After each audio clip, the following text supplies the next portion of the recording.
I studied my reflection in the bathroom mirror, taking stock of the woman staring back at me. My features weren't delicate, but my dark hair fell thick and straight past my shoulders. The sun had left my arms and face a shade darker than the rest of me, though my Blackfoot heritage spared me from ever looking washed out. A couple of stitches marked the cut on my chin, courtesy of Samuel, and a faint bruise lingered on my shoulder, minor souvenirs from tangling with something that hunted children and could knock out a werewolf. The dark thread almost looked like a spider's legs from certain angles. Physically, I was fine. Years of karate and working as a mechanic kept me strong. But the real damage wasn't visible, the kind that made my hands hesitate on the doorknob, dreading the moment I'd have to face Adam waiting just outside. He wouldn't push me. He never had. I could tell him to leave, buy myself more time. But the longer I stalled, the louder the question echoed. Was I really going to let the man who'd hurt me win? Take this from me too. Mercy. Adam's voice was calm, knowing I'd hear him even at a murmur. Watch it, I warned, yanking on an old t-shirt and jeans instead of answering. I've got a walking stick, and I'm not afraid to swing it. It's on the bed, he pointed out. When I stepped out, there he was, sprawled across my comforter like he owned it. He wasn't tall, but he didn't need to be. His presence filled the room. High cheekbones, a mouth that could soften or harden in an instant, and a jawline that refused to back down gave him the kind of looks people noticed. His eyes, when open, were a warm brown, just a shade lighter than mine. His body was all disciplined strength, though he'd scoff if anyone called him pretty. To him, it was just another weapon honed to protect his pack. The military precision in his movements never faded, even now. Samuel's staying at my place tonight after his shift, Adam said, eyes still closed. The hospital kept my roommate busy, and Adam's house, just beyond the trees separating our properties, was close enough for convenience, far enough for privacy. We should talk. You look like hell, I lied. Exhaustion shadowed his eyes, but even that couldn't ruin him. What did DC run out of hotel pillows? He'd spent the weekend putting out fires in Washington. Literally, thanks to a mess I'd accidentally set in motion if he hadn't filmed himself tearing Tim's body apart. And if that footage hadn't somehow ended up in the hands of a U.S. senator, none of this would have blown up the way it did.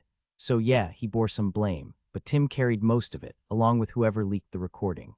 I dealt with Tim Brand, the top alpha of all alphas, was handling the other loose end. A year ago, there might have been a public funeral. Now, with werewolves still adjusting to life in the spotlight, Brand would keep it quiet, whatever that entailed.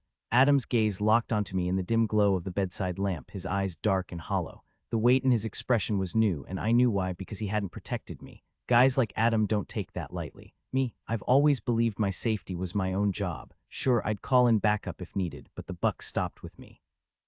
Still, he saw it as his failure. So, have you decided? He asked. He meant the mate question, the one that had hung between us for too long, messing with his control over the pack. Funny how Tim's mess had settled my doubts. If I could shake off fairy magic, then Adam's alpha vibes weren't going to turn me into some obedient puppet. Maybe I owed Tim a sarcastic toast before I bashed his skull in, but Adam wasn't Tim. I remembered the fury in his eyes when he'd kicked down my garage door, the raw guilt when he'd made me drink from that cursed fey cup. That thing stole my will, but it also patched me up, and I'd needed patching. It worked, but Adam had hated every second, convinced I'd despise him for it, yet he did it anyway, because he meant it when he said he loved me. When I'd cowered under his bed, blaming the fey juice for the shame, because hell, I had nothing to be ashamed of, he dragged my coyote self out, nipped my nose for being ridiculous, and held me until morning. Then he'd wrapped me in pack protection whether I wanted it or not. Tim was dead, and let's be real, he'd always been a nobody. No way was I letting a nobody or anyone define me. Mercy. Adam stayed sprawled on my bed, deliberately vulnerable, my answer. I yanked off my shirt and tossed it aside. He moved faster than I'd ever seen, snagging the comforter and bundling me in it before I could react. Then he crushed me against him, skin to skin, his heartbeat loud against my chest. He tilted his head, pressing my face against the rough stubble of his jaw. I just meant to put the blanket between us, he muttered, his voice strained. His heartbeat hammered against my chest, his arms rigid with tension. I wasn't asking for this. A simple answer would have been enough. Even without heightened senses, anyone could have seen how affected he was. My fingers trailed up from his hips, tracing the defined muscles of his stomach before sliding over his ribs. His pulse spiked under my touch, a faint sheen of sweat forming along his jawline. I felt the way his teeth clenched, the heat radiating from his skin. When I exhaled softly against his ear, he jerked back like I'd shocked him. Gold flickered in his eyes, his lips darker now parted slightly. I let the comforter drop onto my discarded shirt. Damn it, Mercy. He rarely swore around me. I considered it a victory every time I pushed him that far. It's barely been a week. I'm not doing this until you've talked to someone. A therapist, a professional, anyone. I'm fine, I lied, though the moment he stepped away, a sick twist of nausea coiled in my gut. Adam turned toward the window, shoulders tense. No, you're not. Wolves know when you're lying, remember. His exhale was sharp, frustrated. He dragged a hand through his hair, leaving it disheveled, unlike his usual polished look. Who am I kidding? He muttered, more to himself than me. This is you were talking about. Getting you to open up is like pulling teeth on a good day. A stranger, forget it. I never thought of myself as secretive. If anything, people called me too blunt. Samuel used to say I'd live longer if I learned to shut up once in a while. So I stayed quiet, waiting for Adam to make the next move. The room wasn't cold, but I trembled anyway, nerves probably. If he didn't act soon, I'd be sprinting to the bathroom. After Tim forced that fairy concoction down my throat, my stomach had been unreliable at best. Adam didn't need to look at me to sense my distress. Emotions carried a scent. He turned back, his frown deepening as he took in my state. Another curse slipped out before he closed the distance, pulling me against him. His arms locked around me, his voice a low, steady hum as he rocked us gently. I inhaled deeply, surrounded by his familiar scent, trying to focus. Normally, thinking straight wasn't an issue, but then again, normally, I wasn't half-dressed in the arms of the most irresistible man I knew. I'd misread him completely. I cleared my throat, needing to be sure. When you said you needed my answer today, you weren't actually talking about sex, were you? He stiffened for a second before laughing, his stubble brushing against my cheek. You really think I'd pull something like that, especially after last week? My face burned. I thought that's how these things worked, I muttered. How long were you with the Marok's pack again? He knew exactly how long. He was just messing with me.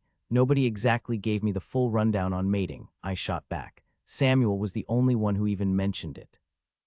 Adam chuckled, one hand resting on my shoulder while the other traced a teasing line down my back.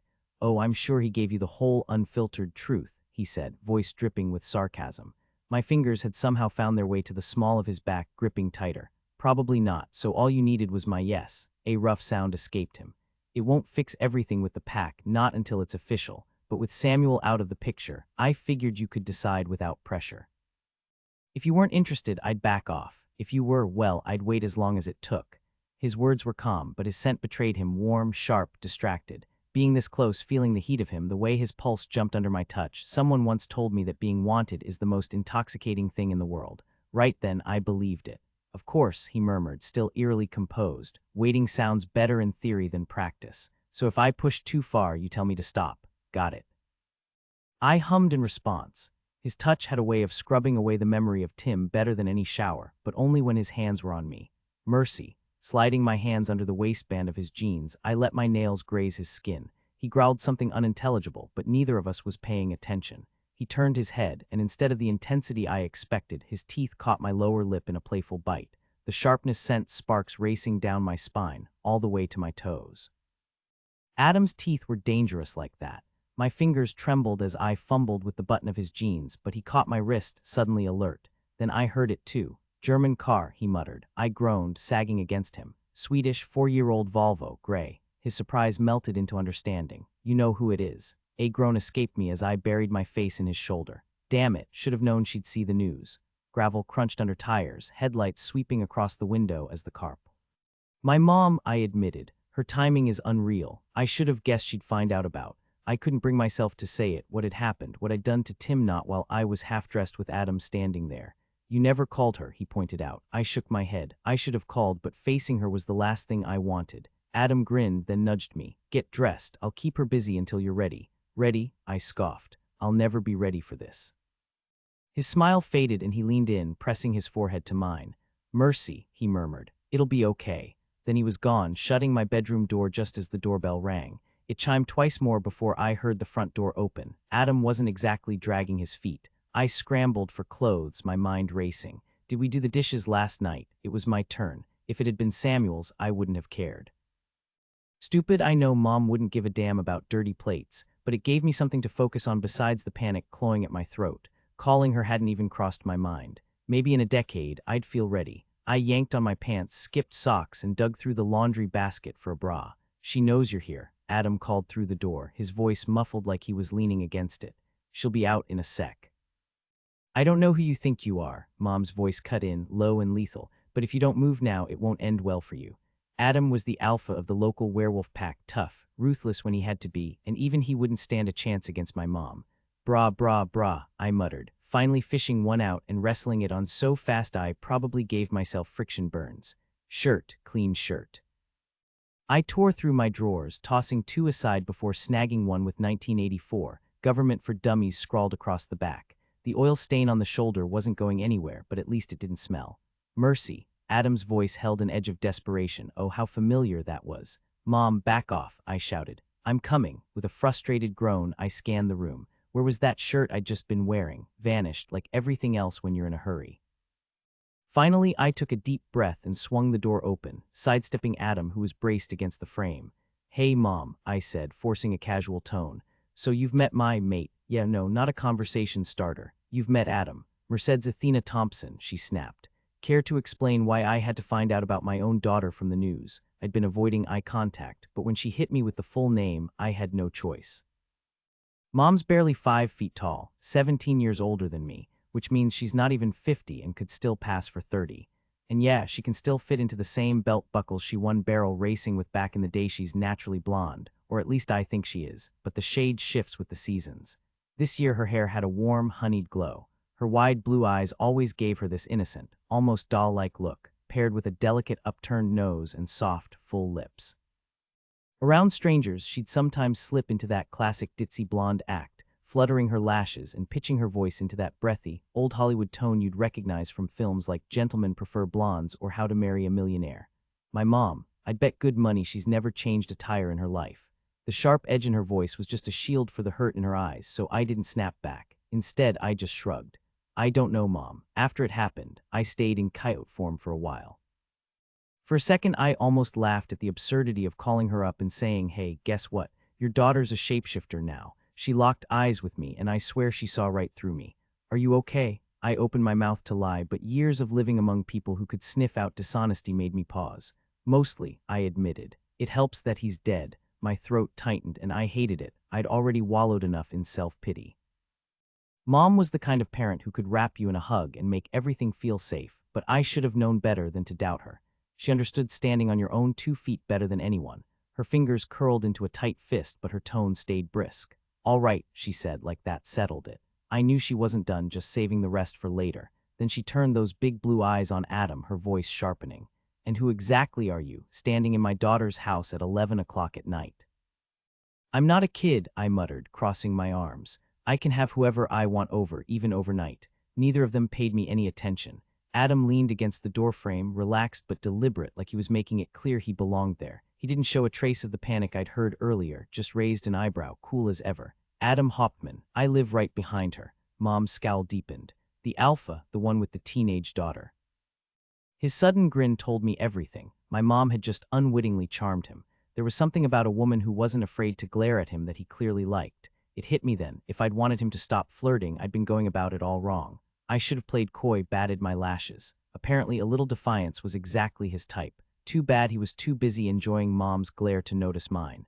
That's right, he said, stepping forward. Nice to finally meet you, Margie. Mercy talks about you a lot. I had no idea how my mother would have responded, probably something polite. But before she could speak, a sudden pop echoed through the room, like eggs shattering on concrete. Out of nowhere, something materialized between Mom and Adam, hovering a foot above the carpet. It was human-sized, charred black and brittle, reeking of burnt flesh, old blood, and decay. My brain refused to process it at first, my eyes struggling to make sense of the horror my nose already recognized. Then I saw the green shirt, torn, blood-stained, and the unmistakable hind legs of a Great Dane still attached. That's when it hit me. This shriveled, blackened thing was Stefan. I dropped beside him, reaching out before jerking back, terrified of making things worse. He was clearly dead, but since he was a vampire, that didn't mean much. Stefan, I whispered. Everyone flinched when his hand clamped around my wrist. His skin was paper dry, flaking against mine like burnt parchment. Stefan had been my friend since I first moved to the Tri-Cities. Charming, quick-witted, and loyal, even if his judgment sometimes got people killed. Right now, all I wanted was to yank my arm free and scrub off the unsettling sensation of his touch. His eyelids cracked open, revealing crimson irises instead of their usual warm brown. His mouth worked silently before he finally managed to drag in a ragged breath.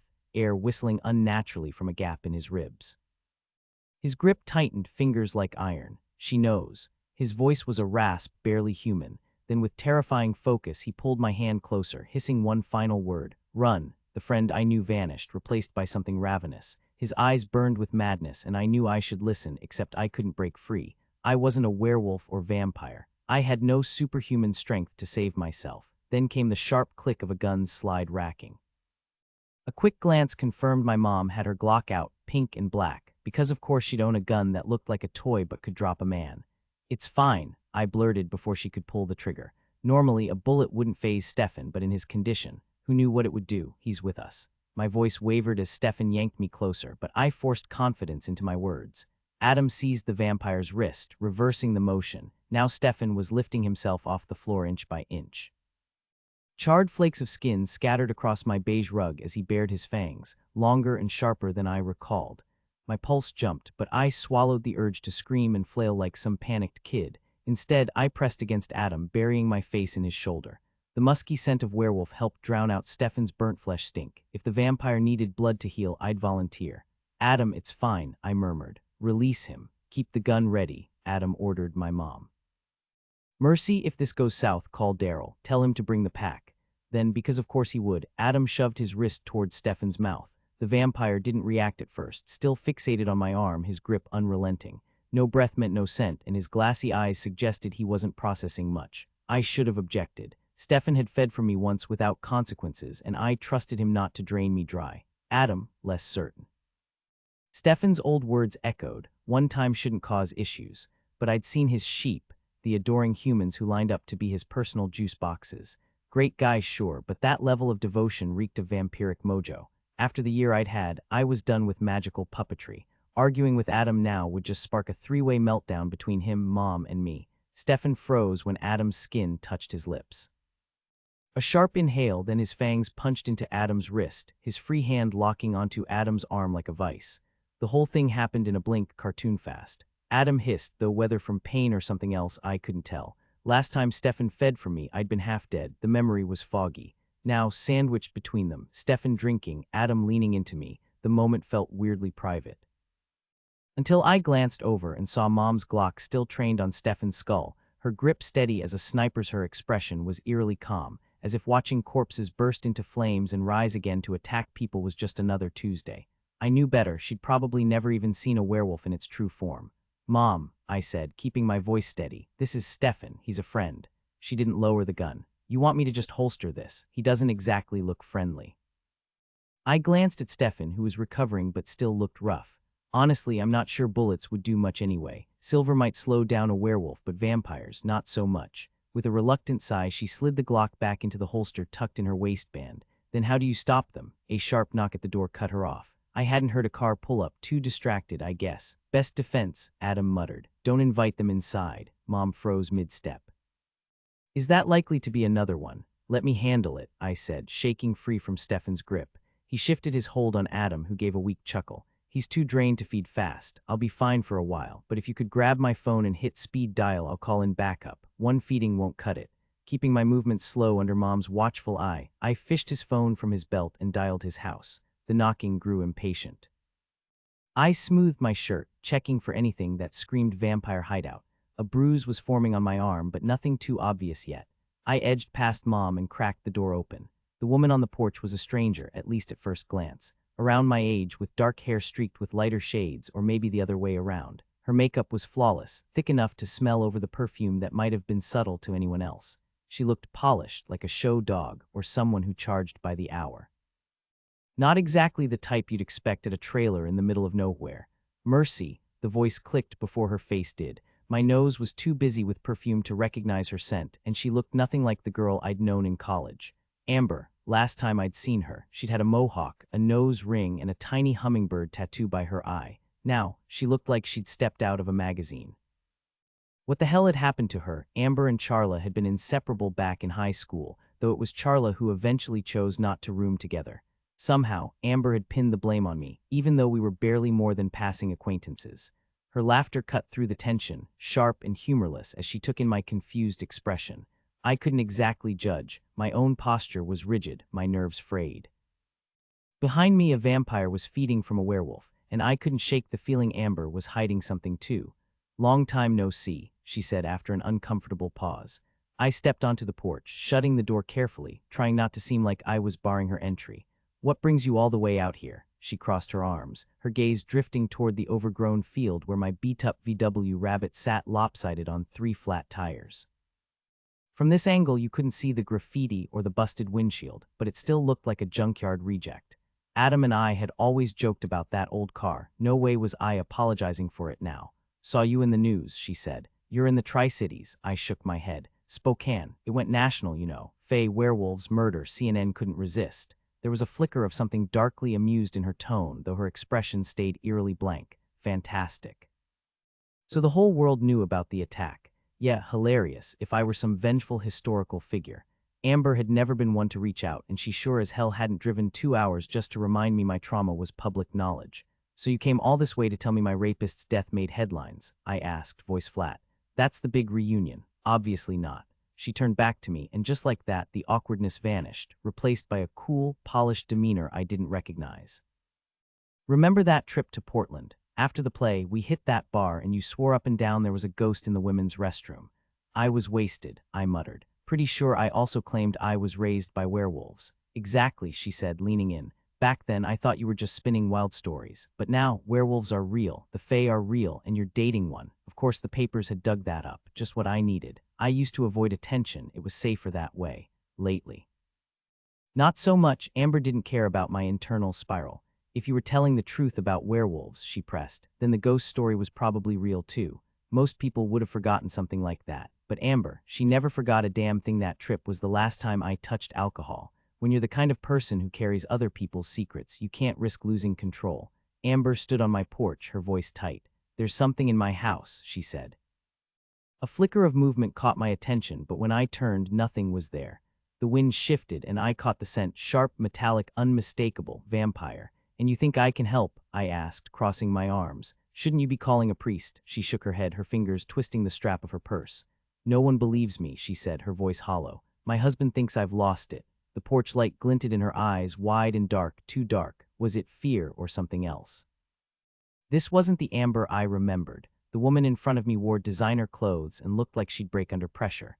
The old Amber would have swung first and asked questions later. Ghosts wouldn't have scared her. Then again, maybe it wasn't just the ghost. Maybe it was the vampire scent clinging to her, or the one waiting inside my house. Stefan needed me more than she did. "I've got my hands full right now," I said. "Give me your number. I'll call when I can." She handed me a card, thick, expensive stock with just her name and digits. "Thanks," she murmured, shoulders sagging. "I heard about what happened to you. Not surprised you fought back. You always did." Before I could reply, she was gone, sliding into a sleek Miata and peeling out of the driveway. The timing was too perfect. Stefan shows up, tells me to run, and now Amber's offering an escape. Stefan hadn't been warning me about himself. "She knows," he'd said. Marsilia, the vampire queen of the Tri-Cities, had sent me after a rogue vamp, one with a demon-riding shotgun. She hadn't expected me to actually kill him, but I had, and now she wanted payback. The demon had twisted his mind, turning him into a killer who slaughtered humans without hesitation. That alone didn't trouble her. What did was the risk of exposing vampires to the world. He'd spiraled out of control once he surpassed his maker's power, but Marsilia was convinced she could have reined him in. She used me as bait, certain he'd finish me off. And she wasn't wrong. If not for my allies, I'd have been dead. Since she'd sent me after him, she couldn't retaliate without undermining her authority. Vampires don't tolerate weakness. I would have been in the clear if not for Andre. He was Marsilia's second in command, just as dangerous as Stefan, and the one responsible for creating that monster. Worse, they'd planned to make more. One was already too many. So I ended Andre, knowing it meant my life. But Stefan covered for me at a terrible price. 2 innocent lives were sacrificed to buy me time. Marsilia knew. She'd never have brutalized Stefan like that for anything less. She starved him, tortured him, then set him loose to come to me. The marks on my arm were proof. If he'd killed me, she'd have walked away clean. A sound pulled my attention up. Daryl and Peter moved past the wreck of the Rabbit. Daryl, tall and athletic, was Adam's right-hand man. His dark skin and sharp eyes came from his mixed heritage, but the effortless way he carried himself, that was the wolf in him. Dressed in a crisp shirt that probably cost more than my rent, he had the air of someone who belonged in boardrooms, not back alleys. Unlike the older wolves, he didn't carry that ancient, out-of-time vibe. Peter, on the other hand, had ridden with cavalry units in another century. Now he fixed pipes for a living, employing a crew of humans. But despite his age, he fell into step behind Daryl. Dominance had its hierarchy. Daryl stopped at the porch steps, his usual disdain simmering just beneath the surface. I'd long since pegged it as elitism, wolf versus coyote, PhD, versus grease-stained mechanic, and the kicker. If I became Adam's mate, he'd have to obey me. The pack's rules had a funny way of flipping the script. No matter how submissive the alpha's partner might be, her word carried weight. Silence hung heavy between us, so I pushed open the door and ushered Adam's two wolves inside. Stefan wasn't budging on the donor situation, so Peter and Daryl dropped to their knees, each gripping one of his arms to pry him loose. When I stepped in to help, Adam's growl stopped me cold. Normally, I'd have let the werewolves handle it, super strength and all, but if Adam and I were going to make this work, I couldn't fold every time he flashed his teeth. Besides, I hated that instinctive flinch when his temper flared, even if self-preservation usually won out. While Peter and Daryl wrestled with Stefan's hands, I went for his head. Slipping my fingers into the corner of his mouth, I hoped vampire pressure points worked like anyone else's. Turned out I didn't need to test the theory. The second my skin touched his whole body shuddered. His grip on Adam went slack, fangs retracting as his arms dropped. "Won't," Stefan whispered, the word fading as his breath gave out. His head lolled against my shoulder, eyes shut, his face finally looking more like himself, bruised and battered, but healing. Funny how oozing gashes counted as progress. If not for the violent tremors racking his body, I might have relaxed. "Do you know what's wrong with him?" I asked Adam, but it was Peter who answered. "I do." He flicked open a pocket knife and sliced his wrist without hesitation. Shifting Stefan's limp form, he settled the vampire's head in his lap, pressing the bleeding wound to his lips. Stefan twisted away, clamping his mouth shut. Adam, gripping his own injured wrist, lined in. "Stefan, it's okay, it's not Mercy, not Mercy." Red eyes cracked open, and Stefan made a sound that sent ice down my spine, a shrill, keening noise like metal scraping bone. Then he struck. Peter hissed through clenched teeth as fangs sank in. Somewhere in the chaos, my mom had vanished, only to reappear with Samuel's first aid kit. She knelt beside Adam, but he was already on his feet. Typical alpha, no weakness, not even in front of family. His wrist was a mess, but he'd rather bleed out than admit it. I stepped between them before the stubbornness could spark an argument. "Let me see," I said, grabbing his arm before he could protest. The wounds were deep, ragged. "Not good, he'll be fine," I reassured Mom, feeling a little smug. "The wound's already scabbing over. Give it 30 minutes and you'll barely see a mark." Mom arched an eyebrow, her voice dry. "All these years, I worried you didn't have friends. Turns out I should have been grateful." I shot her a sharp glance, but she just smiled, though her eyes stayed tense. Vampires, Mercy, I thought those were just stories. She had a way of making guilt settle in my chest, something even Bran never managed. "I couldn't tell you," I admitted. "They don't like humans knowing they exist. It would have put you at risk." She narrowed her eyes, skeptical. "Besides, I've never actually run into any in Portland. Not that I hadn't caught their scent and deliberately looked the other way. The city's constant drizzle made it prime real estate for vampires. Can they just teleport wherever they want?" I shook my head, then hesitated. "I only know two who can, and Stefan's one of them."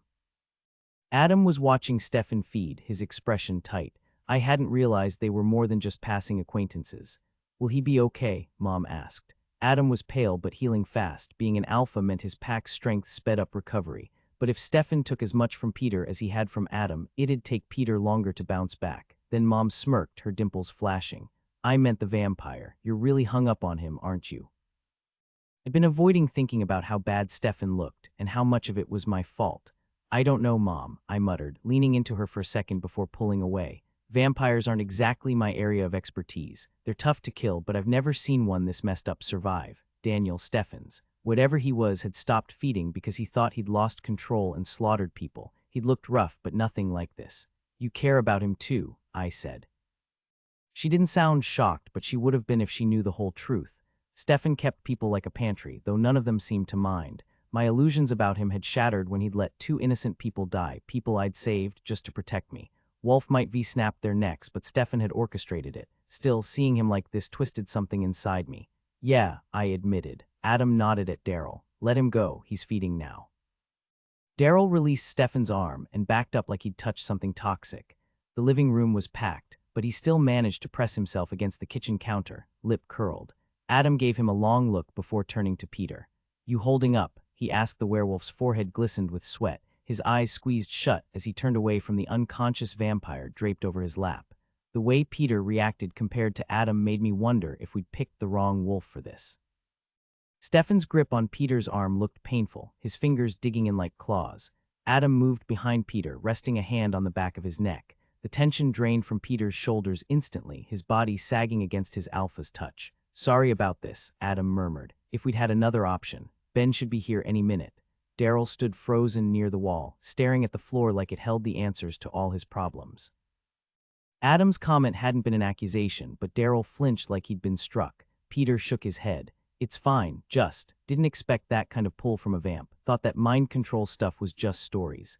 Vampires were like fae. Half the rumors about them were pure fiction, but sorting truth from legend was a nightmare." "He's not in control right now," I said, though I wasn't entirely convinced. Stefan had gotten inside my head once before. It had worked out, but I wasn't eager for a repeat performance. My mom cut in, practical as ever. "Do you have juice or something sugary for them? They're going to need it." "Right, I should have thought of that." I stepped over Stefan's legs, careful not to trip, and headed for the kitchen. My roommate had taken over grocery runs after declaring my taste in food tragically boring, so who knew what I'd find? A half-empty carton of low-pulp orange juice sat in the fridge. I poured 2 glasses and brought them back, handing one to Adam before holding the other out to Peter. "Need a hand?" He gave me a tired smirk, took the glass and drained it in one go. "More?" I asked. "Later," he said, rubbing his temple, "when this is over." We settled in, Mom and I on the couch, Adam in the armchair, Daryl still hovering like a shadow. Then came the sharp rap at the door. "Ben," Daryl muttered, not moving. The door swung open anyway, and Ben poked his head in, his pale hair glowing under the porch light. His sharp gaze landed on Stefan first. "Bloody hell," he muttered in that crisp British accent. "He looks like death warmed over." Then he spotted my mom. "She's married," I said flatly. "And if you call her something obnoxious, she'll put a bullet in you with that pink pistol of hers, and I'll dance on your grave." Ben blinked, mouth opening, probably to say something regrettable, but Adam cut in. "Ben, this is Margie, Mercy's mother." Ben's face went sheet white. His jaw worked, but no sound came out. I almost laughed. "Yeah, I know," I said. "She looks like my hotter younger sister." "Mom, meet Ben, British werewolf, occasional foul-mouthed idiot, and surprisingly the guy who saved my neck more than once." Daryl leaned against the wall, werewolf, genius, PhD, and Adam's right-hand man. Nearby, Peter, another werewolf, was busy helping Stefan feed. The tension in the room was thick enough to cut with a knife. Daryl stayed silent, arms crossed, while Ben shot Mom another puzzled glance before focusing on his shoes. Peter kept stealing glances at the vampire, distracted, and Adam's frown deepened as he studied Stefan. He understood the weight behind Stefan's first words, just like I did, but he couldn't bring it up in front of Mom unless I did first. And I wasn't about to drop the bomb that Marsilia and her vampires had a target on my back, not unless I had no other choice. Mom was itching to ask about last week, about Tim, about how he died, but she wouldn't say a word until the others cleared out. Honestly, I'd rather avoid the whole conversation. Keeping everyone in this uneasy silence was better than the gut-twisting dread of facing Adam's questions or Mom's worried interrogation. Peter finally broke the quiet. "I'm tapped out." Stefan didn't look thrilled about switching donors again, but with Ben stepping in, the transition went smoother this time, aside from a few scratches on my end table. Within minutes, Stefan was feeding from Ben, but then he suddenly went slack, his grip loosening. "Is he dead?" Peter asked, taking a casual sip of his orange juice. Ben pulled his wrist free with a dry chuckle. "Technically, he's been dead for years." Peter rolled his eyes. "You know what I mean." It was hard to tell, honestly. No breath, no heartbeat, but that didn't mean much with vampires. They only bothered with those things when they needed to blend in. Adam stepped forward. "We'll take him to my place," he said, glancing at Mom. "My basement has a secure room, no windows." He meant the reinforced cell they used for werewolves who lost control. His frown deepened. "Not that it'll stop whoever dumped him in your living room, Mercy." Oh, he knew exactly who. Marsilia, probably. Or maybe Stefan himself. Or some other vampire with a grudge. Andre had been the one to claim only Marsilia and Stefan could teleport like that, but considering I'd had to kill him, his intel wasn't exactly reliable. "I'll be careful," I promised Adam, "but you need to watch your back too." When I was outside talking to Amber, I spotted a vamp watching the house.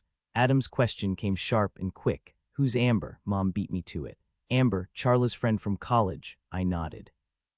"She saw me in the news and decided to track me down. Wants me to check out some haunted house she's dealing with." Mom sighed. "Sounds like her. Always had a flair for drama." She gave me a curious look. "But why would she think you could help with ghosts?" I hesitated. I'd never told her about seeing spirits, never realized it wasn't something everyone could do until recently. People claim to see ghosts all the time, but most keep it to themselves. After my daughter turned into a coyote, I wasn't eager to share anything else unusual. Last week's encounter, the vampires, none of it. Now wasn't the moment to bring it up either, so I just shrugged. Maybe it's because I run with werewolves and fae. Adam, who'd overheard the whole conversation thanks to his sharp hearing, knelt to lift Stefan effortlessly. What did she think you could do about a ghost? Who knows, I said. Do I look like an exorcist? Spotting spirits was one thing, banishing them was another. Maybe Amber just wanted validation, someone to say, yeah, your house is definitely haunted.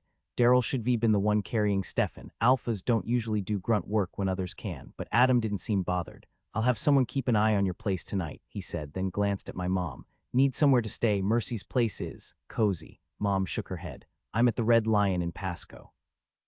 Had to bring Hodop left in a hurry. Her Doberman despised me and the feeling was mutual. Adam nodded like he already knew, though I hadn't mentioned it. Adam, I said, thanks for Stefan. Don't thank us, Ben cut in, his expression grim. You weren't down there with that thing. He meant Andre's demon-possessed vampire, the one I'd killed. The wolves owed Stefan big time. As Daryl held the door, I stopped Adam. If I talked to my mom, does that count?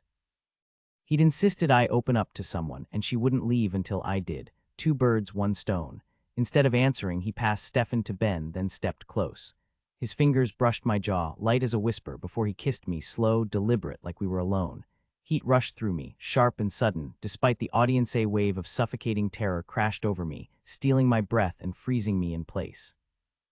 When I finally surfaced from the panic, I found myself hunched on the couch, Adam murmuring soft reassurances, close but careful not to touch me. His stillness held a quiet intensity, the wolf lurking just beneath his human skin. Panic attack, I muttered, though the words felt pointless. They're not usually this bad. The lie tasted bitter, and Adam's expression told me he saw right through it. For today, yesterday had been better at least. Talking to your mother counts as stress, he said, his voice steady. We'll go slow, talk to whoever you need to, but nothing moves forward until kissing me doesn't send you into a spiral, got it? He didn't wait for my reply, just walked out, his pack trailing behind. Daryl lingered just long enough to shut the door softly. Mom let out a low whistle. Mercy, you failed to mention your werewolf neighbor was that easy on the eyes. I huffed a tired laugh. Yeah, well, you missed the part where he shredded Tim's body like confetti. She sucked in a sharp breath. Damn, tell me about Tim. So I did. The words spilled out in jagged pieces, rough and raw, dredged up from someplace dark. I left Ben out of it. His story wasn't mine to tell, but everything else came pouring free. Mom stayed silent, motionless, until I was done. Tim reminded you of Samuel, she finally said. I jerked upright. No, I'm not crazy. She handed me a wad of tissues. That's why you didn't see it coming. Samuel was always a little different, and that left you with a weakness for strays. Samuel, easygoing, music-loving Samuel, an outcast. That's not true, I snapped, scrubbing at my face. Mom shrugged. He liked humans, Mercy. Most werewolves don't. A shadow crossed her face, and he had that weird obsession with Star Trek. He was the Marok's second in command. That's not exactly loner status. She just arched a brow. The door creaked open, and Samuel stepped inside, cutting off my retort. Lone wolf does mean outcast, he said, then frowned at the sleek black dog at Mom's feet. Margie, why do you bring Anubis's cousin with you? He's unsettling. Hodop did look like something out of an Egyptian tomb. Couldn't find a sitter, Mom said, standing to hug him. How have you been? Samuel started to answer, then caught sight of me. His smile faded. We've had better days. Mom gave me a long look before finally nodding. All right, but you call me if anything changes, she said, slipping Samuel's card into her purse. And don't think I won't be checking in. Samuel chuckled as he walked her to the door. She's stubborn, just like you, he told Mom, but she's got a whole werewolf pack watching her back. Even Adam's keeping tabs, though I suspect that's for more personal reasons. I rolled my eyes. Can we not? Mom smirked, giving Samuel another quick hug before heading out. The moment her car pulled away, Samuel slumped onto the couch, rubbing his temples. Long night, he admitted. Tell me about it, I said, sinking into the armchair. How bad was the delivery? His exhaustion vanished as he grinned. Kid came out screaming, perfectly healthy, though his dad nearly passed out when the contractions started. I laughed. Some people never learn. Samuel stretched, then sobered. I checked on Stefan. He's out cold, well, as much as a vampire can be. Adam's got people watching him, but honestly, he'll be fine by tomorrow night. Vampires bounce back fast. I exhaled, rubbing my arms. Good, because if Marsilia makes another move, we'll need him. Samuel studied me. You sure you're okay? I forced a smile. Just peachy. But if you really want to help, tell me something that doesn't involve blood, babies, or vampire politics. He thought for a second. I heard there's a new taco truck downtown. Spicy pork, extra lime.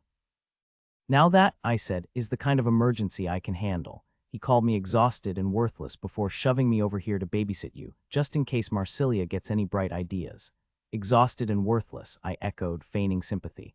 And yet here you are, still stuck on duty. He flashed a grin. Adam seems convinced you've claimed him, but given his habit of making declarations without asking, I figured I'd check with you directly. I threw up my hands in playful defeat. What can I say? My mom thinks he's irresistible. I'm basically obligated to keep him. Plus, there's something satisfying about watching a man grovel. He chuckled. I'll bet. Get some sleep, Mercy. Dawn's not waiting for you. He started down the hall toward his room, then spun around, walking backward. I'm totally telling Adam you said, he begged. I arched a brow. Then I'll let him know you accused him of lying. His laughter followed him as he disappeared. Night, Mercy. Adam was mine, chosen without hesitation, but Samuel's laugh still warmed me. I cared about him too. The problem was he wasn't the same. Sometimes he seemed like his old self, quick with a joke and easygoing. Other times it felt like he was just playing a part, stepping on stage when the script demanded it. He'd come here to heal, like an addict showing up to their first meeting.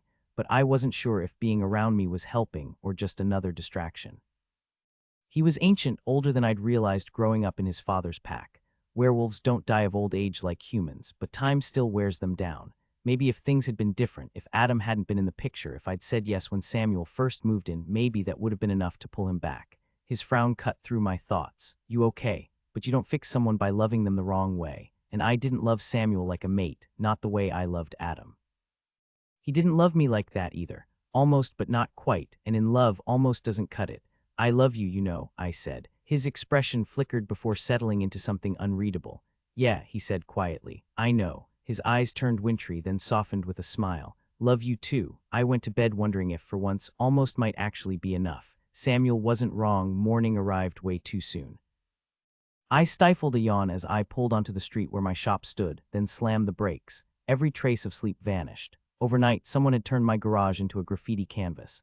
I took in the mess, then rolled slowly into the lot, parking beside Z's rusted pickup. He stepped out, looking every bit the aging mechanic, graying, lean, late 50s if you didn't know better. But with the Fae, appearances were always a lie. Seriously, I muttered, shaking my head. You've got to respect their persistence.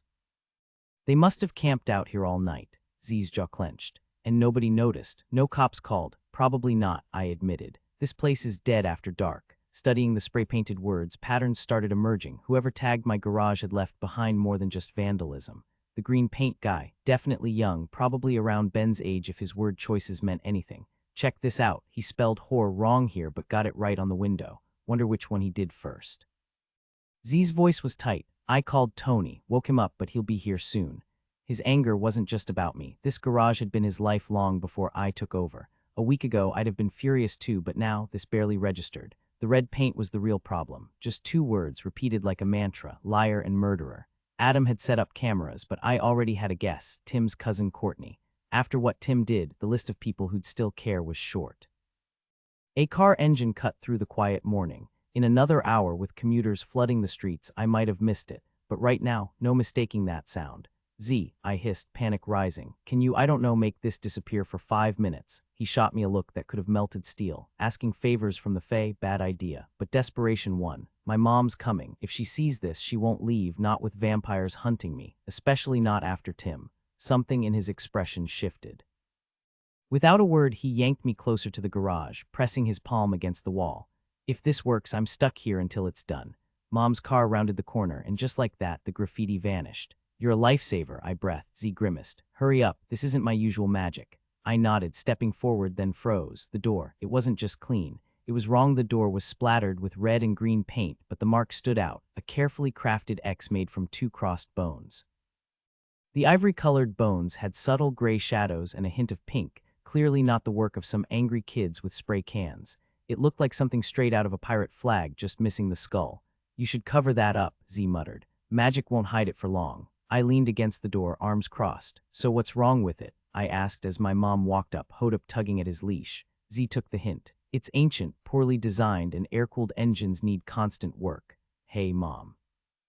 Margaret, Z said, his tone clipped. My mom never warmed up to him. She blamed him for me staying in the Tri-Cities fixing cars instead of landing a respectable teaching job.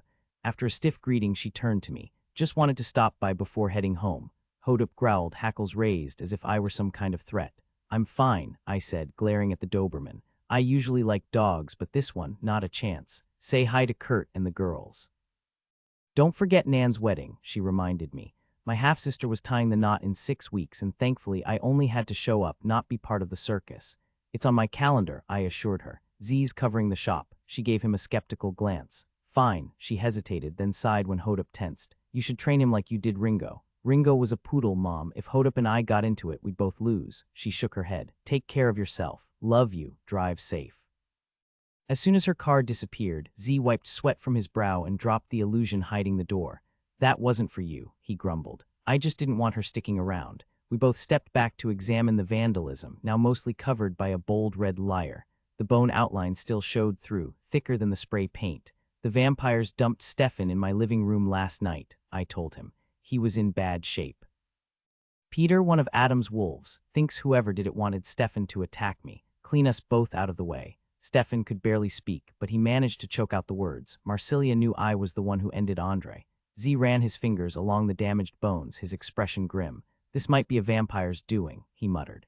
But Mercy, you've been sticking your nose where it doesn't belong so often. It could be just about anyone. I'll check with Uncle Mike, but your best lead is still Stefan.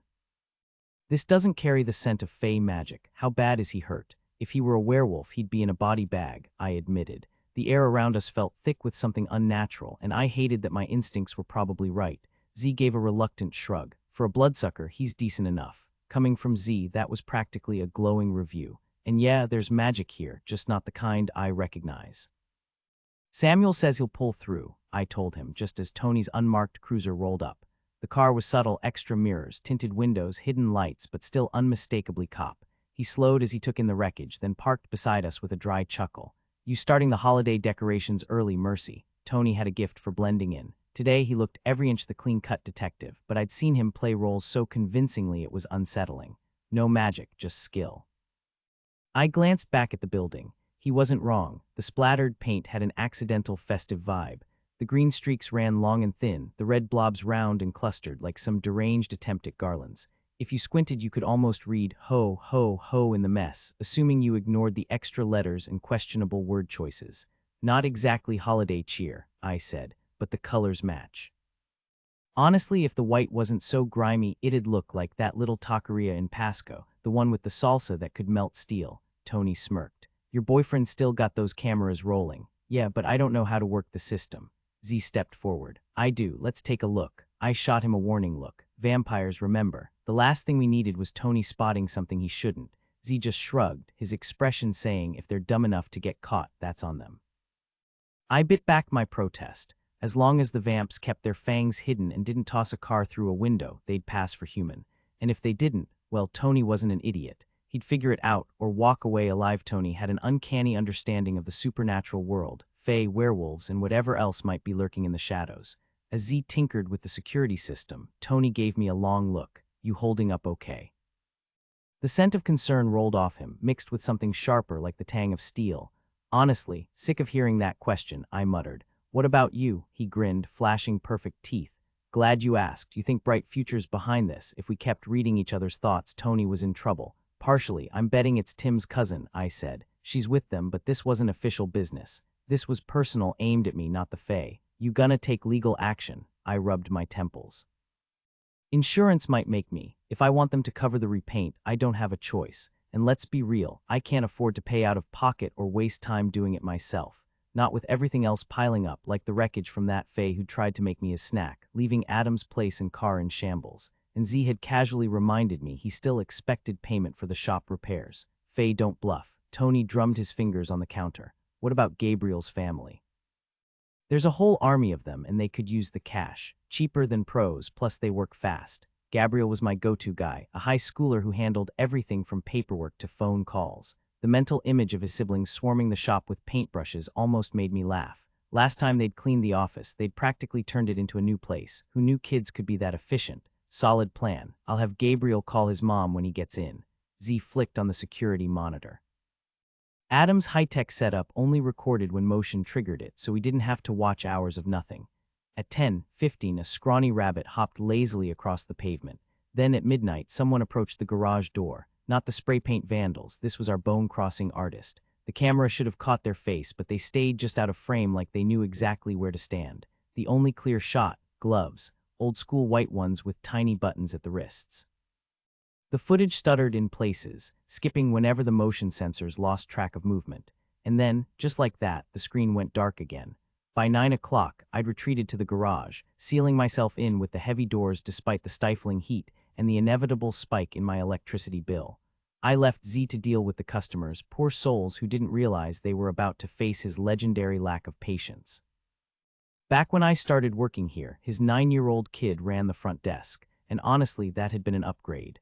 The morning was spent wrestling with a stubborn Jetta that had seen better days. Nothing like chasing phantom electrical issues to make time fly if you enjoy watching paint dry. The owner, who worked late shifts, kept finding her battery dead, even though everything seemed fine on paper. After an hour of contorting myself under the dash, I spotted the shiny new CD player glaring at me like a neon sign. The last time this car had been in, it still had a cassette deck. Z walked in just as I was muttering colorful descriptions about mechanics who shouldn't be allowed near a toolbox. This Jetta had been my baby since I first turned a wrench, and seeing it butchered by some hack stung. Z gave me one of his slow blinks, the kind that meant he was laughing inside. "We could always build a shop that installed the stereo," he said. "You think they'd actually pay?" I asked. His grin was all the answer I needed. They would if I handled it. We closed up for lunch and hit our usual spot, a taco trailer parked near a Mexican bakery just over the river in Pasco. No fake cheese or sad lettuce here, just fresh cilantro, lime, and radishes. The woman running the place barely spoke English, but she didn't need to. Her food did the talking. When I checked the bag, I found extra tacos tucked inside. Guess word really does travel fast. Z drove us to a riverside park in Kennewick where we ate at a picnic table overlooking the water. The breeze off the river was nice, but it didn't shake the weight of everyone knowing my business. "I wish it hadn't hit the papers," I muttered. "How long before people stop looking at me like I'm some tragic hero?" Z's grin turned sharp. "Told you before, learn Spanish." She wasn't pitying you. She said, "Good job killing him." She mentioned a few other guys who might appreciate your help. He chose a table and took a seat while I settled across from him, dropping the bag between us. No, she didn't. My Spanish was limited, but living in the Tri-Cities long enough meant picking up a phrase or two, though honestly, she hadn't said much, even in Spanish. "Maybe not the last bit," Z admitted, unwrapping a chicken taco and drizzling lime juice over it, but I could see it in her expression. She did say bien hecho. I recognized the first word but had to ask about the second, my curiosity getting the better of me. "Which means, good job," he said before biting into the tortilla. It was ridiculous how much someone else's approval could lift my mood, especially when they didn't treat me like some fragile victim. I smothered my goat taco in green hot sauce and ate with sudden enthusiasm. "You know," I told Z between bites, "I think I'll hit the dojo tonight after work." I'd already skipped Saturday's brutal morning session. Z smirked. "Should be entertaining to watch." That was as close as he'd ever get to lying. The idea of watching people exhaust themselves in a sweaty, grueling workout clearly didn't appeal to him. But apparently his babysitting duties weren't over just yet. The moment I stepped into the dojo, I knew. The way they greeted me, too casual, too deliberate.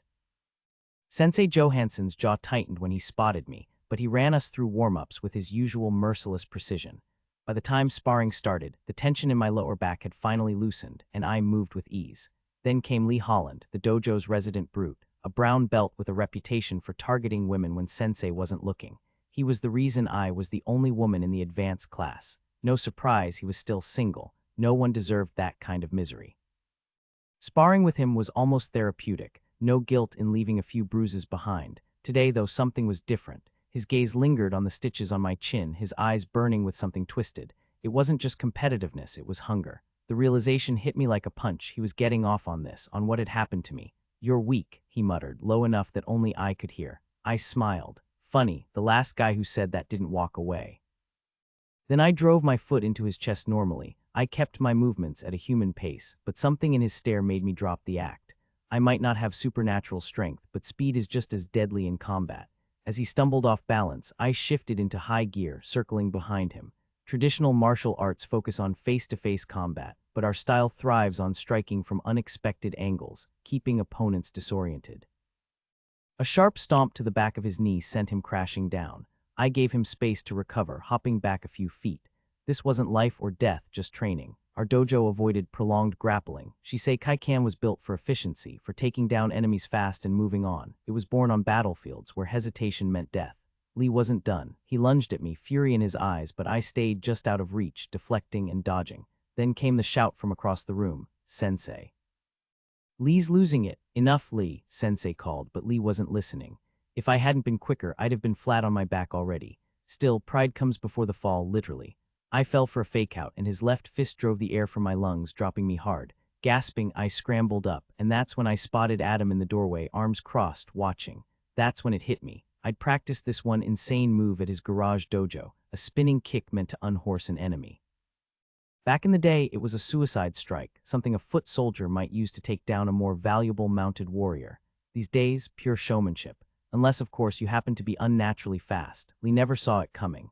My heel cracked against his jaw, and he went down before I'd even fully committed to the move. I hit the mat beside him, still wheezing. Sensei was already checking on Lee, while Adam crouched next to me, straightening my legs to help me breathe. "Nice," he said, voice flat. "Too bad you held back. Some people don't deserve their heads attached." He wasn't joking, and if there'd been even a flicker of anger in his tone, I'd have been worried. "Did he pass out?" I managed to croak out, my voice still shaky. The instructor nodded, checking Lee's pulse. "Out cold, but he'll wake up with nothing worse than a headache." Sensei Johansson kept a firm grip on Lee as the big guy groaned, blinking awake. His sharp gaze cut to me. "That was reckless, Mercy. What's rule number 1 in a fight?" Now that my breath was back, I muttered, "Good running shoes beat a bad situation." He gave a short nod. "Exactly. The second you saw him losing control, which, let's be honest, was way before I noticed since I was busy fixing Gibbs' sloppy axe kick, you should have backed off and called for help. Letting it drag on just risked someone getting hurt." Gibbs, another brown belt, chimed in from the side, trying to lighten the mood. "Cut her some slack, Sensei." She just got turned around, kept dodging the wrong direction. A ripple of laughter eased the tension. Sensei ran Lee through a quick check, no serious damage, just bruised pride. "Sit out for the rest of class," he ordered. "We'll talk after." Lee pushed to his feet, avoiding everyone's eyes, and planted himself in a low stance near the wall. Sensei rose, and I scrambled up too. His attention shifted to Adam, who stood by the doorway, now wearing dark sunglasses. Odd, since he hadn't had them earlier. Most werewolves I knew carried shades or hats, always hiding their eyes. "Adam Hauptmann," he introduced himself with a crisp bow. "Mercy's friend, just observing unless you'd rather I leave." Sensei, an insurance accountant by day but a dojo dictator by night, studied Adam with calm authority. "The werewolf," he said flatly. Adam was one of the few who'd gone public about what he was. "Hi," Adam confirmed. Sensei crossed his arms. "Then why didn't you step in?" Adam's grin flashed, sharp and amused. "Your dojo, your rules. Besides, Mercy's no damsel. If she'd needed saving, she'd have yelled." I rolled to my feet, sore but functional, just some spectacular bruises blooming on my ribs. Z had vanished, probably relieved Adam was here to babysit. The old Fay had wrinkled his nose at the gym stench when we arrived. Fall's chill helped, but in summer, the place reeked from a mile off. Most humans hated it, though to me, it just smelled like effort. With the drama over, Adam retreated to the sidelines, shedding his suit jacket like armor. Sensei barked orders, 300 side kicks, left then right, no excuses. Even Lee got yanked back into the grind, his punishment far from over-recounted in Japanese, though any native speaker overhearing us would have cringed at our pronunciation. The first 100 kicks flew by, muscles loose from warm-ups, but by the second 100 my legs screamed. Around kick 220, the pain blurred into a numb haze, and I barely registered when we switched sides. Sensei moved between the 12 of us, correcting stances with quiet precision. The dedicated students kept their form sharp even at the 200th kick, while others sagged under exhaustion. By 300, only a handful still looked crisp, definitely not me. After class, everyone pretended not to gawk at the werewolf while stealing glances. I changed in the bathroom, giving them time to clear out before I emerged. Sensei waited for me. "Good job, Mercy," he said, and the weight in his voice wasn't about Lee. Funny how his words echoed the taco vendors from that night, same meaning, different language. "Without this place," I said, tilting my head toward the dojo, "I'd be the one dead, not my attacker." I bowed low, fists pressed to my thighs. "Thank you, Sensei." He returned the bow, and we both ignored the sting in our eyes. Adam leaned by the door, inspecting his nails with exaggerated focus, amused by the stares. His fitted shirt clung to his shoulders, sweat darkened, leaving no doubt about his strength. I took a steadying breath before introducing him. Only Lee held his gaze too long and Adam's smile turned dangerous. Before things escalated, I yanked him outside. He could have resisted, but he let me steer him away. The dojo was just a quick walk from my shop, through scrubby grass and along the train tracks. His SUV wasn't in the lot. "Drive something else?" I asked. "Nah," he said. "Had Carlos drop me off so I could walk back with you. You always said it helps you cool down." I had years ago, when he'd shown up at my shop with a warning. I ducked my head to hide my grin after dragging the old parts car out of my pole barn and parking it right in the middle of the field where Adam couldn't miss it. I'd taken a petty kind of satisfaction in watching him react. He'd been bossing everyone around, and since I knew better than to challenge a werewolf directly, I'd settled for messing with his obsessive need for order. The beat-up rabbit had been my weapon of choice. He'd swung by the garage, found the car, but not me. I figured he must have tracked me to the dojo. Instead of griping about the eyesore, he'd lectured me about walking alone through the Tri-Cities at night. Fed up, I'd snapped back, telling him the short walk to my shop was just my cooldown after training. This was right after his divorce, years ago now, and he'd remembered. "What's got you grinning like that?" he asked. The fact that he'd held on to something so small, like it mattered, shouldn't have hit me the way it did, but I could still picture the exact shade of his tie that day, the tightness in his voice when he'd been worried. I hadn't wanted to admit, even to myself, that I was drawn to him, not when he was married and definitely not after. Growing up with werewolves had left me with scars, and I wasn't about to dive back into that world, especially not with an alpha. Yet here I was, walking beside Adam, who radiated dominance with every step. "Lee was throwing punches. Why didn't you jump in?" I asked, steering the conversation away from dangerous territory. He'd wanted to. The sunglasses had been a dead giveaway, hiding the gold creeping into his eyes. He took his time answering. The steep gravel slope leading up to the railroad tracks, our shortcut to my shop, was slick underfoot, but I powered up it anyway, ignoring the burn in my legs from 300 kicks. Adam kept pace effortlessly, even in those stupidly polished shoes. The way he moved behind me set my nerves on edge, like prey sensing a predator. So I stopped at the top, stretching like I wasn't rattled. Running from him, not a chance. "You had him," Adam said, watching me. "Lee's got technique, but he's never fought for survival. Alone, tied up, different story, but in that dojo, he never stood a chance." His voice dropped rougher now, "And if you hadn't gotten sloppy, he wouldn't have landed a hit. Don't let it happen again." "Nasir," I muttered. I'd spent the whole day trying not to think about Adam, especially after finding those crossed bones on my door, Marsilia's not-so-subtle message. Z would look into it, but I already knew. The vampires had marked me. Tony was right, it wasn't a warning. It was a countdown. I had to find a way to stop others from getting dragged down with me. Adam would throw himself into danger for his mate without hesitation, and he wouldn't just let me walk away. His first wife, Christy, hadn't been his true mate otherwise, they'd still be together. Now I had to undo the mess I'd made last night, but with him beside me, death felt like a distant thought. The golden fall sunlight caught in his dark hair, turning his eyes almost amber, making him squint just enough to deepen the faint lines at the corners. His fingers closed around mine, effortless and warm, calloused from years of work, just like mine. I didn't pull away. Instead, I let him keep my hand as we walked toward my shop, our steps falling into sync after a few awkward strides. I shut my eyes for a second, trusting him to steer me straight. If I let my emotions slip, he'd know instantly lying to a werewolf was impossible, so I forced a distraction. "New cologne?" I asked, my voice rough. "It suits you," he chuckled, the sound deep and comforting like the first bite of a cinnamon roll. "Probably just shampoo." Then he yanked me off balance, laughing as I stumbled into him. His arm slid around my shoulders, warm and solid. "Wait, Number Jessie spritzed something on me before I left. Kid's got a nose for this stuff." "She's got good taste," I said, then immediately regretted it when his grip tightened. Heat rushed to my face, part embarrassment, part something else. But it wasn't my words that had him freezing mid-step. His gaze locked onto my shop, and the growl in his voice sent a chill down my spine. "Who did this? The vampires." I swallowed. Lying wasn't an option, but the truth could start a war. If I'd known Marsilia was aware I'd killed Andre, I never would have agreed to be Adam's mate. Another wolf might understand fighting wouldn't save me, just get more people killed. But Adam wouldn't back down. Samuel would stand with him, and even though we weren't each other's great love, he'd still fight for me, and that would pull in the Marok. "Breathe, stay calm. Guess Z didn't give you the heads up," I said, aiming for casual. The tension in his arm told me I wasn't fooling anyone. The vampires had left their mark on my door, though Tim's cousin and a friend had done most of the actual decorating. If you're curious, the whole thing's on video. Gabriel's mom and siblings are coming by Saturday to help repaint.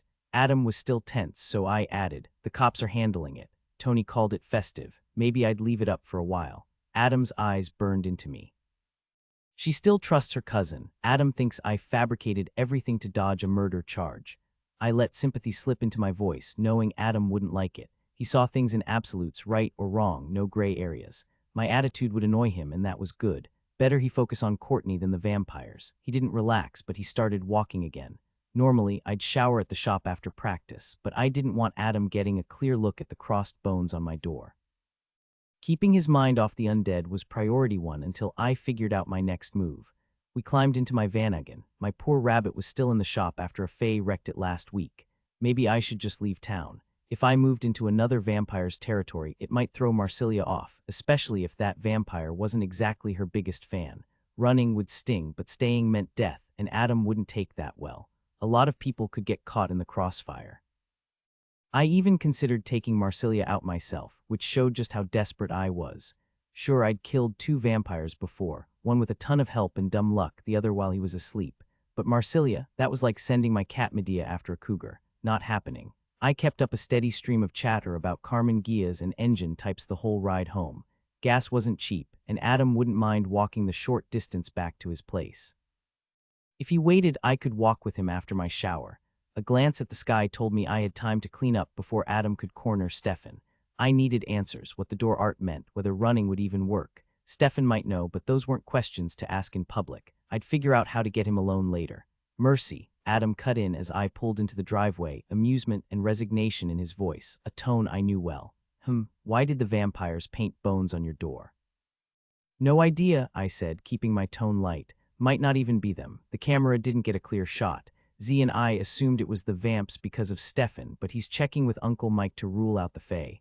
Adam's voice dropped, low and firm. I won't let Marsilia touch you. That wasn't just a promise. It was a vow some of the older werewolves hold onto their vows like sacred oaths. The ancient ones, centuries old, not just relics from the 1950s like Adam, forever frozen in his mid-20s. Modern men might have honor, but they don't obsess over it the way those old wolves do. That kind of rigid loyalty is both admirable and terrifying. I never pegged Adam for the type to chain himself to promises that could get him killed, or worse, get me killed. Marsilia wasn't exactly known for mercy, and if she wanted me dead, well, the odds weren't in my favor. I wasn't surrendering to fate, but growing up among werewolves had taught me to face reality head-on, and reality had a nasty habit of biting back. I forced a smirk, swinging open the van door. She won't touch me now that I've claimed you as my mate, pack protection and all that. The words sounded hollow even to me. Marsilia had a way of twisting rules to suit her needs. Stefan's the one who should be worried. Adam stepped out, waiting for me before asking out of nowhere, how about dinner tomorrow? Somewhere nice, maybe with dancing. I blinked. Of all the things I expected, threats, warnings, another lecture on vampire politics, a date invitation wasn't on the list. His fingers brushed my cheek, sending warmth straight through me, and for a second the looming threat of death faded. Yeah, I managed. That sounds good. But the flutter in my stomach wasn't just excitement. If I ran tonight, would it hurt him less? Or should I push him away first, make him hate me enough to walk away before Marsilia made her move? A sharp breath caught in my throat, panic creeping in. I need a shower, I said, voice steady. Then I've got to talk to Stefan. Adam just nodded, holding the door open like none of this was life or death, like tomorrow was guaranteed. I'll wait here while you clean up. Samuel's out, Adam said, his voice casual, but his gaze lingered a little too long. I forced myself to walk past him into my own house, refusing to let my steps falter. There was no reason to feel like prey, no reason to imagine his eyes burning into my back. He couldn't possibly know I was thinking about running. Still, I didn't look back as I muttered, "Make yourself comfortable. I won't be long." The bedroom door clicked shut behind me, and I leaned against it, exhaling. First, I scrubbed my hands raw under the faucet, scraping away the stubborn grit of the day with a stiff brush and gritty soap. No matter how hard I tried, some dirt always stayed, ingrained in my skin like a permanent reminder. If Adam minded, he'd never mentioned it. Once my hands were as clean as they'd get, I stepped under the shower's scalding spray. Could I really back out of being Adam's mate? Werewolves played their cards close to the chest, and pack magic wasn't something they explained to outsiders, but I'd picked up enough to know it wasn't as simple as I'd once thought. Mates could break their bond, at least in theory. I'd never actually met anyone who had. Had my agreement set something irreversible in motion? Magic usually demanded consent, but I wasn't as vulnerable to it as others. Maybe mating would be one of those things that just didn't stick. Then again, Adam wasn't just any wolf. He was the alpha. The rules bent differently for him. When he claimed me in front of the pack, something had shifted, not just for them, but for him, for me. Most wolves didn't work that way. There was supposed to be a ceremony, something private, binding. Had he skipped steps, or was mating an alpha its own kind of chaos? I groaned, pressing my forehead against the shower tiles. I needed answers, but who could I ask? Not his pack, they'd report straight to him. Samuel was off the table after our awkward almost relationship. Bran, no, he'd been too hopeful about that disaster. I missed Brian, my foster father, more than ever, but he'd been gone for years. The water stung the healing cut on my chin, and I ducked my head. Okay, so if the bond wasn't permanent, how did I make Adam walk away? Sleeping with Samuel was out. Hurting Jesse, unthinkable. Logic said pushing him away should work, but Adam didn't back down from a fight. And even if he left, would he really stand by if Marsilia came for me? With more time, maybe 6 months or a year, I could have figured things out. But running, my empty bank account meant I'd barely make it past Portland before hitting rock bottom. The panic clawing at my chest eased as a strange relief washed over me. For once, being broke felt like a twisted blessing. Even if I was walking dead, at least I'd have Adam for whatever time I had left. His hand rested lightly under my arm as we crossed the field toward the rusted fence separating our land, but the air between us crackled with something heavier. Mine, it whispered. Under different circumstances, without Marsilia's shadow looming, I might have bristled at the possessiveness. Instead, I ached because I couldn't just let myself lean into him, not without dragging him into danger. Maybe I should leave, cash or no cash. My stomach twisted again, and if I didn't choke it down, that panic would explode, right here in the open, next to the dented rabbit with Adam's number spray-painted across the roof like some bad joke. For a good time, he stopped short. Mercy, what's got you so pissed? Of course he knew. Even I could smell it, anger, fear, the whole ugly cocktail, too much and not enough at once. My vision blurred, throat locking as my knees gave out. Adam caught me before I hit the dirt, pulling me against him in the rabbit's shadow. His warmth seeped into my icy skin as he pressed his face to my neck. Black spots swallowed my sight, but I heard the growl rumble through his chest before his mouth found mine. Air rushed back into my lungs, the suffocating weight lifting just enough to leave me trembling, a mess of tears and snot. Humiliation burned as I shoved away, knowing damn well he let me. I scrubbed my face with my shirt and slumped against the car, cheek pressed to the sun-warmed metal. Weak, broken, god damn it.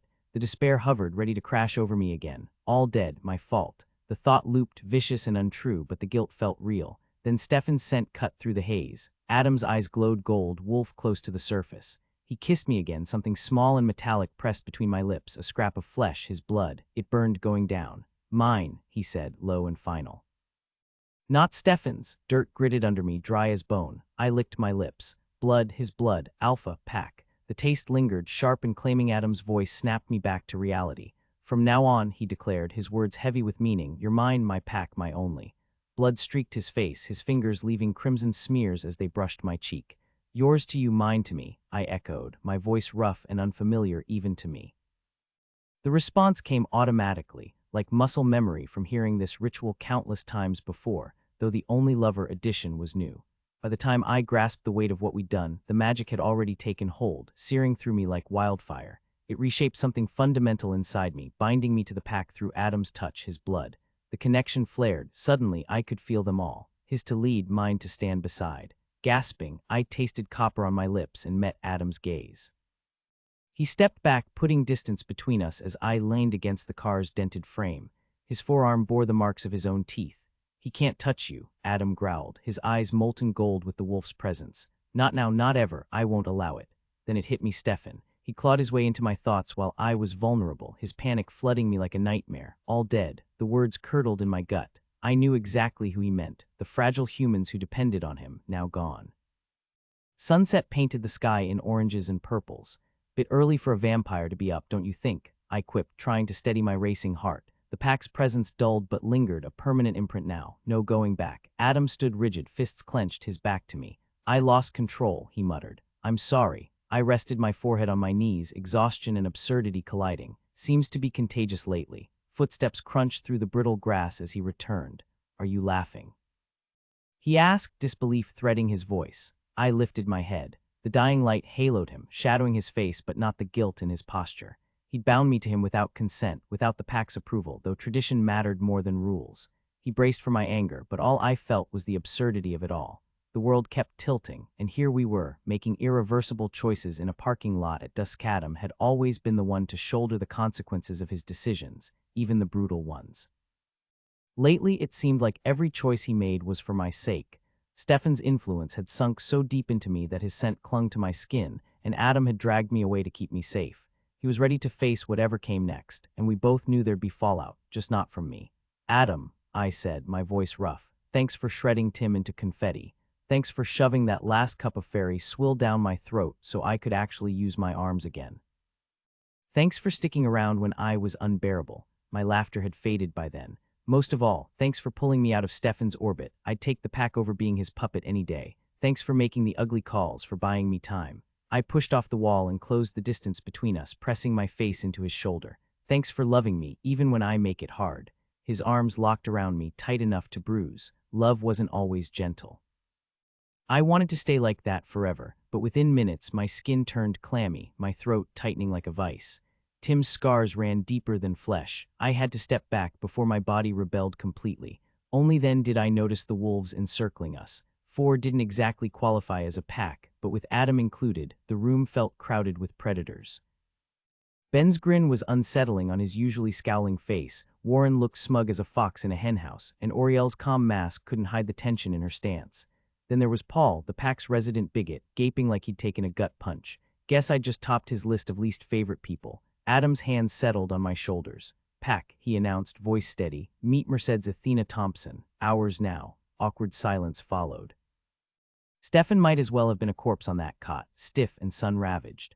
I flicked on the light, revealing the damage. The worst of the burns had healed, but his cheeks still bore angry streaks. He'd withered to a shadow of himself, his frame drowning in borrowed gray sweats, the unofficial uniform of every wolf den's lost and found. The sight of him, hollowed out like that, twisted something inside me. Adam was hosting what had quickly turned into a full-blown pack gathering in his upstairs living room. He'd seemed relieved when I slipped away to check on Stefan, probably worried someone might say something that would sting. He didn't realize how little I cared about opinions from near strangers. Sure, wolves ran their packs like dictatorships, but with a bunch of Americans raised on freedom and choice, even an alpha had to tread lightly. New members were usually introduced as potentials, not done deals, and bringing in a non-werewolf, that was practically unheard of. Human mates had status, sure, but they weren't pack. The magic just wouldn't allow it. Somehow my coyote nature was close enough to wolf for the pack bonds to accept me, though Adam probably should have run that by the Marok first. Outside, more cars rolled up, their headlights cutting through the dark. The weight of the pack's emotions pressed against me, unease, confusion, even anger. I crossed my arms, rubbing my sleeves like I could brush off the tension. What's wrong? Stefan asked, his voice calm, though it would have been more comforting if he'd at least opened his eyes. Besides Marsilia, I shot back. He finally looked at me, a faint smirk playing on his lips. That's plenty, I'd say, but she's not the reason this place is crawling with werewolves. I sank onto the plush basement carpet, resting my head against the cold bars of Stefan's cage. The door was locked, the key missing, probably in Adam's pocket. Not that it mattered. Stefan could vanish any time he wanted, just like he'd appeared in my living room uninvited. Right, I muttered, and I'm guessing that's your fault too. He sat up, leaning closer. What happened? When you hijacked my brain, I said. Adam didn't take it well. I left out the details, no need to spill pack business to a vampire. Whatever he did next, well, let's just say the pack isn't thrilled. Understanding flickered across his face, followed by something like guilt. I'm sorry, Mercy. I didn't mean to, I wasn't thinking. It's just being alone like this. He turned away, voice dropping. I was dreaming, and you were the only one left tied to me by blood. I thought you were part of it. A chill ran through me. She really killed them all, I whispered, remembering the flashes he'd left in my mind. You're whole, I hesitated. Sheep wasn't the kindest term, even if it was what vampires called their human feeders. No need to poke the bear, or the vampire, every single one of them. I recognized a few faces, even cared about a couple. But for some reason, the image that stuck with me wasn't any of the living. It was Danny, that young vampire, his ghost swaying in the corner of Stefan's kitchen. Stefan hadn't saved him either, his expression twisted with guilt. She called it discipline, he muttered, but it was payback, and she made sure I could still sense them, could still hunger for them from miles away. She wanted me desperate by the time I reached you. You mean she wanted me dead? A stiff nod, exactly. If Adam's pack hadn't been guarding your place, I would have done it. I studied his stubborn frown. She didn't see you clearly, I said. His lips quirked just barely before he shook his head. Leaning back against the wall, I exhaled. I'm still, furious, disgusted. He'd slaughtered innocent people, and here I was, talking to him like nothing had happened. I couldn't even finish the thought, so I switched tracks. So Marsilia knows I killed Andre and you and Wolf hid it. Not entirely. He dragged a hand through his hair, longer now, a side effect of heavy feeding. She's piecing it together. I was the only one punished, so Wolf might still be in the clear, maybe even me. His gaze flicked up, shadowed. I think she blamed me just for being connected to you. I brought you into her world. I'm the reason she trusted you enough to let you kill Andre's pet. In her eyes, you're my mistake. That's insane. You don't understand her, he said quietly. She's doing what she thinks is right for her people. The Tri-City vampires had been here long before the towns existed. Marsilia had been exiled here as punishment, some noble's jealous lover, shipped off to rot. But she didn't rot. She built a life, dragging along Stefan, Andre, who I'd later put down, and Wolf, a vampire who looked like a teenager but carried the weight of centuries. Wolf still dressed like he'd stepped out of the Dark Ages, and honestly, I believed it. Marsilia was supposed to die here. Instead, she kept her people alive. As the world grew safer, she checked out for decades, brooding in her lair. Now that she was back in control, the Seath was restless. Stefan and Andre had been loyal. Others, not so much. I'd encountered Estelle and Bernard before, but my knowledge of vampires was too limited to gauge their danger level. My first impression of Marsilia had been almost admiring, until she effortlessly enthralled Samuel, the second most powerful werewolf on the continent. That moment sent a chill down my spine, one that deepened with every subsequent encounter. Not to pick a fight, Stefan, I said, keeping my voice steady, but she's completely unhinged. She actually wanted to replicate those abominations Andre created. His expression hardened instantly. You don't understand anything. You have no clue what she sacrificed coming here or what she's done for our kind.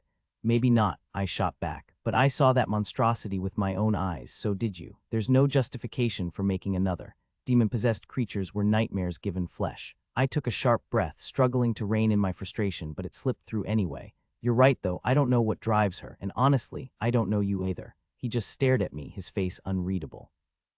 You're good at playing human, cruising around in that van like some amateur detective, but the man I thought you were wouldn't have stood by while Andre's victims were slaughtered. Wolf killed them, Stefan said flatly, not excusing himself, just stating facts. That indifference made my blood boil. He should feel guilty. You went along with it. Two people who'd already suffered enough, and you both ended them like they were nothing. That finally got a reaction. He surged to his feet. I did it for you. Can't you see that? Marsilia would have torn you apart if she'd found out. Those people were already lost, drifting, doomed, and she would have killed you. Doomed, I stood too, my hands clenched. How would you even know? Did you bother to learn their names? They had to die, he insisted. They knew too much. See, that's where we differ, I said coldly. What happened to your famous mind control? It only works on brief encounters, a single feeding, nothing more. They were people, I snapped, and you murdered them. Warren's voice cut through the tension like a blade as he descended the stairs. How did you know Mercy was at Andre's? He moved past me, unlocking the cage. That's been bothering me. Stefan frowned. What are you talking about? We only knew because Mercy told Ben, thinking he couldn't pass it on since he hadn't shifted back yet. He changed just to warn us, but we still couldn't track her down in time. You had no way of knowing, so how'd you show up right when she needed an alibi? Stefan didn't move. He just leaned against the bars, arms crossed. It was Wolf, I said, the realization bitter on my tongue. Warren caught on fast. One of the houses I'd tracked down belonged to Wolf. He let the silence stretch before speaking again. Tell me, Stefan, would Wolf be the type to lose his mind over Marsilia summoning a demon to possess a vampire? Would he risk destroying Andre to stop it? Even come to you for help? Stefan shut his eyes briefly. He showed up at my place saying Mercy needed backup. Didn't hit me until later why he'd really come. You've already figured this out, Warren pressed, his voice steady. So what's the verdict? Stefan exhaled sharply. Does it even matter? Warren leaned back, his Texas drawl deliberate. Knowing who's got a knife at your back always matters. His gaze sharpened. So who's holding yours? Stefan's jaw clenched, frustration burning in his eyes. I don't know. Warren smirked, unimpressed. Bull, you're smarter than that. You know how this game works. I cut in. Wolf played you to get to me, then ratted you out to Marsilia. Stefan just stared, his expression unreadable. With you and Andre gone, that leaves Wolf, Bernard, and Estelle. I rubbed my palms together, wondering if the truth would even help him now. It wouldn't undo the damage, but like Warren said, better to see the trap before it snaps shut. Marsilia already doesn't trust Bernard and Estelle, right? Stefan nodded. They're someone else's pawns forced on her. She tolerates them, but she's not stupid. Wolf, though, he's a wild card even to himself. He paused, fingers tightening around the cage bars. Power's never been his problem. If he wanted more, he'd take it. But he had a hand in this for reasons only he knows. Warren crossed his arms. If Marsilia knows you helped Mercy kill Andre, why's Mercy still breathing? Stefan's voice turned rough. She was supposed to be dead. Why do you think Marsilia starved me into a monster and dumped me in Mercy's living room? You really think I'd do that on my own? I swallowed. So she gets everything, no blood on her hands. If you'd killed me, she could have played the victim. Too bad you didn't follow the script. Stefan's glare was ice. She didn't underestimate me. She knows exactly what I am. The unspoken sting from my earlier jab hung between us. She just didn't plan on a werewolf alpha crashing her party. I'd seen the hunger in his eyes that night. Part of me still wanted to believe he wouldn't have done it. Stefan caught my hesitation and scoffed. Don't waste your pity on me. A vampire, he said, his voice low and dangerous. And I could have ended you right then. Warren smirked, arms crossed. He's kinda adorable when he's all worked up. Stefan ignored us both, his shoulders tense. She's out there alone and doesn't even realize it, he murmured, pain lacing his words. He wasn't talking about me. The guy had been through enough lately. He deserved a break. So I turned to Warren instead. Why aren't you upstairs with the others? He gave a lazy shrug, his expression unreadable. The boss handles things better without me stirring the pot. Paul despises me way more than he does you, I pointed out, grinning. Warren barked a laugh, exactly what I'd been going for. Wanna put money on that? I handed him his tail from here to Portland and back. Trust me, he's still salty. You're a wolf. I'm just a coyote, no contest. Warren feigned offense. Please, you're not even a blip on his ego radar. I'm corrupting the pack, I shot back. You're just a glitch. Yeah, well, that's because you called him a... I glanced around. Stefan, but the vampire had vanished. I never got to ask him about those bones scratched into my door. Warren let out a low whistle. Well, damn. The next evening, I tugged at the hem of my teal dress, trying to make it cover more of my thighs before Adam Suv's leather seats won the battle. He hadn't told me where we were headed, but Jesse had tipped me off the second he left, complete with a detailed description of his outfit. So I'd pulled out the big guns. Even though our backyards touched, the drive was long enough for me to slip into the right dress before he pulled up. Adam lived in suits, work, meetings, politics. 6 days a week, same as me. But tonight's wasn't just power. It whispered, and yeah, he cleans up nice. And he did. Did you call Bran? I asked as he merged onto the highway. He shot me a glare. No need. Half the pack probably already did. He'll call when he's ready. Fair point. I hadn't asked, but the look on his face last night, after Warren and I finally surfaced to an empty house, save for Samuel, said plenty. Samuel had kissed me square on the mouth just to mess with Adam, then ruffled my hair. There's my little wolf, still a natural at chaos, huh? Unfair. This mess was Stefan and Adam's doing. I told him so after he walked me home. Adam had called once that afternoon, a quick reminder about our date. I'd immediately dialed Jesse, bribing her for intel. $5 well spent, judging by the way his grin flickered when I climbed into the SUV. Too bad my mouth had to go and ruin it. The dent on Adam's Explorer was still there, a glaring reminder of the wolf that had slammed into it, thanks to an angry Faye, and let's be honest, me. I'd asked him for a repair estimate and he'd just growled. Then I brought up Bran. So far our date was going fantastically. I fiddled with the hem of my skirt, restless. Mercy, Adam said, his voice rougher than before. What? I shot back. If I sounded sharp, it was because he'd started the grumpiness first. If you keep messing with that dress, he warned, eyes still on the road, hands tight on the wheel, I'm ripping it off and dinner's canceled. I studied him, the tension in his jaw, the way his grip tightened, and then it hit me. I had done that, me with grease under my nails and a stitched-up chin. Maybe the night wasn't a total disaster. I smoothed my skirt down, fighting the urge to push it higher. Adam might have been joking, but I wasn't sure I wanted to test him. I turned to the window, biting back a smirk. He drove us to a new Thai place in West Pasco, a town that had exploded from empty desert into restaurants, a theater, and Jesse's favorite, a gigantic Walmart. Hope you like Thai, he said, parking in the farthest corner of the lot. His paranoia had us ready for a quick escape. Mine just gave me panic attacks. Shared quirks, wasn't that the foundation of true love? I hopped out deadpan. I'm sure they have burgers. The door clicked shut behind me, but before I could move, Adam had me pinned against the car, grinning. You like Thai, he said. Admit it. I crossed my arms, ignoring the voice in my head screaming trapped. It helped that up close Adam was even better, especially with that one dimple. Jessie ratted me out, didn't she? I grumbled. Next time I see her, I'm revealing all her secrets. Just watch me. He laughed and stepped back, giving me space. To prove I wasn't rattled, I grabbed his arm and dragged him toward the restaurant. The food was amazing. I made a point to mention the burgers. Neither of us ordered one, but it was the principle of the thing. We argued about cars. His Explorer was a hunk of junk, and my Rabbit was a classic. 30 years from now, his SUV would be scrap metal, and my VW would still be running. And through it all, I couldn't stop smiling. His wolves kept getting thrown into the fray, and we needed a distraction. Between bites of food, we debated movies and books. He was all about biographies, which surprised me. The only one I'd ever enjoyed was Carry On, Mr. Bowditch, back in middle school. Fiction, not his thing. We even butted heads over Yeats, not his poetry, but his fascination with the supernatural. Adam thought it was absurd, and I couldn't help teasing him about it. Mercy, he started, but his phone cut him off. I took a sip of water, ready to eavesdrop, but the call ended almost as soon as it began. Hauptmann, he answered sharply. Get over here, Wolf, a stranger snapped before hanging up. Adam frowned at the screen, and I moved closer to check the number. That's from Uncle Mike's, I said, recognizing it instantly. He tossed cash on the table, and we bolted outside. The Explorer tore through traffic, Adam's grip tight on the wheel. We hit the interstate when it hit us, a wave of fury and loss. Someone in the pack was gone. My fingers dug into his leg as the emotions surged through the bond. He didn't slow down, weaving through cars like it was nothing.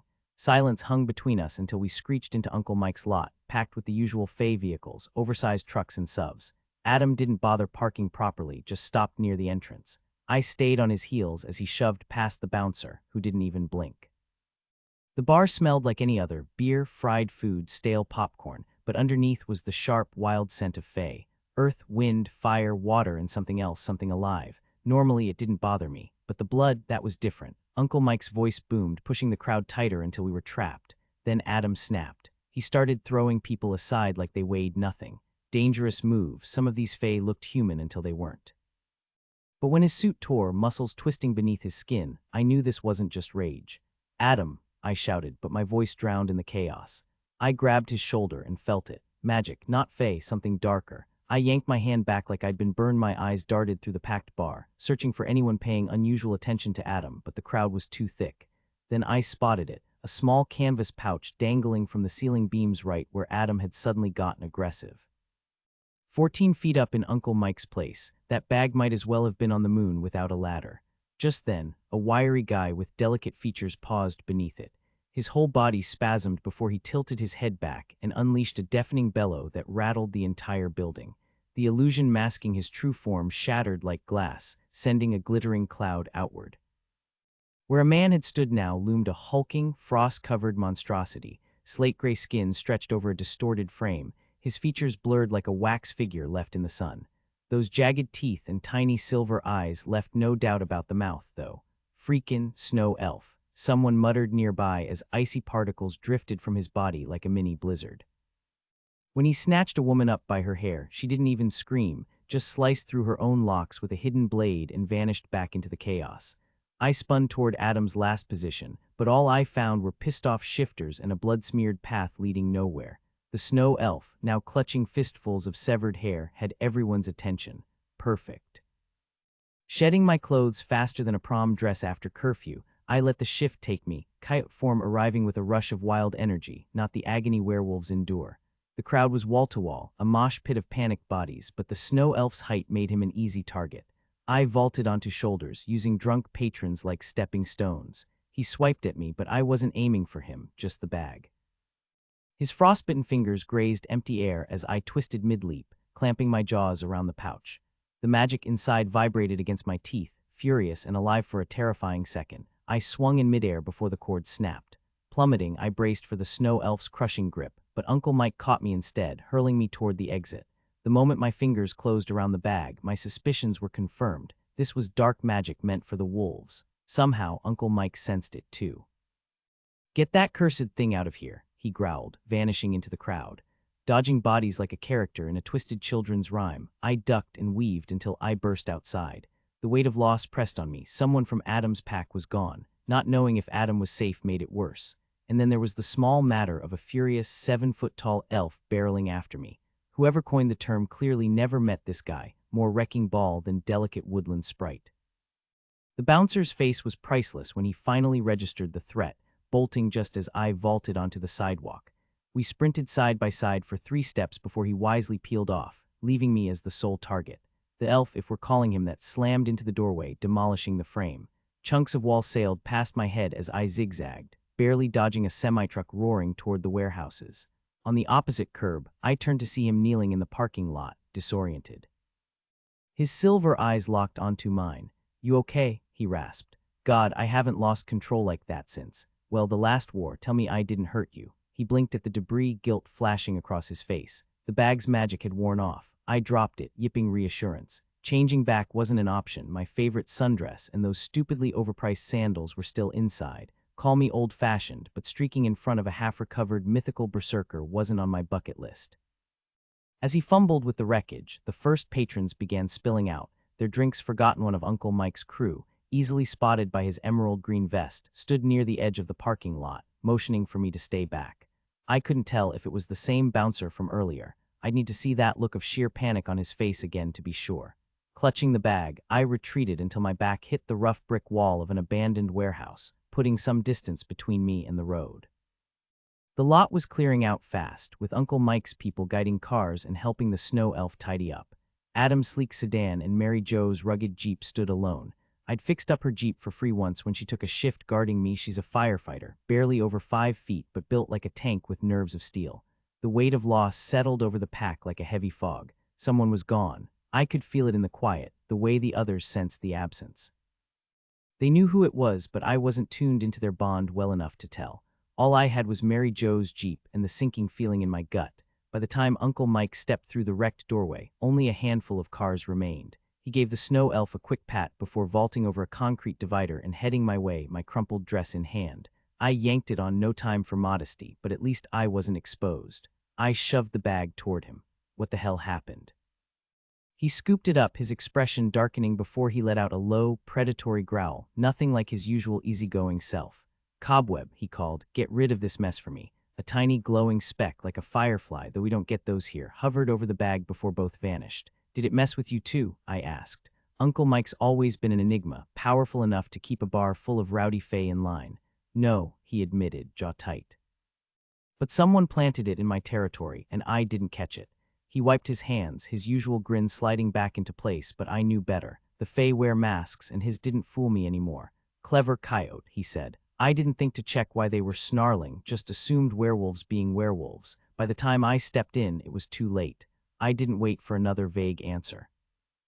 With a sharp wave of my hand, I bolted barefoot across the street, through the empty lot, and back into the bar. The interior wasn't as bad as I'd feared, just a wrecked tavern like the aftermath of a rowdy NFL afterparty gone too far. I eyed the shattered beam where the snow elf had crashed through, imagining linebackers or maybe even grizzlies causing that kind of damage. Adam, back in human form, leaned against the stage with his arms crossed, his expression unreadable. Someone had tossed him a pair of cut-off jeans, but the tension in his shoulders was unmistakable. Nearby, Paul and another wolf, Sean, huddled together. Paul looked queasy, his shirt stained dark, while the other man cradled a motionless figure. The metallic scent of blood hung thick in the air, clinging to their skin and clothes. Across the room, a makeshift triage had formed. The woman who'd hacked off her own hair earlier was now helping others, her hands steady despite the chaos. Adam's gaze snapped to me as I stepped forward, glass crunching under my bare feet. I barely noticed. Paul's friend rocked back and forth, his voice breaking. "Didn't mean to. God, I'm sorry." His grip on Mary Jo's body tightened, his sobs raw. I hesitated, keeping my distance. Paul's grief was a live wire, and I wasn't about to test it. Uncle Mike slipped in behind me, pausing to assess the room before approaching with the shorn-haired woman in tow. "Alpha," he said, voice low but firm, "my people failed your pact tonight. Let us make it right." He gestured to Mary Jo, and Adam's expression shifted from stone to steel in an instant. He pried her from the weeping wolf's arms, his movements deliberate. Paul had to physically peel his friend's fingers away, the man collapsing against him like a puppet with cut strings. The woman, now muttering in rapid Russian, crossed her arms, defiance in every line of her body. Uncle Mike cut her off with a sharp wave. "Who'll they tell? Humans already think werewolves are monsters. You think they'd risk exposing us?" Her glare faltered when she spotted me. Her eyes went pitch black, widening in recognition. "You," she breathed, the word dripping with something between awe and dread. Her laughter was sharp and unsettling, sending a chill down my spine. Naturally, it had to be you. For some reason, my presence silenced her objections. She moved toward Mary Jo, who lay motionless in Adam's arms. Like the snow elf before her, the fae let her glamour dissolve, but hers didn't just fade, it melted, sliding down her body like liquid before pooling at her feet. She was taller than Adam, taller than Uncle Mike, her arms slender as reeds, her fingers unnaturally long. It took me a second to realize each finger had an extra joint and tiny pads underneath, like a lizard's. Her face wasn't pleasant. As the illusion peeled away, her eyes shrank, her nose elongated, hanging over her thin lips like a twisted tree branch. A soft violet glow rose from her feet, swirling up her body before gathering in her hands. She tilted Mary Jo's head, pressing her fingers to the torn flesh beneath her chin, where Paul's remorseful friend had ripped out her throat. The light never touched me, yet I felt it, like dawn breaking over the ocean, warm and electric against my skin. Adam inhaled sharply but kept his focus on Mary Jo. After a moment, the bloodstains on Mary Jo's tank top vanished, replaced by a pale white glow under the Fae's magic. The Fae pulled back abruptly. "It's done," she told Adam. "Her body is whole, but you must restart her heart. Only if she hasn't moved on will she return. I don't deal in life and death." "CPR," Uncle Mike translated dryly. Adam lowered Mary Jo to the ground, tilting her head back as he began compressions. "What about brain damage?" I asked. The Fae turned to me. "Her body is healed. If they act fast, her mind will be fine." Paul's friend hovered nearby, but Paul stood, mouth opening. "Don't," I cut in. His eyes flashed at the command. I should have let him speak, but pack loyalty overruled caution. "You don't thank the Fae unless you want to spend eternity in their debt." "Spoil sport," the Fae woman said, amused. "Mary Jo means a lot to us," I said, dipping my head. "Losing her would have hurt for a long time. What you've done is incredible." Mary Jo gasped, and Paul's anger vanished. They weren't close. She had eyes for Henry, and Paul was married, but she was Pack. I would have gone to her, but the Fae held my gaze, her thin lips curling into a knowing smirk. "So this is the one?" Uncle Mike hesitated. "Yeah, he was usually a friend, which made his wariness all the more unsettling." The way Uncle Mike hesitated told me everything. This Fae could do real damage, and even in his own tavern, his domain, he didn't think he could stand against her. She studied me like a chef inspecting produce at a farmer's market, her gaze lingering on every flaw. "I didn't expect another reckless coyote to challenge the snow elf," she mused. "You owe me nothing for this, Green Man." I'd heard that name before, Green Man, but its meaning still eluded me. When her long fingers brushed against me, survival instincts kicked in, drowning out any other thoughts.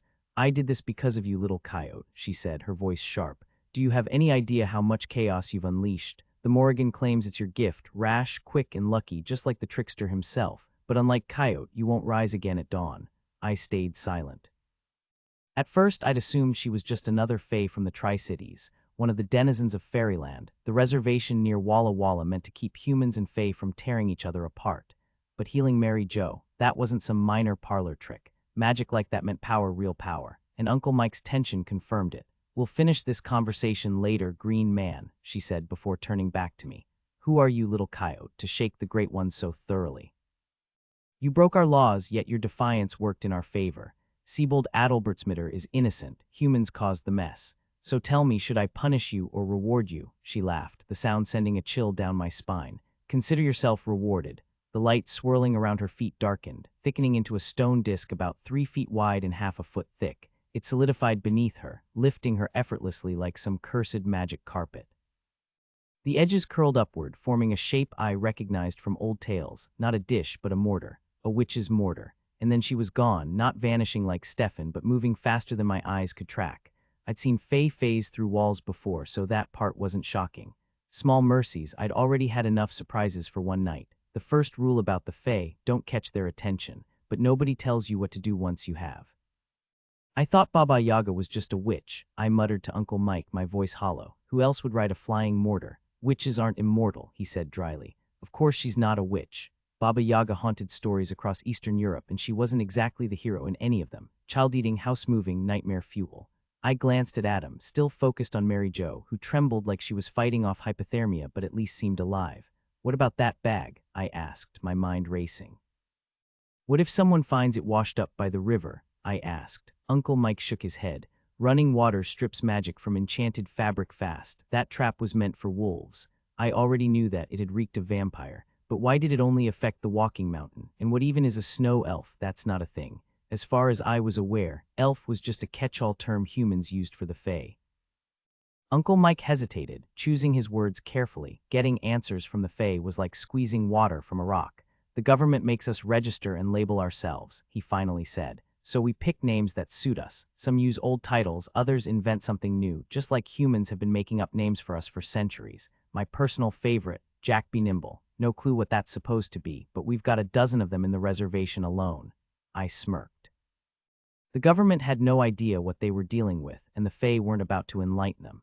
So he just made up Snow Elf, you planning to argue with him. As for why the bag targeted the wolf, a quiet voice with a Nordic lilt cut in behind me. I have another true form. I stiffened, not many could sneak up on me, but I hadn't heard him approach. The so-called Snow Elf stood there, a few inches shorter than me, though he could have changed that as easily as Z could fix his bald spot. Maybe when one of your forms is 10 feet tall, height doesn't matter. He gave a sharp, martial arts-style bow. Glad you're quick, he said. I shook his cool, dry hand. Me too, I admitted. He turned to Uncle Mike. Do you know who said it? Was it meant for the werewolves or me? Adam was listening. I could tell by the tension in his shoulders, even though he seemed focused on his injured pack. Uncle Mike shrugged. I was too busy keeping it away from you. Berserker wolves are bad enough. A berserker snow elf loose in Pasco. No thanks. I knew why. That bag had smelled like vampire. The elf knelt by Mary Jo, but Adam moved between them, lifting her into Paul's arms. Mine, he growled. The elf raised his hands, smiling, but his words had an edge. No harm meant, Alpha. My wolf-commanding days are long over. Adam didn't relax. Maybe, he said, eyes locked on him. She belongs to me, but I don't belong to you. Uncle Mike cut in sharply. That's enough. One fight tonight is plenty. Go home, Emir. The elf on his knees locked eyes with Uncle Mike, tension flickering across his face before he flashed a grin too bright, too practiced. His teeth were white but uneven, like he'd never bothered with braces. Rising smoothly, he didn't use his hands, just the controlled strength of his legs, like someone who'd spent years in a dojo. It's been quite the evening, he mused, turning slowly to take in not just Uncle Mike, the wolves, and me, but the entire room. Only then did I realize every pair of eyes was fixed on us, or maybe just on him. Time to call it a night, until next time. Silence hung heavy until the door clicked shut behind him. Uncle Mike exhaled, his accent thicker than usual. Well, that was something. Outside, Mary Jo was conscious but still dazed.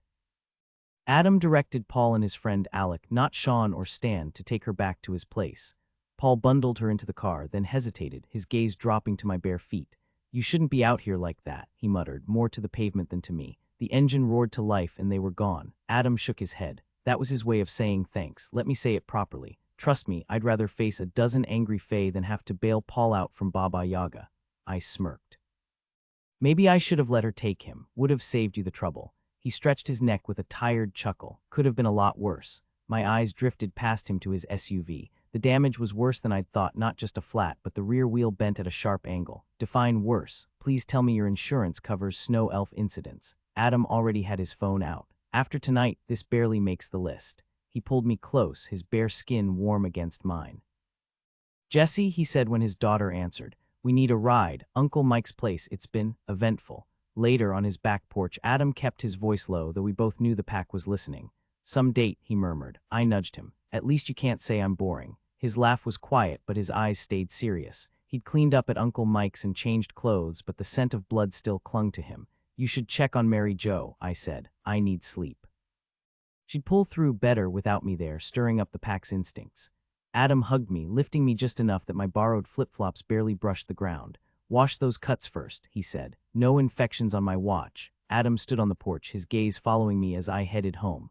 Ben caught up before I'd even made it halfway, falling into step beside me. I offered to let him come inside, but he just shook his head. I'll keep watch out here, he said. The cool air helps me think straight. After scrubbing the day off my feet, I collapsed into bed, exhaustion pulling me under before I could even settle. But sleep didn't last. Some instinct yanked me awake in the dead of night, my skin prickling with the certainty that someone was in my room. The silence was too complete, no breath, no rustle of fabric. Even Stefan would have left some trace, some whisper of movement, but there was nothing. Just the weight of the walking stick pressed against my side, its warmth oddly comforting despite the way it usually unsettled me. My fingers curled around it, then a voice cut through the dark. No need for weapons, Mercy. I was on my feet before my brain caught up, the stick gripped tight in my hand. Bran, the scent hit me, then mint and musk, wild and unmistakable, layered with something uniquely his. I flicked on the light, squinting as it flooded the room. Shouldn't you be off doing Marok things? I asked, voice dry. World domination, maybe. He didn't move from where he lounged against the wall, just lifted an arm to shield his eyes from the sudden brightness. I dropped by last weekend, he said. You were out cold, didn't seem worth waking you. My stomach twisted. Between Baba Yaga, Mary Jo, and the vampires, I'd completely forgotten why he'd come. And now, the way he hid his face, too casual, too deliberate. Bran didn't just visit, not without reason. Especially not when it involved his pack. I already hashed it all out with Mom, I said, defensive. His arm dropped, revealing a grin that was all teeth. I'm sure you did. His eyes gleamed, almost green under the artificial light. Tell me, are Samuel and Adam smothering you yet? The sympathy in his voice was a lie. Bran was a master at playing harmless. The torn jeans, the messy hair, that stupid anarchy symbol scribbled on his thigh. But I knew better. He could gut you while smiling like a kid with a secret. You're staring, he said. Is it really so strange that I'm here? I sank to the floor, legs giving out beneath me. Being in the same room with Bran for too long when I'm taller than him always puts me on edge. Some of it's habit, some of it's the weight of his authority, the magic that marks him as the leader of all werewolves. Did someone call you about Adam bringing me into the pack? I asked. Bran's laughter was quiet but genuine, his shoulders shaking slightly, and for the first time I noticed the exhaustion in his expression. Glad I'm so entertaining, I muttered, just as the door creaked open behind me. Samuel's voice cut through the tension like a knife. Private party, or can I crash? One word, party, and suddenly the air shifted. No mention of Tim, no questions about what I'd done. Just Samuel, smooth as ever, letting us all know the topic was off limits. Get in here, I said. How's Mary Jo holding up? He exhaled, rubbing the back of his neck. Listen, if I'm ever dying and some fae offers to patch me up, hard pass. His gaze flicked to me. She'll pull through, but she's a mess. Never seen a wolf that's shaken. At least she stopped crying after Adam forced her shift. Right now, she's passed out on that ridiculous sectional in the basement, surrounded by Paul, Alec, and Honey. Samuel dropped onto the floor beside me, not between Bran and me, but close enough to send a message. He could have sat by his father, but he didn't. So, he said, stretching his legs out, what's the occasion? Bran's lips curved, catching the unspoken meaning. You don't need to shield her from me, he said, voice low. She's proven she can handle herself. With wolves, words are just the surface. Bran had just confirmed he'd seen the security footage, me, Tim, all of it. And he didn't just tolerate what I'd done, he approved. It shouldn't have mattered this much, but Bran's opinion always carried weight. And yes, he added after a beat, plenty of people called about you joining Adam's pack. Here's what you can tell him. No, I didn't know it was possible. No, I can't undo it. Only you or Adam can. And no, I'm not angry. Adam's his own alpha, and no one's worse off for it. His grin turned sharp, almost playful. Except maybe Adam. At least you can't total a Porsche this time. That was years ago, I shot back. And I paid for the damn car. You practically challenged me to take it, so I don't get why you blew up like that, I shot back. Bran's voice stayed calm, but there was something underneath, something off. Telling you not to touch it wasn't a challenge, Mercy. Samuel cut in, siding with me. Yeah, it was, and you knew exactly what you were doing. So you had no right to be furious about the car, I said, riding the high of being right. Samuel burst out laughing. Still clueless, huh? Bran wasn't mad about the car. He got there first, thought you were dead. We all did. That crash was something else. My words stuck in my throat. The last thing I remembered after slamming into that tree was Bran's face twisted in fury, worse than I'd ever seen, and I'd given him plenty of reasons over the years. Samuel gave me a light smack on the shoulder. Rare to see you without a comeback. So you had Charles teach me car repair and driving, I muttered. Charles, Bran's oldest, acted like he despised anything with wheels. Until that summer, I'd assumed he couldn't drive at all. But Charles was good at everything, unnervingly so. That was half the reason he scared people. Kept you busy and out of trouble for months, Bran said, smug but not entirely joking. Growing up meant realizing how wrong you'd been about things. That thought gave me the nerve to say, I need help. Go ahead, he said easily. I spilled everything, Marsilia's ruined plans, Stefan showing up unannounced, my old college rival reappearing, the disaster at Uncle Mike's, and that creepy little bag reeking of magic and vampires. I even admitted my fear that telling Adam would start a war. Bran nodded. I'll check on Mary Jo, got a few tricks up my sleeve. Samuel exhaled. Good, so it is my fault, I said. I went after Andre. But Marsilia hasn't come for me. Bran raised an eyebrow. You thought a vampire would play fair. I guess I had. Amber's giving me a reason to leave town. With me gone, Marsilia might back off. Plus, I needed time to figure out a way to end this without more bloodshed. Samuel's voice turned sharp. And give Adam and me time to plan our move. I opened my mouth to argue, but they deserved to fight back, to know they were targets. If Mary Jo lived, Adam wouldn't start a war, if she didn't. Maybe Marsilia had finally lost it. I recognized that dangerous kind of instability from the Marok's pack, where the elder wolves sometimes went to meet their end. If you walk away now, Marsilia might see it as a win, Bran pointed out. I can't predict whether that'll work in your favor or against you down the line, but stepping out of this mess for a short while could be smart.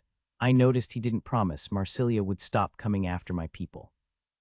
Uncle Mike would definitely connect the dots. If vampires used his bar to ambush the pack, Marsilia already knew. She had to be seething if she was willing to risk pissing off both Uncle Mike and Adam just to get at me. My guess, if I left, she'd bide her time. She'd want me to watch the fallout, but I couldn't be certain. Here's the thing, Amber's invitation feels off, or maybe it's just after Tim. My throat tightened. I'm scared to go. Bran studied me with those sharp golden eyes, calculating. Fear isn't useless, he finally said. It keeps you from repeating mistakes. You fight it by understanding it. What's got you spooked? I don't know. Weak answer. Instinct, then, Bran pressed. What's your gut saying? That this reeks of vampire games. Stefan drops in to rattle me, and suddenly there's an escape route. Feels like trading one nightmare for another. Samuel was already shaking his head. Marsilia wouldn't ship you off to Spokane just to yank you from our protection. Seattle, maybe she's got allies there. But Spokane, only one vampire rules that city, and he doesn't tolerate guests. No packs, no fae, just a handful of weaklings smart enough to stay hidden. I blinked. Spokane wasn't some backwater, it was a major city. That's a lot of ground for one vampire to control. Not for him, Samuel and Bran said in unison. Bran added, not for Blackwood. So, I said carefully, what happens if I spend a few days there? Bran shrugged. How would he even notice? You smell like a coyote, close enough to a dog for someone who doesn't hunt wild game, and most humans reek of their pets anyway. I wouldn't advise moving there, but a short stay, you'll be fine. Then you think I should go? Bran shifted, pulling his phone from his back pocket. Don't those snap when you sit on them? I asked. I've crushed two that way. He just smirked and dialed. Charles, dig up everything on an Amber. He glanced at me, waiting. Chamberlain, that was her maiden name, I told Samuel's brother. No clue about her married one. Charles would catch every word, even half asleep discussing werewolf business on speakerphone was a rookie move. Headphones were the way to go. Amber Chamberlain, Charles repeated, his voice crackling through the line. That narrows it down to maybe 100 people. She's in Spokane, I said. We went to college together. That helps, he replied. I'll dig deeper and call you back. Bran hung up and turned to me. Knowledge is your best weapon. No reason you shouldn't go. Bring backup, Samuel added. Before I could react, Stefan materialized in the room. It's Stefan, I yelled, but Bran was already moving. In a blur, he had the vampire pinned against the wall, fingers locked around his throat. Samuel jumped up, gripping Bran's shoulder. Just stop, it's Stefan, Mercy's friend. For a tense moment, nobody breathed. Then Bran released him, stepping back. Stefan hadn't resisted, smart, since even a powerful vampire wouldn't win against Bran.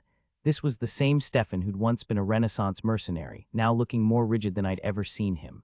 That was reckless, Samuel snapped. What part of don't surprise a werewolf didn't sink in? The old Stefan would have laughed it off with a theatrical bow. This one just gave a stiff nod. I'm useless here. Mercy's the easiest target. Send me with her to Spokane. There was an edge in his voice, something restless. I wondered what he'd been up to since leaving Adam's place. Maybe he needed a distraction too. Weak, I scoffed. Samuel snarled, rounding on him. Idiot, my father almost had her convinced and now you've blown it. I couldn't help but laugh. We were all playing the same game, me trying to protect them trying to protect me. Maybe we were both right. Bran's phone rang again. Charles's voice came through, rattling off details.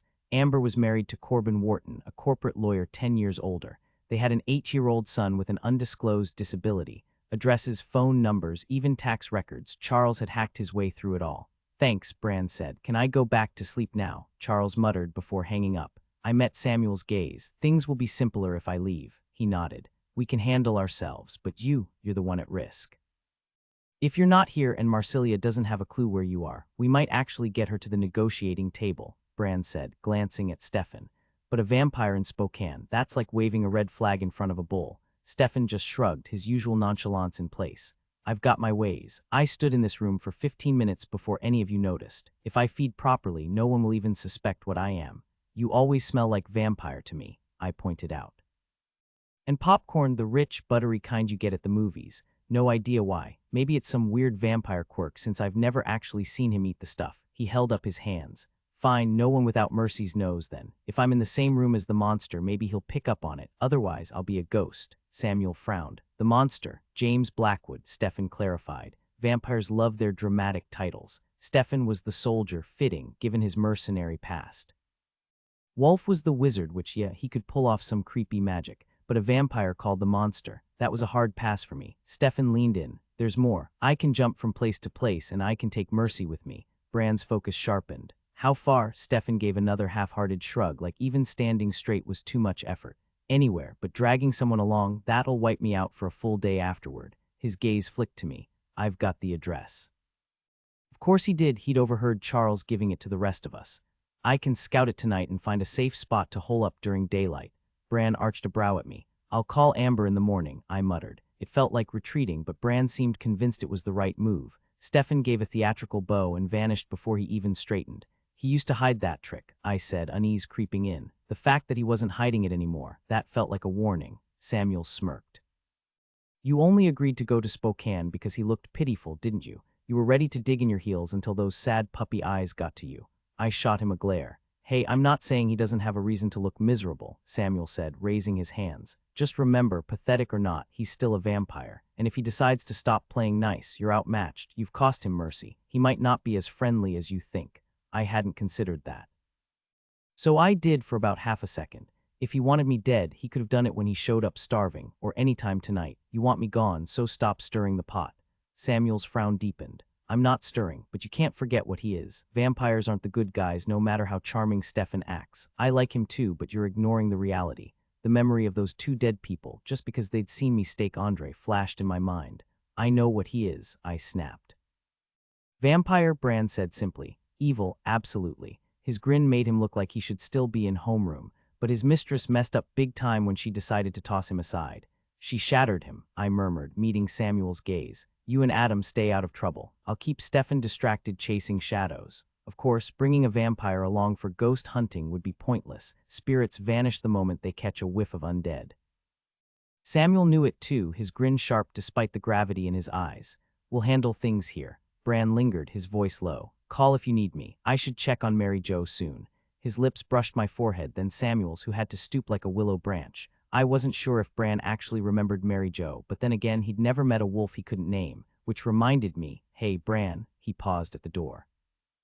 That girl we sent your way, the one changed too young, still learning control. Is she okay? A tired smile flickered. Kara held her own last moon. Give her time, she'll get there. With a careless wave, he vanished into the night. Try not to work too hard, I called after him. The Mustang's engine growled to life, definitely a rental, before fading down the street. Samuel stretched. You've got a few hours. Sleep. I'll sneak over to Adam's, see what he's up to with Mary Jo. Why not just call? I grumbled. He tousled my hair. He was checking on you, I huffed. At least he didn't ask if I was okay. I'd have had to stab him. Samuel's grin turned wicked. Hey Mercy, are you okay? My fist connected purely on surprise.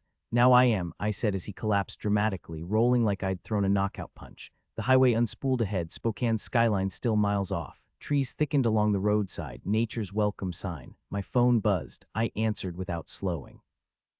Vanagons weren't built for speed, but I'd fantasized about swapping in a Subaru engine someday. Mercy, Adam's voice crackled, irritation simmering. Samuel had clearly spilled about the vampire mess at Uncle Mike's. Aha! I swung past an RV, savoring the fleeting victory. Before you chew me out, remember I'm risking a ticket talking while driving. Really want to pay my fine for the privilege of your rant. A reluctant chuckle told me I'd dodged the worst of it. You're still driving. I thought you'd be there by now. Had to fix a shift linkage on a Ford Focus at that rest area near Connell, I said. Nice woman and her golden retriever were stranded after her brother-in-law botched the clutch job. Left a few bolts loose and one fell right out. Took about an hour to track down the right bolt and nut. My shoulders were streaked with grease and my hair was full of grit, proof enough of the struggle. My rabbit had a towel stashed in the back for kneeling on, plus a small stash of spare car parts. It'd be a while before I got it running again. How's Mary Jo? Finally asleep for real this time. Bran stepped in. The warmth in his voice was unmistakable. Just be careful with that ghost hunt and don't let Stefan sink his teeth into you. There was a slight edge there. Jealous much, I teased. Right on cue, the RV roared past me on the downhill. Maybe a little, he admitted. Don't be, we'll handle it. Ghosts aren't half as scary as unhinged vampire women. My voice wavered despite my best effort. I'll watch my back, hey Mercy. Yeah, consider yourself scolded, he murmured before hanging up. I smirked at my phone and snapped it shut. Amber's directions to her place were straightforward, almost too easy. The relief in her voice when I called earlier made me hope this was just a ghost problem and not some elaborate vampire trap. Brand swore Marsilia wouldn't bother shipping me off to Spokane, but I wasn't taking chances. Not paranoid, just smart. Z agreed to cover the shop while I was gone. I could have haggled him down. He still felt guilty over things that weren't his fault, but cheap labor meant peanut butter instead of ramen for dinner, and I wasn't that desperate. He'd checked with Uncle Mike about the crossed bones on my door. Definitely vampire handiwork. A warning: I'd broken faith, lost their protection, and anyone helping me was now a target. The implications were terrifying. Tony, Sensei Johansson, anyone tied to me was in danger. Getting out of town for a few days suddenly seemed like the best way to minimize collateral damage. Amber's place was a sprawling Victorian with twin turrets, freshly repointed brick, and pristine gingerbread trim. Even the roses looked like they belonged in a catalog. Staring at the sunlight glinting off the stained glass, I tried to remember the last time I'd washed my own windows. Had I ever? Samuel probably had. The thought was still lingering when the front door swung open. A young boy stared at me with wide eyes, clearly surprised by my unannounced arrival. I hadn't even knocked. "Hey there," I said, offering a casual smile. "Your mom around?" He blinked those big green eyes, framed by lashes so thick they could have been fake, before reaching past me to press the doorbell button. "Name's Mercy," I told him as we waited, hearing distant footsteps from inside the house. "Your mom and I go way back." His expression turned guarded, lips pressed tight. "Guess Amber hadn't mentioned me." "Mercy, I was starting to think you'd bylate on me."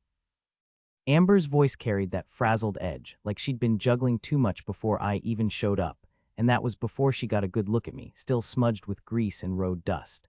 Chad and I both turned as she stepped into view, still polished as ever, but her eyes were tight with stress. "Chad, this is my friend who's helping us with our little problem." Her hands moved in smooth, practiced motions, and I remembered Charles mentioning her son was deaf. She kept signing even as she spoke to me. "This is my son, Chad," she exhaled sharply. "Listen, I feel awful, but my husband just sprung a last-minute dinner on me. Some big-shot client. It's formal," and she cut herself off, gaze flicking over my stained clothes. "What?" I snapped, letting the edge in my voice sharpen. "Not fancy enough for your crowd. Sorry, the chin stitches aren't coming out till next week." Amber burst out laughing. "God, you haven't changed. If you didn't pack anything decent, raid my closet." "The guy coming over's actually tolerable for a corporate shark. You might even like him. I've gotta run to the store, though." She angled her face toward Chad. "Sweetie, can you show Mercy to the guest room?" He shot me another suspicious glance but nodded, leading the way upstairs. As he disappeared inside, Amber lowered her voice. "Fair warning, my husband thinks the ghost thing is nonsense. If you could avoid bringing it up at dinner, I'd owe you one." The guest bathroom smelled like lavender soap, and those obnoxious toilet pucks people without pets always use. No eerie whispers, no phantom scents, just the prickle of unseen eyes on my skin as I scrubbed the grime off my hands. I yanked my hair into a fresh braid, the mirror reflecting nothing but my own wary face.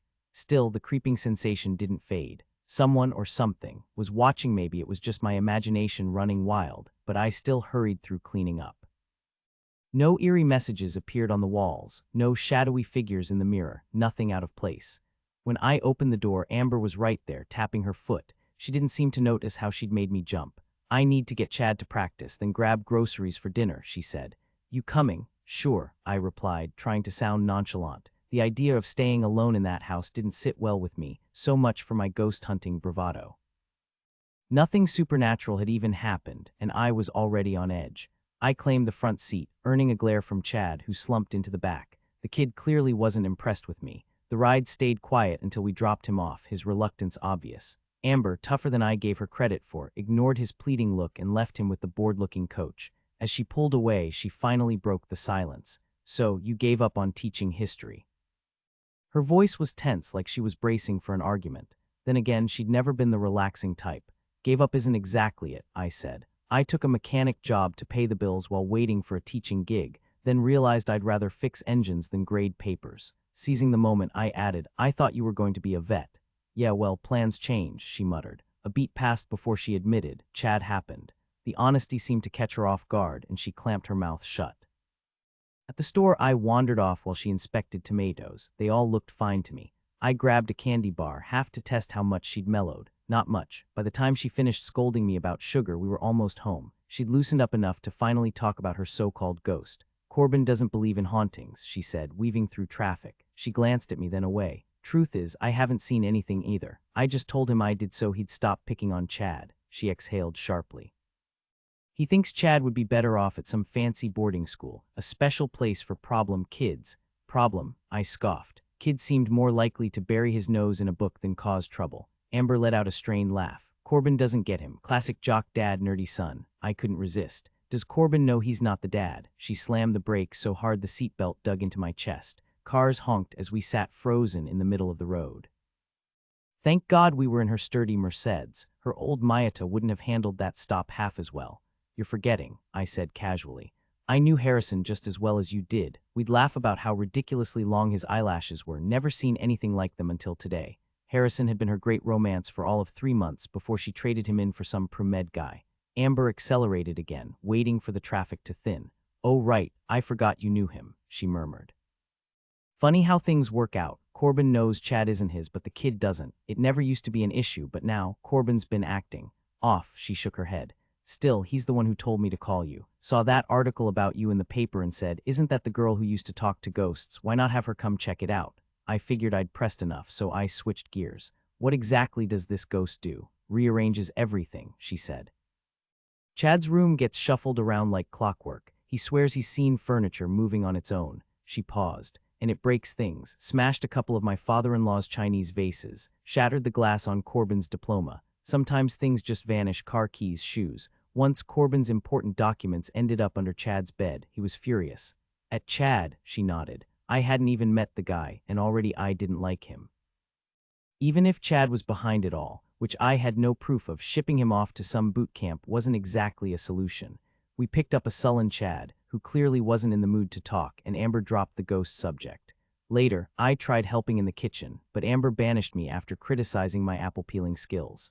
Fine by me, I had an ancient book of real fairy tales to finish before returning it. I was deep into notes about kelpies supposedly extinct when 2 sharp knocks interrupted me. The door swung open before I could answer. Chad stood there, gripping a notebook. Hey, I said. He flipped the notebook around. How much is my dad paying you? 0, I answered. His eyes narrowed. He tore the page out and shoved another at me. Why are you here? What do you want? I set my book down and held his stare. Tough kid, but no match for me. He looked away first. Got a vampire gunning for me, I said. Probably shouldn't have, but I wanted to see his reaction. Curiosity kills, as Bran always reminds me. Chad crushed the paper in his fist and mouthed something, clearly not the answer he expected. I smirked. Gonna have to speak up. I don't do charades. He scribbled furiously and thrust the page forward. Liar. I grabbed his pencil and scribbled liar in his notebook before handing it back. Wanna bet? I asked. He hugged the notebook to his chest and stormed off. Kid had attitude. I kinda liked it. Reminded me of myself at that age. 50 minutes later, his mom burst into the room frantic. Red or purple? She demanded, barely pausing before grabbing my arm. Come on, I need help now. Confused, I followed her to the master suite, where 2 dresses were sprawled across the bed. I've got 5 minutes before the rolls go in, she said, tapping her foot. Which one? The purple one had way more fabric, less chance of wardrobe malfunctions. Purple, I said. Got any shoes to go with it, or am I rocking the barefoot look tonight? She stared at me like I'd just asked for a pet dragon. I've got shoes, but no nylons. Amber, I said, crossing my arms. I'll wear heels, I'll wear the dress, but nylons, that's where I draw the line. My legs are shaved and tan good enough. We can pay you, she insisted. Name your price. I studied her face, trying to figure out if she was serious. Nah, I'll do it for free, I said. That way, if things get weird, I can bail without guilt. She didn't even crack a smile. Maybe she'd lost her sense of humor somewhere between baking rolls and raising a kid who carried a notebook like a shield. Listen, I said, softening my tone. Breathe. Find me the shoes, then go deal with your rolls before they burn. She actually took a deep breath, and some of the tension left her shoulders. When I got back to my room, Chad was there again, staring at the walking stick on my bed. I hadn't brought it, it just appeared. I picked it up, waiting until he met my eyes so he could read my lips. This is how I deal with nosy kids, I said deadpan. He hugged his notebook tighter. Guess he got the message. I set the stick down. What do you want? He flipped to a page with a taped-up newspaper clipping. Alpha werewolf's girlfriend kills attacker. There was a photo of me, bruised and dazed. I didn't remember posing for it, hell, I barely remembered that night. Yep, I said, ignoring the twist in my gut. Old news. He turned the page. There are no vampires, he'd written. Kid couldn't spell, but he had opinions. Got it, I said. Guess I'll pack up and leave tomorrow. His notebook swung like an annoyed cat's tail. He knew sarcasm, even if he couldn't hear it. Relax, kid, I said, gentler this time. I'm not here to ship you off to kid jail. Just because I don't see something doesn't mean it's not there, and I'll tell your dad the same thing. He blinked fast, hugged his notebook again, then lifted his chin, a mini version of his mom's stubbornness, and left. A minute later, Amber sprinted past my door, waving as she went. I heard her knock, then throw open another door. Go clean yourself up, she said to her son. You don't have to join us for dinner. There's food in the microwave, but don't lurk around like a shadow either. You know how that sets your dad off. So fix your hair, wash up, and look presentable. I peeled off my clothes and slipped into the purple dress. It hugged my shoulders a little too tight and clung to my hips more than I liked, but the mirror showed it wasn't bad. Amber, Char, and I had always swapped clothes without issue. The heels pinched, but since we weren't going anywhere, they'd do. Char's feet had been the smallest of the three of us. I ran a brush through my hair again, then twisted it into a French braid. A swipe of lipstick, a touch of eyeliner, and I was ready, though I'd much rather be sitting down to dinner with Adam than Amber, her insufferable husband, and some high-profile client. The thought almost made me wish for a microwave meal of my own. The two men who walked in weren't exactly easy on the eyes. The shorter one had thinning hair and thick fingers weighed down by 3 chunky gold rings. His suit was clearly expensive, just not tailored. His eyes were an eerie, washed-out blue, almost as pale as Samuel's in wolf form, which made me want to trust him for some reason. He hovered awkwardly while the other man pulled Amber into a hug. Hey, gorgeous, Amber's husband said, and to my surprise, he actually sounded affectionate. Thanks for throwing dinner together last minute. Corbin Wharton wasn't handsome, but he had presence, a strong jaw, dark, wide-set eyes, and an air of reliability, like the kind of guy you'd want beside you in a legal battle. When his gaze landed on me, he hesitated, as if trying to place me. You must be Mercy Thompson, he said, extending his hand. His grip was firm, practiced, the kind of handshake that won votes. Call me Mercy, I replied. Everyone does, he nodded. Mercy, this is my friend and client, Jim Blackwood. Jim Mercy Thompson, a friend of Amber's staying with us this week. Jim was mid-conversation with Amber and took a second to glance over. Jim Blackwood, James Blackwood. How many James Blackwoods could there be in Spokane? 5, 6, but even through the cloud of his overpowering cologne, enough to mask anything supernatural, I knew luck wasn't on my side. Bran had assured me I'd just smell like dogs to him, and even if he did figure out what I was just passing through. He couldn't possibly take offense, right? Except I knew better. Vampires took offense at whatever they pleased. Mr. Blackwood, I said when he finally looked my way. Best to keep it neutral. No fake pleasantries. No unnecessary risks. I forced a polite smile while my mind raced with ridiculous questions. How exactly was he planning to join us for dinner? Vampires didn't eat, at least, not in my experience. And what were the odds of a random vampire showing up without Marsilia pulling strings? Still, Blackwood didn't strike me as the type to take orders. Call me Jim, he said, his voice carrying just a trace of British refinement. Apologies for crashing your evening, but we had pressing matters today, and Corbin insisted I tag along. His cheerful expression and smooth handshake were flawless. If Bran hadn't warned me, I'd never have guessed the truth. Should we eat? Amber suggested, composed now that the meal was ready. It's nothing fancy, but it won't improve sitting out. Simple turned out to be peppered steak over rice, crisp salads, warm rolls, and a homemade apple pie. Somehow the food vanished from the vampire's plate without him ever lifting a fork. I watched discreetly, half hoping for proof he was human. No such luck. I stayed silent while the men discussed contracts and retirement plans, relieved to be ignored. Amber chimed in occasionally, keeping the conversation flowing. At one point, I heard Chad slip past the dining room into the kitchen before disappearing again. Another excellent meal, Jim said, flashing Amber a charming smile.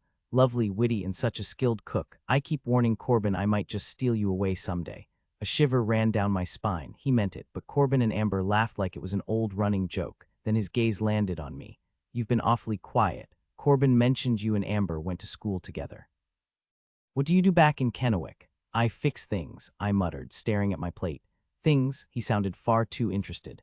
Cars, Amber cut in with a smirk. Meet Mercedes, the VW whisperer. Though I bet I could still get her ranting about European royalty or Hitler's dog. She grinned at James Blackwood, the predator who kept his territory ruthlessly clean of anything supernatural. A coyote like me wouldn't even register as a threat. Amber kept talking, her chatter just a little too fast. Maybe she was afraid I'd blurt out why I was really here. If only she knew what sat across from her. You'd think with her heritage, half Blackfoot, right, she'd be into native history, but no, she stuck to Europe. I prefer not to dwell on tragedy, I said flatly, praying to sound boring. Native American history is complicated, but these days I just work on cars, I said. Blondie, Corbin chimed in, was the name of Hitler's dog. Somebody once told me she was named after the Blondie comic strip, I added.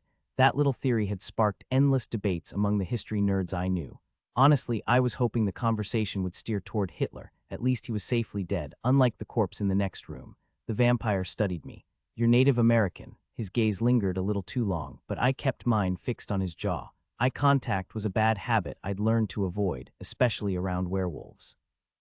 Half, I admitted. My father's side. Never met him. He shook his head. That's rough. Ancient history, I shrugged. If Hitler wasn't going to distract him, maybe business would. It always worked on my stepdad. So Corbin's keeping your company out of legal trouble. The vampire flashed a smug grin. He's excellent at his job. With him around, Blackwood Industries might just survive another quarter. Corbin laughed, sounding genuinely pleased. At least another quarter.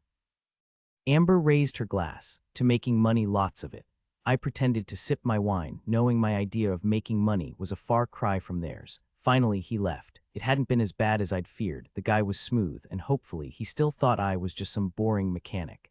Except for that one moment, I'd managed to stay under the radar. Riding the high of my near miss, I didn't even think about ghosts while changing. Downstairs, Amber was already cleaning up, her nerves making her as jittery as I was. We ended up in a full-blown water fight, sponges flying until her husband poked his head in and nearly took one to the face. Later, dishes done and clothes soaked, I left Amber and her husband making out in the kitchen. When I opened my bedroom door, Chad was sitting on my bed, arms crossed, fear rolling off him in waves. Ghost, I mouthed. He shook his head, eyes darting around. Not here, your room. A hesitant nod. Let's check it out then. Trembling, he followed me down the hall, stopping just outside his door. He nudged it open, careful not to step inside.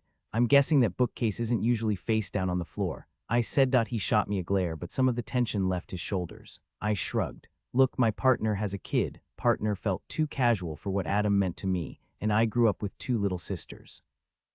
None of them could keep a space tidy if their lives depended on it. Had to check.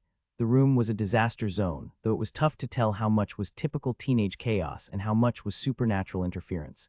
The bookcase, one of those compact ones meant for kids, was the obvious starting point. I nudged past Chad and grabbed it, lighter than expected. As I began reorganizing the shelves, he knelt beside me, sorting titles with surprising focus. His taste was eclectic, Jurassic Park sandwiched between The Lightning Thief and a well-worn copy of Dracula, manga volumes piled beside dog-eared sci-fi paperbacks. 20 minutes later, the room looked halfway livable, and Chad's fear had faded mostly. The presence hadn't, though. It lingered, sharp as static. I wiped my hands on my jeans. This your usual level of cleanliness, or are you auditioning for a hoarding reality show? He gave a solemn nod. I snorted. Yeah, you're hopeless. Just like your mom, my sister used to cultivate mold colonies under her bed like they were prize-winning orchids. Snatching a game from the stack, I waved it. Battleship, you in? No way was I leaving him alone with whatever was watching. Chad grabbed a notebook and we hit the floor, strategizing like generals. When Adam called, I put him on hold. Sorry, babe, national security crisis. He laughed, signing off with a good hunting that would have made Hemingway proud.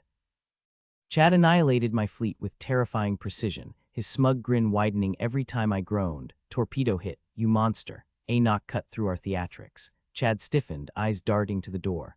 I squeezed his shoulder before calling, yeah. Most people would have turned to look, but I already knew Amber didn't move like that. Corbin's entrance was all sleep-rumpled hair and faded Seahawks merch, scowling like we'd blown up his alarm clock. Isn't it past lights out? Ghost hunting curfews at dawn, I said, rolling onto my knees. Chad's hands flew into frantic signs as his dad repeated, voice and fingers sharp, ghosts aren't real. Corbin had seemed solid over dinner, the kind of guy who'd help you change a tire. Now, just another adult dismissing what scared their kid. I tilted my head. You sure about that? I'm glad you stopped by, but I don't think we should feed into this ghost story. If you tell them there's nothing here, they'll trust you. Chad's got enough on his plate without people thinking he's lost his mind. Corbin kept signing even as he spoke to me, leaving out whether I should tell Chad and Amber the place wasn't haunted. He's one hell of a Navy officer, I said, and sharp enough not to invent something like this. Corbin signed my words, then added, he just wants someone to notice him. He gets plenty of attention, I shot back. What he wants is to stop being terrified because something invisible keeps trashing his room. You're the one who asked me to look into this. Why bother if you don't believe in ghosts?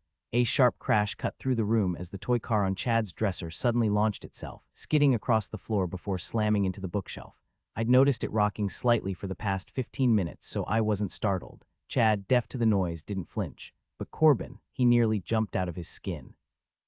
I picked up the car and placed it back on the shelf.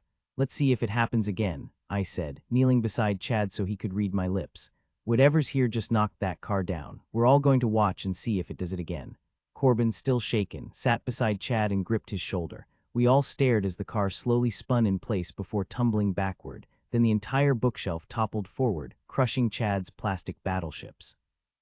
For a split second, I thought I saw a shadowy figure with raised hands before it vanished, and the metallic scent of blood that had lingered since I arrived faded. I stayed still while Corbin inspected the shelf for wires or tricks. Finally, he turned to Chad. "You sure you're okay sleeping in here?" "It's gone," I said, and Corbin related in sign. Chad nodded, fingers flying. Corbin chuckled. "Fair point," he told me. "He says the ghost hasn't killed him yet." As Corbin righted the bookshelf, I eyed the scattered game pieces and spotted Chad's destroyer hidden among the wreckage. "So that's where you stashed it," I teased. "Sneaky." A faint grin tugged at his lips, enough to tell me he'd be all right. Tough kid. I left them to their routine, my plans to leave tomorrow forgot. No way was I ditching Chad to deal with this alone. Maybe I couldn't banish the ghost, but I could help him cope. He was already handling it better than most. Later, Corbin tapped on my door. "Don't need to come in," he said, voice low. "Just wanted to say thanks." His expression darkened as he studied me. "You better not have rigged this. I checked for every possible trick, wires, magnets, hidden tech." I gave him a dry look. "I didn't rig anything. Guess what? Your place has a ghost." His frown deepened. "I can usually tell when someone's lying to me." "Impressive," I said, not bothering to hide my exhaustion. "Now, if you don't mind, I need sleep."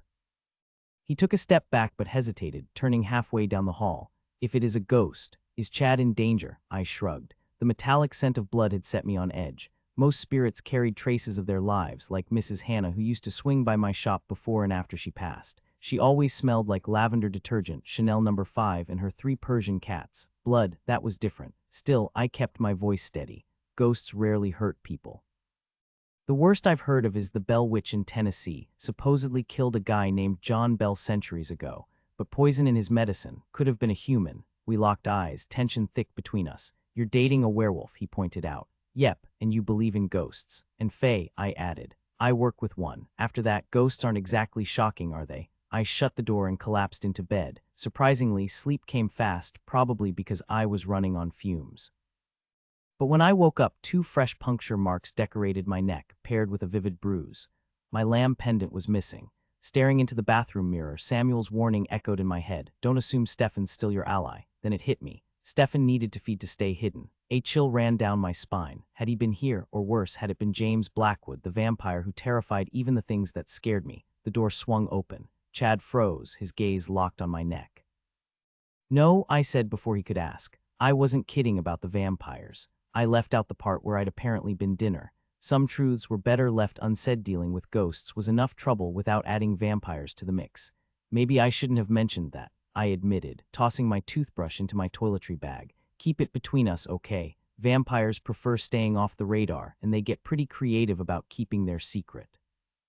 He studied me for a beat before pantomiming zipping his mouth shut, twisting an imaginary lock, and tossing away the key. Some gestures need no translation. "Appreciate it," I said, slinging my bag over my shoulder. "Any more weirdness last night?" He shook his head, then dramatically wiped his brow like he'd dodged a bullet. "Good. Does your ghost keep daytime hours too?" A shrug, then a reluctant nod. "All right, I'll check in with your mom and squeeze in a quick run." No shifting into coyote form here, not with James Blackwood already on my tail, but skipping my usual jog would leave me grumpier than a bear in winter. "After that, we'll camp out in your room. Anywhere else your ghost likes to hang out." He mimed, stirring a pot and shoveling food into his mouth. "Just the kitchen, or does it wander to the dining room too?" 2 fingers went up. "Got it." I glanced at my watch. "Meet back here at 8 sharp." Back in my room, nothing felt off. No trace of Stefan, no lingering scent, no sign of my missing necklace. Not that it had done me much good against vampires anyway. Jogging through city streets wasn't exactly my idea of fun, but the bright morning sun meant vampire encounters were unlikely. I clocked 30 minutes before heading straight to Amber's place. Her car was gone, hair appointment, errands the usual. I'd told her Chad and I would manage, but still, leaving a kid alone in a haunted house. Bold move. Chad, though, seemed perfectly chill when he met me right on time. We scoped out the whole creaky old place, basement to attic. Not that it helped our ghost problem, but old houses fascinate me, and frankly, I had no better ideas. Ghost banishing wasn't exactly in my skill set, and from what little I'd read, screwing it up could make things worse. The basement had been renovated, except for one hidden room behind an old wooden door, dirt floor, dusty milk crates, decades of forgotten junk, and of course a thriving Black Widow colony. Whoa, I muttered, flashlight beam catching a web in the far corner. Check out the size of that one. Wow, that's the biggest one I've ever seen, I muttered, staring at the massive Black Widow perched on the broken chair. Chad nudged me, his flashlight beam trembling slightly as it illuminated the spider's glossy body. Yeah, I agreed, backing toward the door. Let's come back when we've got proper bug spray. The door clicked shut a little harder than necessary. Not that I'm afraid of spiders, but even beautiful things can bite when threatened, just like certain nocturnal creatures I knew. My fingers brushed against my collar, checking the fabric still covered the mark on my neck. A shopping trip was definitely in order, maybe a stylish turtleneck or one of those chunky statement necklaces to distract from the evidence. The rest of the basement was surprisingly tidy, no dust, no clutter, and thankfully, no more eight-legged roommates. Maybe Amber wasn't as creeped out by spiders as I was. We're not here to solve a ghost mystery, I told Chad, though the thought lingered, just scoping things out in case someone's pulling a prank. His hand slashed through the air, frustration flashing in his eyes. I don't think you're behind this, I said firmly. Last night wasn't some cheap trick, but if someone's got a grudge against your dad, they might be using you to stir things up. Still, the faint metallic scent of blood, too subtle for human senses, didn't feel staged. Chad nodded slowly, then pointed out oddities. A heavy, insulated door leading to what might have been an old cold storage room, a coal chute with a pile of musty blankets at the bottom. I ducked my head inside, catching the faint scent of fabric softener, proof he'd been using it as a secret slide. His nervous glance made me grin. Kid had good taste in hideouts. I'd had my fair share of those growing up. We poked around the rest of the basement, exposed copper wiring, quarry marks on the stone walls, but nothing screamed recent haunting. Upstairs was disappointingly normal. No hidden passages, no creepy crawlies, just bland modern updates. Whoever renovated this place had scrubbed away all its secrets. The woodwork showed decent craftsmanship, pine, not oak or mahogany, which told me this house belonged to someone comfortable but not loaded. I knew the difference. My old trailer had been built for folks scraping by. The ghost hadn't messed with Chad's room since yesterday. Everything sat undisturbed. No hidden wires, no rigged contraptions, just empty air where that toy car had launched itself. Magic was the only explanation left, but I hadn't sensed any. And trust me, I usually notice that stuff. I shot Chad a look. Unless we find a portal to the underworld upstairs, I'm starting to think this ghost is legit. Back in my room, my brush lay on the floor. Maybe I'd dropped it, maybe not. Under Chad's unblinking stare, I straightened the sheets and shoved my scattered clothes into my bag. Here's the thing, I said, tossing a wrinkled shirt into the suitcase as he perched on the bed. I can spot this ghost better than you, but I've got no clue how to kick it out. Yesterday, you only saw stuff moving, right? He shook his head. Saw something just blurry, but it's not some mindless echo. This thing's got a grudge. I had to repeat it before it clicked. When it did, his face twisted like he'd bitten into something sour. Exactly, I said. It's pissed. If we figure out why, a deafening crash cut me off. Chad grabbed my shoulder as I flinched. Kitchen, I muttered. The scene was chaos, fridge gaping, orange juice splattered across the wall, condiment bottles rolling on the floor. The sink gushed hot water, already halfway to overflowing. Chad killed the faucet while I scanned the room. Nothing here, I said when he nudged me. With a groan, I grabbed a sponge. Seemed like my life here was just one cleanup after another.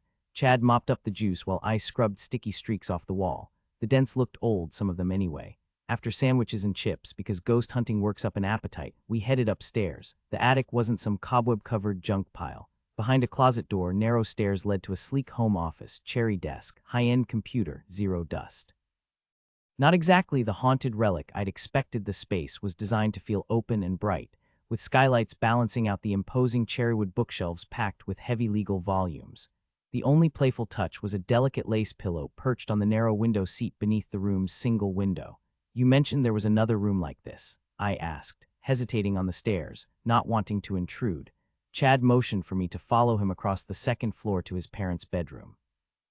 The contrast was striking. While the office had warmth and personality, the bedroom felt like a staged showroom, polished but lifeless. Inside the walk-in closet, we spotted a rectangular panel in the ceiling.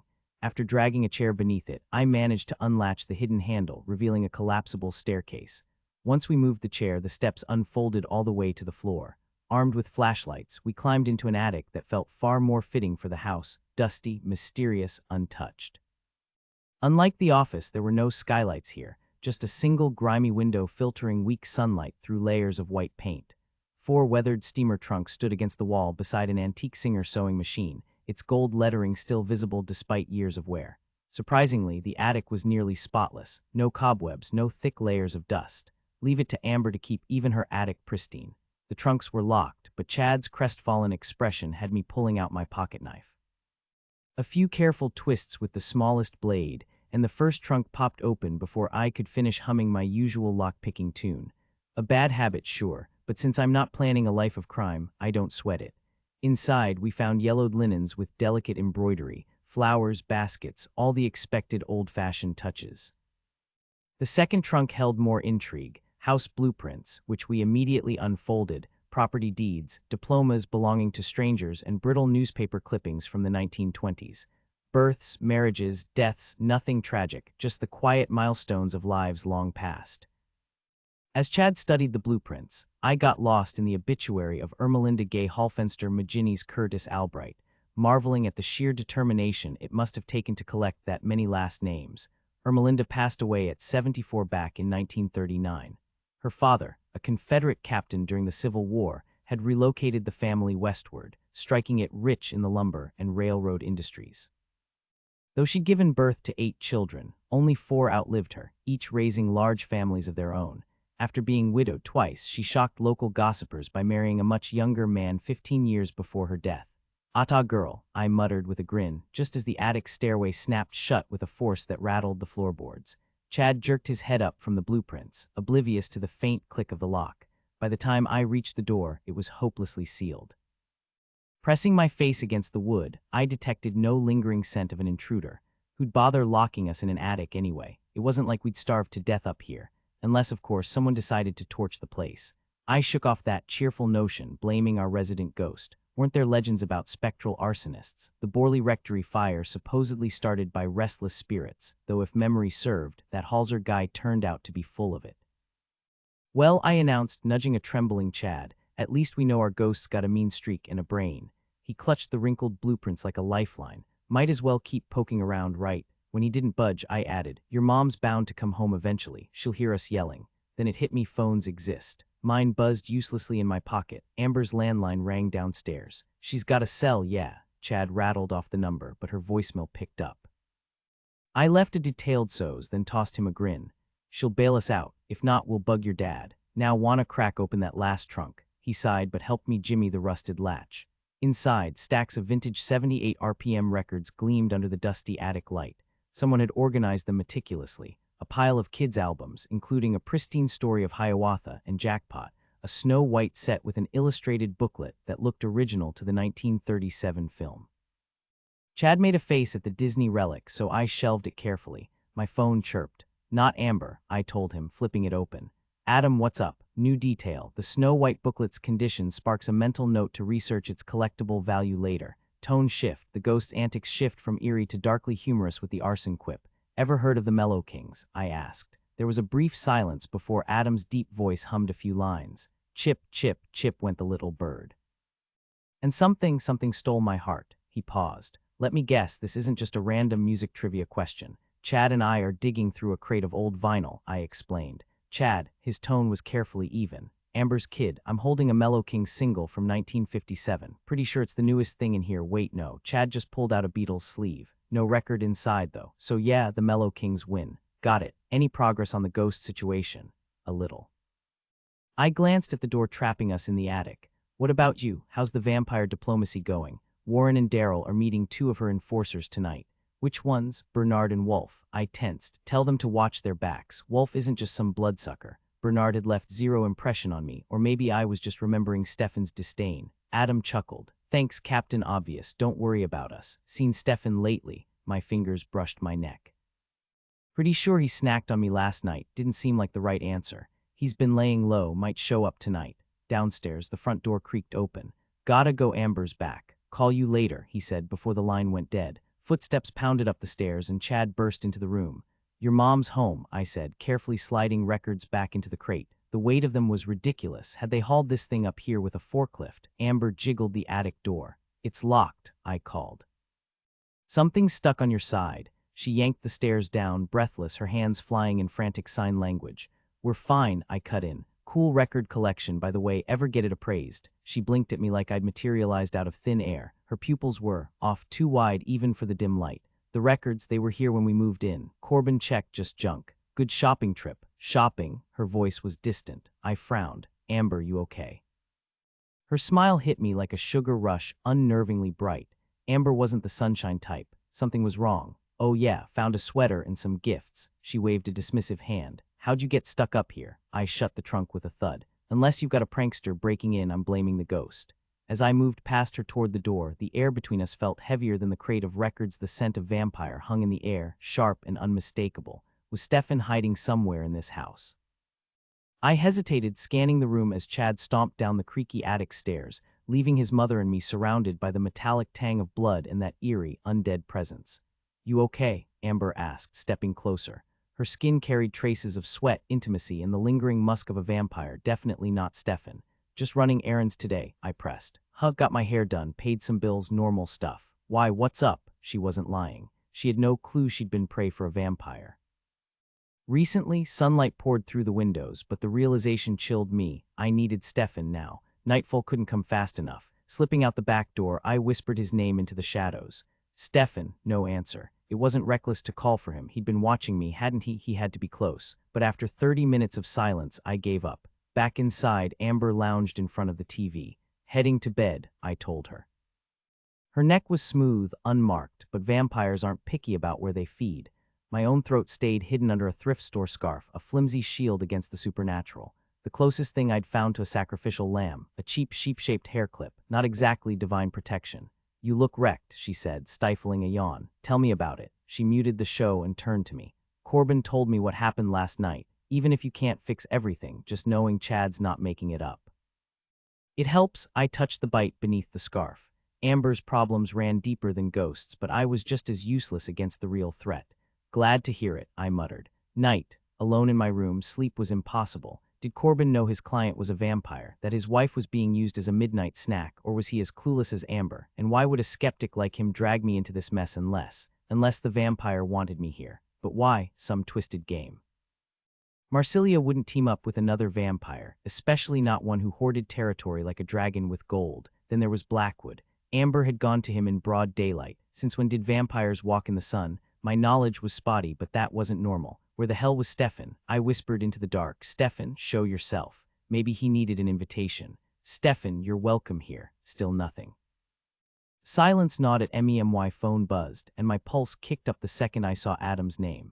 Hey, I answered, trying to sound casual. Warren and Daryl are in one piece, no thanks to their little meetup with Marsilia's crew. I exhaled sharply. Please tell me they didn't actually agree to neutral territory at her place. Adam chuckled. Relax, they picked a 24-hour diner instead. Not exactly gothic ambience, but plenty of fluorescent lighting and zero shadowy corners for ambushes.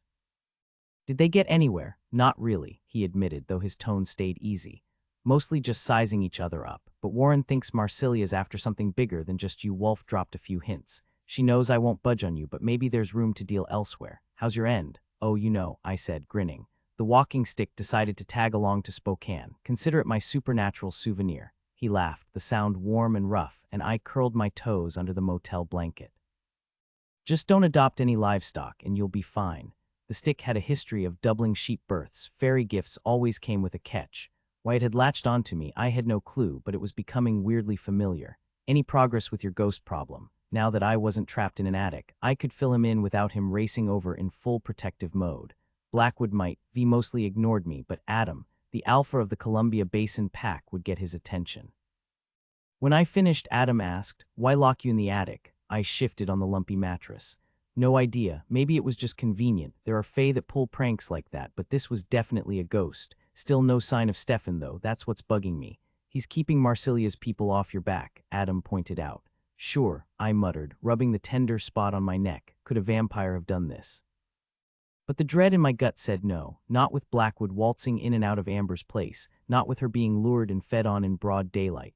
Stefan's survived centuries, Adam said. He knows how to handle himself. I know, I sighed, but he's been cut loose and I'd feel better if he wasn't playing hide-and-seek. Adam snorted. Ghosts and vampires don't mix, right? Brand says ghosts avoid them like cats do, I replied. Except my cat adores Stefan. Your cat adores anyone with opposable thumbs and a lap, he teased, his voice dipping into that low, knowing tone that made my cheeks heat. The soft purring was unmistakable. Well, she's taken a liking to you, I remarked. How'd she con her way back inside this time? Just stood there yowling at the back door, he admitted, sounding almost embarrassed. Cats usually steered clear of werewolves and coyotes, everyone knew that. But Medea, she'd strolled into my shop like she owned the place. Dogs and livestock didn't mind our kind, but cats. Never. Medea, though, adored anyone willing to scratch behind her ears or who might be persuaded to, not unlike certain people I could name. She's playing you and Samuel against each other, I told him. And you, my friend, just got played. My mom always said I was too soft, he muttered. Guess I need you to keep me in line. If I've got you around, I won't need her. A distant chime echoed through the phone. Kind of late for visitors, I noted. Adam burst out laughing. What? Samuel just texted Jesse asking if we've seen your cat. I groaned. Men, hopeless. Better go fess up before he starts a search party. Hanging up, I sat in the dark, wishing I were home. If Adam were beside me, no bloodsucker would dare sink teeth into my neck. With a sigh, I flicked on the lamp and pulled out the old Fey book. After a few pages, the vampires faded from my mind. I tugged Amber's thick comforter tighter. She must keep her place as cold as a werewolf den, and lost myself in tales of the roaring bull of Bagbury and bridge-haunting Fey. I jolted awake later, shivering, the fairy staff clutched in my hand. Last I'd seen, it had been propped by the door. The wood burned against my fingers, a stark contrast to the icy room. My nose was numb, breath fogging in the air. Then a shrill, unnatural scream tore through the house before cutting off abruptly. I threw off the covers, the ancient book tumbling to the floor, but I didn't stop to save it. Chad was all that mattered. I bolted to his room, 4 quick steps down the hall. The knob turned, but the door wouldn't budge. Shoulder against it, nothing. The walking stick, still oddly warm, wouldn't work as a pry bar, no leverage. Let me, Stefan murmured right behind me. Where the hell were you? Relief made my voice bite. With a vampire here, the ghost wouldn't stand a chance. Hunting, he said, pressing his shoulder to the door. You seem to have it handled.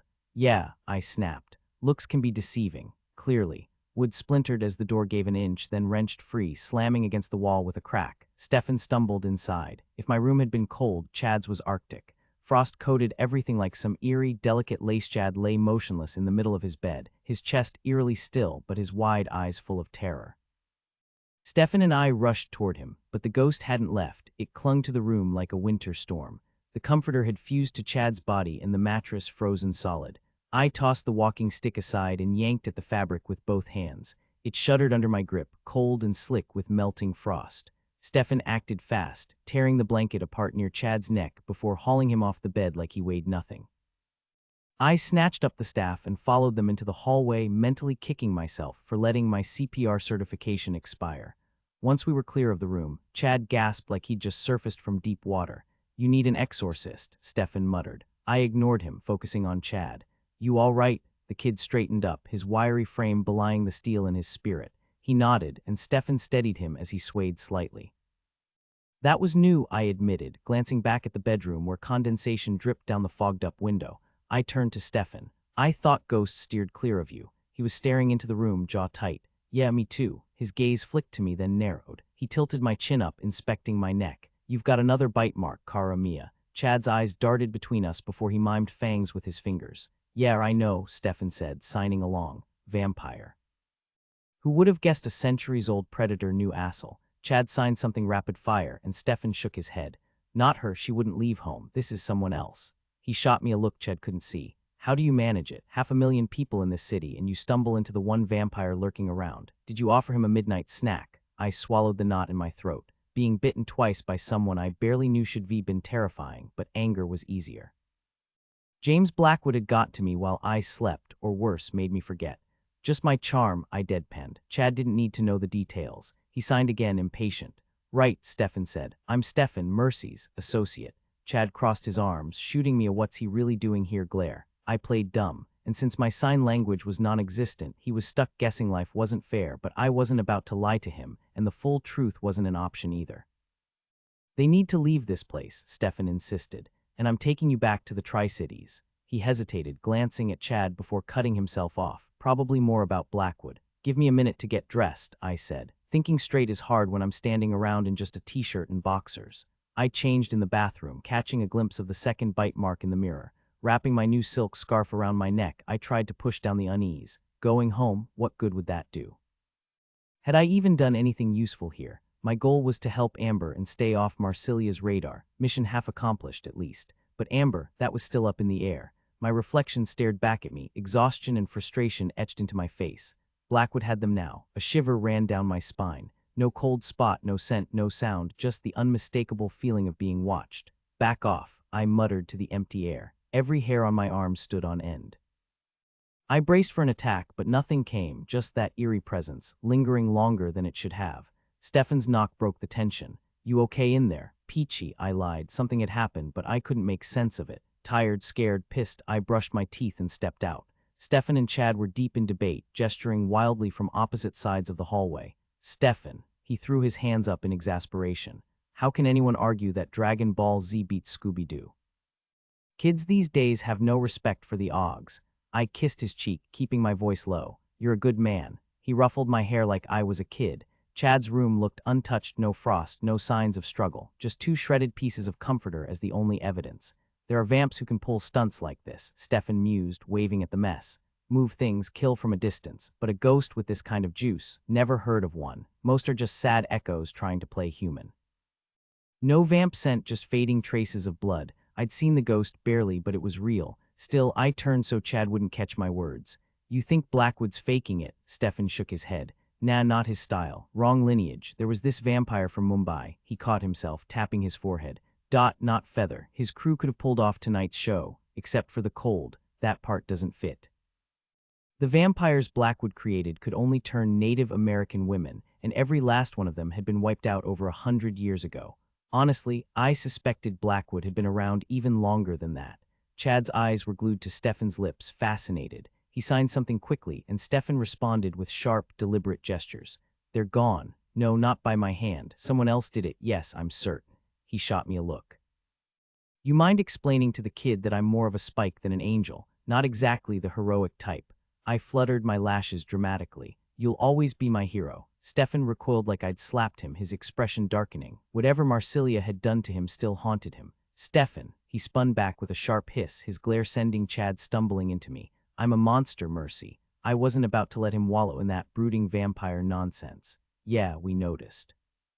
The fangs are kind of a dead giveaway. Translate that for Chad, would you? I waited as his hands moved stiffly, anger simmering beneath the surface. Chad relaxed slightly, and Stefan added, voice rough, heroes don't leave trails of blood behind them. I tilted my head toward Chad. Think that means I won't get to see him in a skin-tight suit? Chad mouthed the word skin-tight, baffled. Stefan exhaled, exasperated, and spelled it out slowly. Chad wrinkled his nose in disgust. Hey, I said, grinning, watching attractive guys in snug outfits is definitely on my bucket list. Stefan finally cracked, laughing despite himself. Not happening, so what's the plan, Ghostbuster? That's a terrible superhero name. Scooby-Doo was already taken, he shot back. Everything else sounds ridiculous next to it. Fair point, I admitted, but we should probably go check on his parents. Hopefully, they were still asleep, undisturbed by all the noise. The fact they hadn't come running was worrying. You're coming too, right? Stefan arched a brow. You want me there. I wasn't about to ask Chad to lie to his parents. And if something had happened to Amber and her husband, I wanted Stefan at my back. Their room was on the far side of the house, their door solid, no supernatural hearing to wake them. Maybe they were just heavy sleepers. My grip tightened on my walking stick. Yeah, you're coming, but Chad, I waited until he met my eyes. Let's not mention the whole vampire thing to your folks, okay? Same reasons as before. Most vampires don't like being outed. Chad tensed, flicking a nervous glance at Stefan. Not him, I clarified, but others won't take it well. And if his dad didn't believe him, he might just tell the wrong people. Blackwood wouldn't be thrilled if Chad found out about vampires, so we made our way to Amber's room and pushed the door open. The darkness inside swallowed everything except the faint outlines of 2 motionless figures under the covers. My breath caught until I heard the steady rhythm of their breathing. Corbin's side of the bed had an empty glass that reeked of brandy, the sharp scent hitting me now that my panic had faded. Amber's nightstand held a prescription bottle, its label half peeled. Chad darted past me, vaulting over the footboard and burrowing between his parents like a kid who just escaped a nightmare.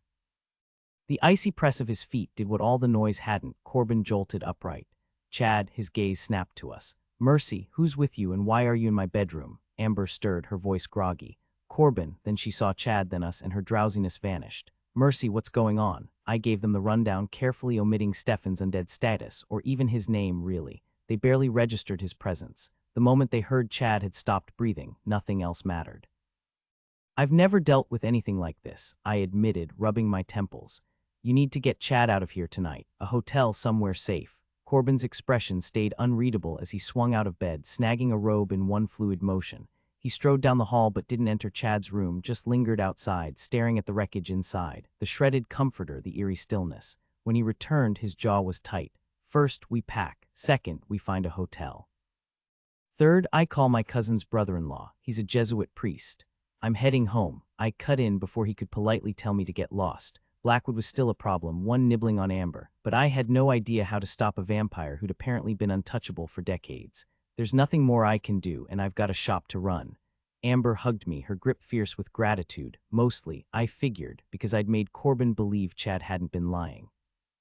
Over her shoulder, Corbin's glare suggested he blamed me for the whole mess. Honestly, I wasn't sure he was wrong. Something had stirred up their ghost, and I was the newest variable in the equation.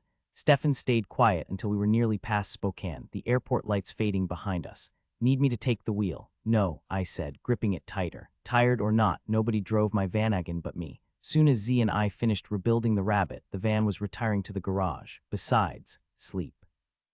"Yeah, right, like that's happening this century. How the hell did he manage to bite me twice without me noticing?" Stefan's voice took on that calm, doctor delivering bad news tone. "Some vampires have that ability. It's not one of my talents or anyone in our group except maybe Wolf. 2 bites, that's worse than 1, isn't it?" Silence stretched between us. Then something buzzed in my pocket. Startled, I fished out my phone without checking the caller ID. "Yeah." Maybe I sounded sharp, but fear had my nerves on edge, and Stefan hadn't answered me. A pause, then Adam's voice cut through. "What's wrong? Your fear jolted me awake." I squeezed my eyes shut, suddenly wishing I was back home with him instead of stuck in this car with a vampire. "Sorry for waking you. Perks of the pack bond," he said dryly. Then because he knew me too well, he added, "Relax, I'm the alpha, I get the alerts first. Nobody else felt it. So what scared you?" I exhaled hard.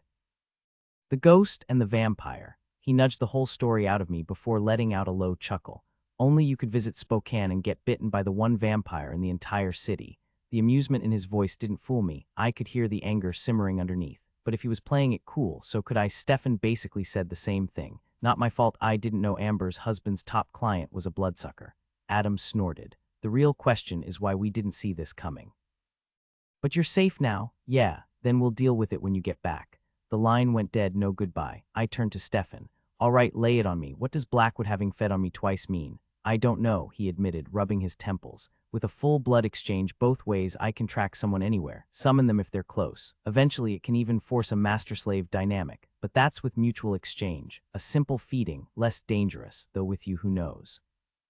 Maybe nothing happens." My stomach twisted thinking about Amber and her husband. How long had they been trapped like that? "Out of the frying pan and into the fire," I muttered. Perfect. But then again, if I hadn't gone to Spokane, no one would have known about them. Silver linings, right? If I was out cold, could he have forced an exchange? Stefan slumped in his seat. "You don't remember the bites. Doesn't mean you were unconscious." A shudder ran through me. I hadn't had a vision since leaving the Tri-Cities, but maybe that was about to change. I barely managed to pull the van onto the shoulder before stumbling out and retching into the roadside ditch. This wasn't just nausea. It was raw, overwhelming fear, the kind that claws at your chest until you can't breathe.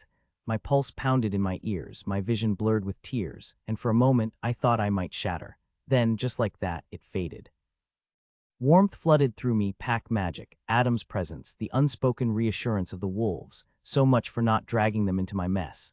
Stefan handed me a tissue, wiped my face, then scooped me up like I weighed nothing before carrying me back to the van.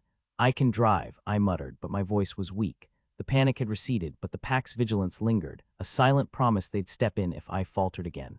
Stefan ignored me, sliding into the driver's seat and firing up the engine. "Would he have just fed on me without a blood exchange?" I asked, more out of grim curiosity than hope. Stefan hesitated. With an exchange, you could call on him too. How many times would it take? Depends, he said, jaw tight. With how you react to vampire magic, could be once, could be 100. And if I called him, would he have to come? His grip tightened on the wheel. Mercy, it's not some mutual bond. He'd hear you, that's it. If you let every vampire you meet tie themselves to you, the voices alone would drive you insane. That's why we only do it with our flocks.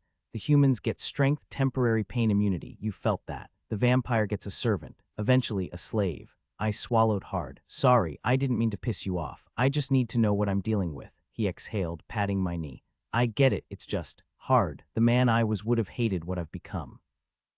The van groaned as we passed a semi on the incline.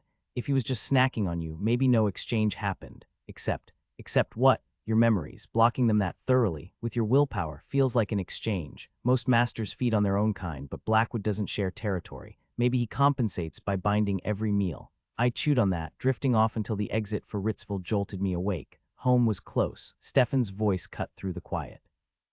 Find another vampire to tie yourself to, and he loses his hold on you. I studied his profile as he focused on the highway with unnatural intensity, like we were navigating treacherous mountain passes in Montana instead of cruising down a barren stretch of straight Midwestern freeway. Is that a real offer? He gave a single nod. My pantry's running dangerously low. This arrangement would solve my hunger for days without another hunt.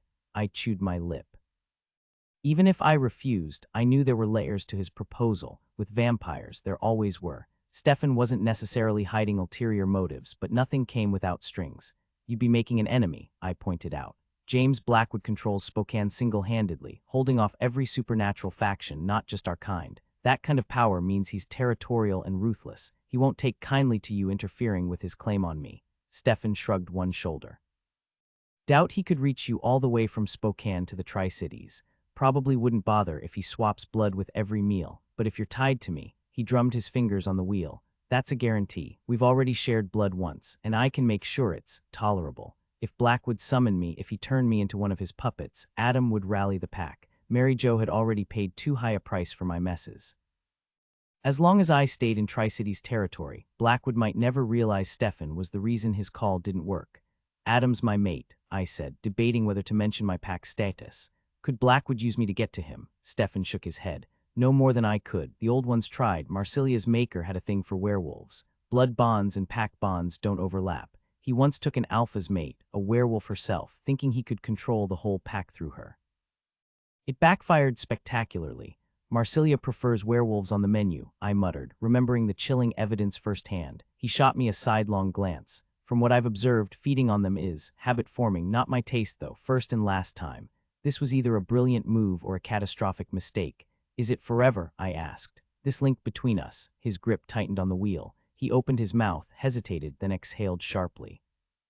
I've shared secrets tonight that would get me executed if Marcelia still held my leash. That should tell you something. A lumbering RV hauling a compact car roared past us. These things handle like dying elephants, he remarked, a sudden lightness in his voice. Yet somehow it's weirdly enjoyable. I stayed silent. His hesitation was answer enough. If the bond were permanent, he wouldn't be evading. Once Blackwood was dealt with, maybe this tether could be severed. A temporary connection with Stefan didn't unsettle me as much as the unbreakable tie between Adam and me.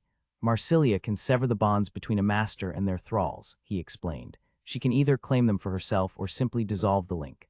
That's not exactly reassuring, I muttered. Something tells me she'd rather see us dead than lift a finger to help.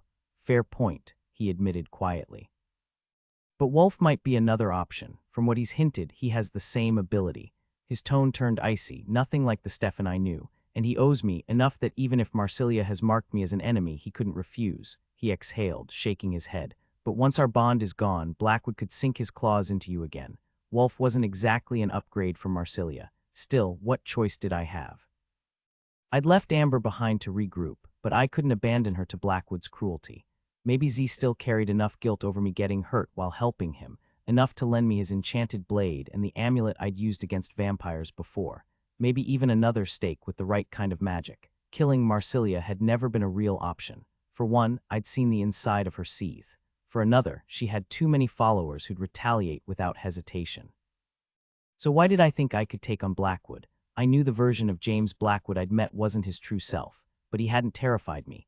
No army of minions, just a predator manipulating Amber without her consent, turning her into a puppet who left her child alone with a ghost and a near stranger. I couldn't fix the ghost problem. Hell, I might have made it worse. But the vampire, that I could handle. Fine, I said, forcing the words out. I'd rather answer to you than listen to him. Stefan studied me for a long moment before nodding. He pulled into a deserted rest stop, semis lined up like sleeping giants while the car lot stood empty. Unbuckling, he moved to the back seat, gesturing for me to join him. When I hesitated, he said, "This is your call. No force, no tricks. Without Stefan as a buffer, Blackwood could twist me into whatever he wanted. Amber would be on her own. Then again, if Marsilia got to me first, none of it would matter." "Does this put Adam and the pack at risk?" I asked. Stefan took his time answering, though the eager tension in him was unmistakable, like a predator catching a scent. If I bolted, would instinct drive him to chase me down? I held his gaze, reminding myself this was Stefan. He'd never deliberately hurt me. "I don't see how," he finally said, "though Adam won't be thrilled. His reaction when I accidentally called you said it all, but he's pragmatic, understands desperate choices better than most." I settled beside him, hyper-aware of the unnatural chill of his skin, colder than I remembered. At least this would help him too. I was so tired of dragging everyone I cared about into my mess. His fingers brushed my hair back from my neck and I caught his wrist. "What about the arm?" Last time he'd bitten there. He shook his head. "Too many nerves, hurts worse." His gaze locked onto mine. "You trust me. Would I be here if I didn't?" "Fair enough. I'll need to hold you still. If you move while I'm at your throat, I could nick something vital." No urgency, just calm, like he could wait forever on that worn leather seat. "How?" I asked. "Cross your arms and I'll keep them there." A flicker of panic. Tim had never restrained me like that. I shoved the memory down barely. "Keys are in the van," Stefan said. "Drive yourself back. I can't stay. I've got to hunt after this." I tightened my arms around myself and leaned into him. "Just do it." His arm slid around my shoulders, pinning my right arm down. When I didn't resist, his grip settled firmly, leaving no room to struggle. "Ready?" he asked, voice steady, though his eyes glowed like embers in the dim van. "Ready," I whispered. I didn't feel the bite, just the cool press of his mouth. Then the pull started and the pain flared. "Who's feeding on me?" The roar in my skull wasn't fear, it was fury, primal and deafening. I froze like prey sensing a predator. "Don't move. Maybe it'll pass." Stefan's rhythm hitched for a second. He'd heard it too. Then he kept going, one hand patting my knee like, "I've got you." Ridiculous, but it worked. The pain sharpened, the roar dulled, and the cold seeped in like he was draining the heat from my veins. Finally, his tongue swiped over the wounds. "No marks," he murmured. "He wanted you to remember. I don't." I shuddered, and he hauled me into his lap, his body scorching against my icy skin. He shifted, pulling a pocket knife free. The blade flashed as he drew it across his wrist, clean, deliberate. "Thought the wrist was too painful," I slurred, teeth chattering. "For you," he corrected. "Drink mercy." "Enough," he said, a hint of amusement in his voice before he tilted his head back, hiding his expression. Maybe I should have been more unsettled, but tonight wasn't normal, and I didn't have the luxury of hesitation. I'd spent years hunting as a coyote, raw instinct, no time for hesitation. Blood wasn't something that scared me, not when it was Stefan's. He wasn't hurt, wasn't suffering. So I pressed my lips to his wrist, sealing the cut with my mouth. A soft sound escaped him, not pain, something else. His free hand brushed my hair, then withdrew, like he didn't want to influence me even that much. This was my choice. His blood wasn't like anything I'd tasted before, sharp and rich, burning like whiskey, but with an undercurrent of something sweet. It flooded through me, chasing away the cold. As the wound closed beneath my tongue, a memory flickered, Blackwood's voice, just a whisper, no words, just the echo of it. That was enough. My chest tightened, and before I knew it, I was curled against him, my face pressed into his jeans. Stefan pulled his wrist away, his fingers gentle in my hair. "Mercy," he murmured. "He can't touch you now. You're under my protection." I swallowed hard, my voice muffled by denim. "Does this mean you can hear my thoughts?" A quiet laugh. "Only when you drink. Your mind's still your own." The sound of it pushed the last of Blackwood's ghost away. I sat up, wiping my face. "I'm glad I don't remember more," I admitted. But the anger, the need to see Blackwood burn felt personal, deeper than just what he'd done to Amber. "How do you feel?" Stefan asked. I took stock. "Like I could sprint to the Tri-Cities and beat the van there," he smirked. "Doubtful, unless we get a flat." He stood, looking stronger than he had in weeks, since before he'd collapsed in my living room like something dug up from a grave. I tried to follow, but my legs wobbled. "Give it a minute," he said. "It's like a shot of tequila, hits hard, fades fast. I'll drive." I should have felt guilty. Some part of me whispered that I should have asked my alpha first, but I didn't. For the first time since Tim, I felt like I was steering my own life. The irony wasn't lost on me. I'd just bound myself to a vampire. Stefan, I watched the highway reflectors blur past. Did anyone mention the graffiti on my shop door? I'd meant to ask him sooner, but everything else had taken over. The crude symbol had clearly been Marsilia's way of sending a message.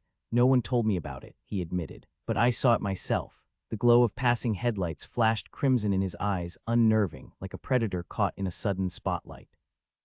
It made me grin despite myself. Marsilia's work, almost definitely. I could have dropped it, but Brand's voice echoed in my head. Information is power, Mercy. Gather every piece you can. So what's it actually mean? It marks a traitor, he explained. Someone who's turned against their own. It's an open invitation. Anyone tied to that person is now a target. Basically, a war declaration. No surprise there. There's something supernatural about it, I said. What's it do? Make sure you can't just paint over it, he said. And if it stays too long, it'll start drawing in things with no loyalty to vampires. Fantastic. You could always swap out the whole door. Yeah, I muttered. Maybe insurance would cover it if I spun it right, but I wasn't counting on it. The van hummed along in silence as I replayed the last few days, searching for mistakes or missed clues. Hey, Stefan, why couldn't I smell Blackwood after he bit me? Tonight was chaos, but yesterday I checked. Nothing. He'd know what you are the second he tasted you, Stefan said, shifting in his seat. The van swayed slightly. Could have been hiding his nature, or maybe he's just careful. Back in the old country, plenty of things hunted us by scent, not just werewolves. Hair, spit, blood, anything left behind was a risk. The older ones learned to clean up after themselves. I'd nearly forgotten they could do that. The engine's pitch dropped as we hit city traffic, pulling me out of my thoughts. Your place or Adam's? He asked. Good question. Adam would probably get it, but I wasn't eager for that conversation. Too tired to navigate what to say or how to explain my plans for Blackwood. I needed to talk to Z first, and I really needed sleep before facing either of them. Mine. I was drifting off when the van jerked to a stop. Blinking, I saw why. A woman stood frozen in the road, staring at the ground like she'd dropped something. She didn't even glance up at us. You know her? Stefan asked. We were close to my place, so it wasn't a crazy question. Not a chance. Stefan halted about 30 feet away, and the girl finally lifted her head. The van's engine quieted as he glanced back, then stepped out onto the pavement. Something was off. I yanked off my clothes, shoved the door open, and shifted mid-leap. Coyotes might not be massive, but they've got teeth and claws that'll leave a mark. I darted beneath the van, emerging near the front bumper where Stefan stood. Arms crossed like this was just another Tuesday night. The girl wasn't alone anymore. 3 vampires flanked her, 2 I vaguely recognized, and the third, Estelle. In Marsilia's seed, there'd been 5 who didn't need her to survive. Stefan, Andre, who I'd taken care of, Wolf, that unsettling wizard in a kid's body, Bernard straight out of a Victorian penny dreadful, and Estelle, eternally dressed like a prim governess from another century. Tonight, same stiff collar, same unnerving smile. Stefan tilted his head toward me as if he'd known I'd show up. Estelle, he said, smooth as ever. What a surprise. Her crisp British accent cut through the night. Rumors said she hadn't finished you off. Torture, starvation, exile, then sending you to kill your little desert mutt. Stefan shrugged, his voice dripping with old-world charm. And yet here we are, both of us, you and the mutt. I bared my teeth, and Stefan's chuckle was dark. She's not fond of that word. Marsilia's lost her mind, Estelle murmured, stepping closer. 12 years of decay, and she's only gotten worse. If she were sane, she'd never have turned on you, her favorite. Silence. Stefan didn't bite. I'm offering you a way out, she pressed. Help me end her. You know she'd want it if she could see what she's become. This obsession with Italy, it'll bury us all. This is our home, we bow to no one. No, Stefan said, simple and final. She's not your mistress anymore, Estelle snapped, closing the distance until I was wedged against Stefan's leg. I saw what she did to you, skinned you alive, starved you, and you still defend her. Not a word. And in that quiet, I knew he'd never betray someone he loved, no matter the cost. Estelle threw her hands up. Fine, die with her then. Bernard's no better, but at least I have connections. I can make us powerful beyond anything Italy's grandest courts have ever seen, Estelle declared. Stefan pushed off from the van, taking his time before spitting on the pavement. The deliberate disrespect made her stiffen, rage flashing in her eyes. His smile was anything but warm. Go ahead, he said. Then with emotion so quick it could have been straight out of a Highlander fight scene, a sword appeared in his grip, not ornate, just brutally functional. You'll regret this, soldier, Estelle warned. Regret's an old friend, Stefan shot back, his voice edged with icy fury.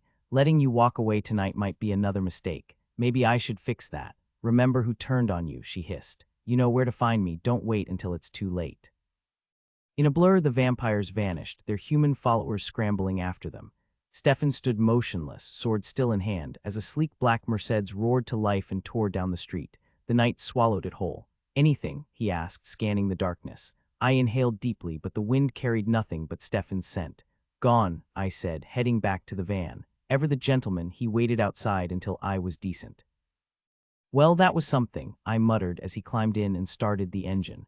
"She's an idiot." "Marsilia," Stefan shook his head. "Estelle, she's no threat to Marsilia. Bernard's stronger, even if he's younger. Together they might stand a chance, but not with me in the way." Sounded like they weren't exactly a united front, I pointed out. "They'll work together until it suits them, then turn on each other, but they're fools if they think they'll get that far. They've either forgotten what Marsilia's capable of or never knew in the first place." When we pulled into the driveway, he turned to me, deadly serious. "If Blackwood calls you again, just think my name. I'll come." I hoped his grim expression was about Estelle and not me. "Thanks," he brushed a thumb over my cheek. "Hold off on the gratitude, you might take it back later." I patted his arm. "No take-backs." With a quick bow, he vanished into the night. Still the coolest trick ever, I told the empty air before exhaustion dragged me inside and straight to bed. The next afternoon, I woke to find Adam perched at the foot of my bed, flipping through a dog-eared copy of the Book of Five Rings balanced on Medea's back. Her stub tail wagged like a puppy's. "Shouldn't you be at work?" I mumbled. He turned a page, barely glancing up. "My boss is flexible." "Must be nice," I said, stretching. "How do I get one of those?" Adam grinned. "Mercy, even when Z was your boss, you didn't listen to him. Good luck finding anyone you'd actually obey. Unless you wanted to." He closed the book and set it on the nightstand. "Sorry your ghost-busting adventure didn't go as planned." I tilted my head. "Depends how you look at it. I picked up some interesting tidbits, like Stefan knowing sign language. Why would a vampire bother with that? And ghosts aren't just spooky shadows. I used to think they could only kill by scaring someone to death." His fingers curled around my foot under the blanket, while his other hand scratched Medea behind the ears. Adam had that rare gift of listening without interrupting, so I spilled what I'd been holding back. "I think I might have made it worse." "Explain." "Before I showed up, it was just your typical haunted house stuff, objects moving, creepy noises. Then I arrive and suddenly Chad's nearly dead. Ghosts don't escalate like that. Stefan even said so. Something about me set it off." His grip on my toes tightened. "Ever had that happen before?" "Never." "Then maybe you're blaming yourself too much. If you and Stefan hadn't been there, that kid might not have made it." I wasn't convinced, but saying it out loud lifted a weight. "How's Mary Jo holding up?" he exhaled. "Still not quite herself, but Samuel says she'll bounce back in a few days." A smirk tugged at his lips. "She's already threatening to take on Marsilia's whole crew solo." "Oh, and she told Ben if he'd stop running his mouth, she'd happily strip for him. We'll know she's back to normal when she stops teasing him."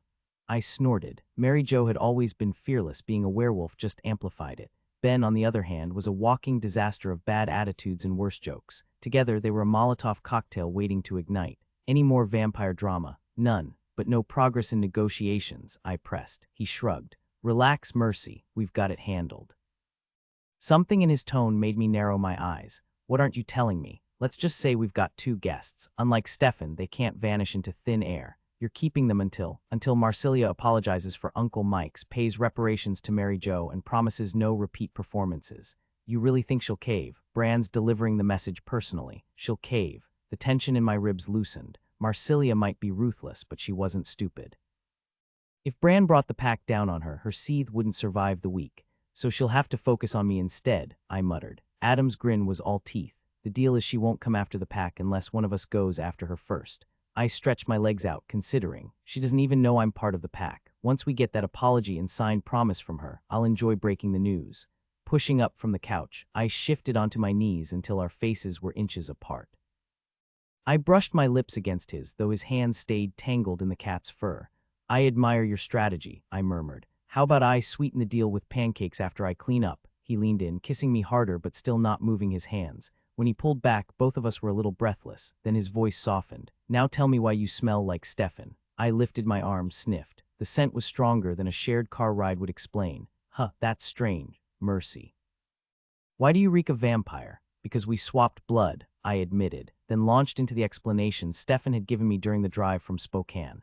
The details blurred, what was supposed to stay secret, what wasn't, but it didn't matter. Keeping things from Adam wasn't an option, not after he'd brought me into the pack. Stefan swore neither he nor Blackwood could use me to influence the wolves, but I wasn't convinced. Pack magic was tricky, and I doubted Stefan fully understood it either. One thing was certain. Adam would agree with my choice, even if he wasn't thrilled about it. By the time I finished, Medea had been unceremoniously dumped on the floor, good luck getting her to forgive him before dinner. Adam paced the room like a caged animal, finally stopping across from me with a frown. Stefan's better than Blackwood. Yeah, that's what I figured. His jaw tightened. Why wait until you were halfway home to tell me about Blackwood? The hurt in his voice was sharp enough to make me wince.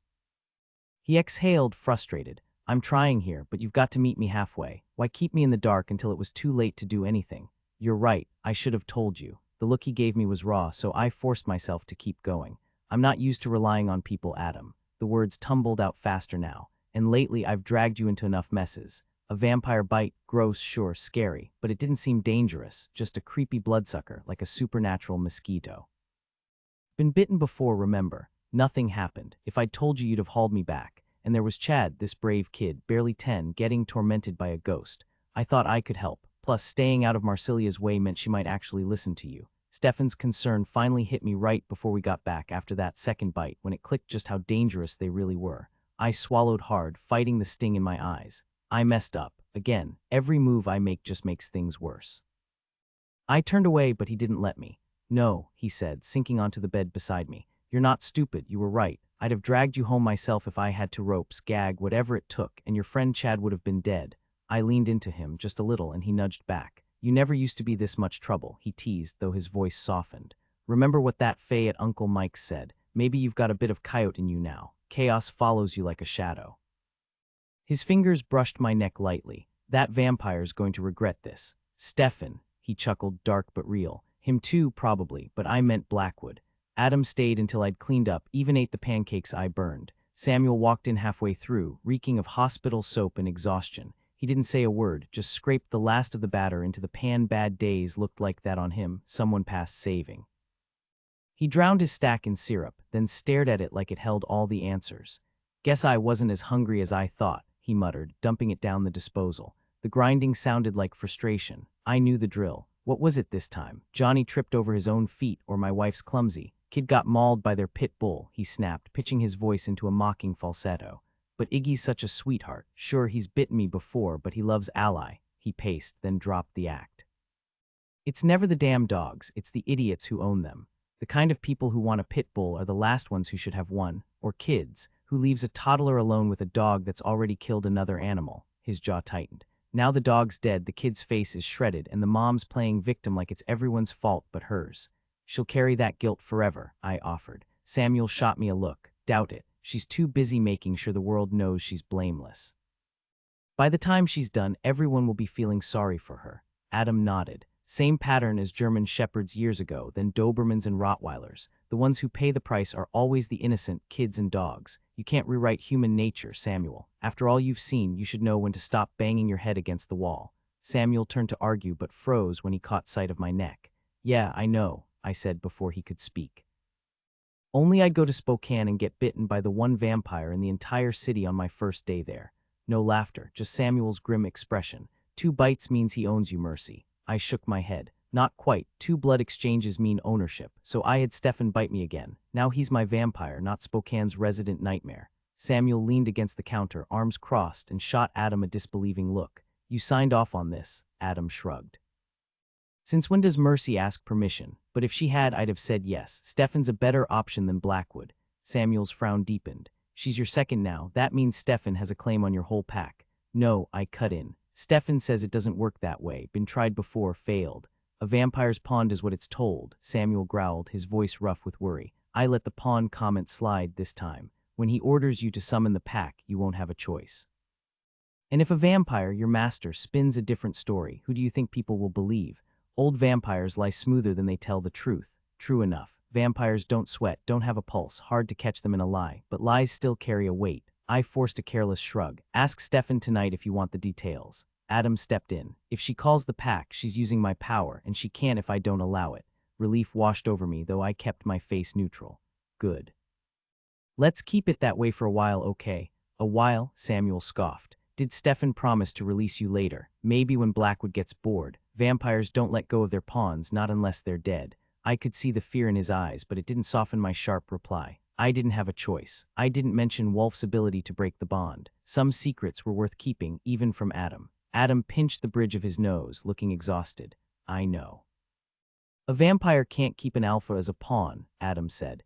Maybe we can use that to free Mercy when the time's right. What we don't need is to act rashly, ditch Stefan, and hand her back to Spokane's nightmare. He gave me a dry look. I'm on Mercy's side here. If you're going to listen to a vampire, Stefan isn't the worst option, Adam remarked. I frowned. Why can't a vampire just take control of an alpha? Samuel leaned against the counter, arms crossed. It's a pack rule, Mercy. Unless a vampire can overpower every single wolf at once, they can't claim the alpha. Not that it's impossible. There were a few back in Europe who could have done it, but most of them are gone now. None here have that kind of power. What about Blackwood? I pressed. Samuel hesitated. Never met him. Not sure my father has either. I'll check. Do that, Adam said sharply. But for now, that just makes Stefan a safer bet. At least he's not a threat to the pack. What bothers me more is how tight Blackwood is with your friend Amber. My stomach twisted. I shoved my empty plate into the dishwasher, my appetite gone. Killing Blackwood seemed like the only real solution. I grabbed my glass, hesitated, then poured more cranberry juice. Its sharp tang matched my mood. Mercy, Adam's voice snapped me back. He repeated his question. Blackwood's connected to both Amber and her husband. Yeah, I admitted. Her husband's his lawyer, and Blackwood's been feeding on Amber and more. I swallowed, hating the truth. She doesn't even realize it, thinks she's just been out shopping.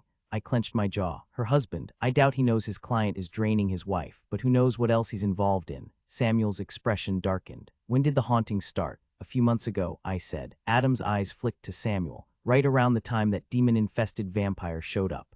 I stiffened. So. That detail had never hit the news. Adam turned toward Samuel, his stance shifting, subtle but unmistakably predatory. What do you know about Blackwood? The tension in the room spiked. Samuel, usually calm, had reached his limit. With a snarl, he shoved Adam back. Adam blocked it, knocking his hand away as he stood. I stayed perfectly still. This was bad. The air thickened with dominance, musk, and raw power. Both of them were on edge, dominant, protective, and furious. They'd failed to keep me safe, twice now, with Tim and Blackwood, even Stefan to a degree. Being a werewolf wasn't just about temper. It was a constant battle between human restraint and primal instinct. And right now, instinct was winning push too far, and the beast takes over. The wolf doesn't care about collateral damage. Samuel had the upper hand in dominance, but he wasn't an alpha. If things escalated, neither would walk away unscathed. That tense silence before violence stretched too thin, and I knew someone wouldn't survive it. Without thinking, I snatched my untouched juice and hurled it at them, dousing their fury like a spark in a downpour.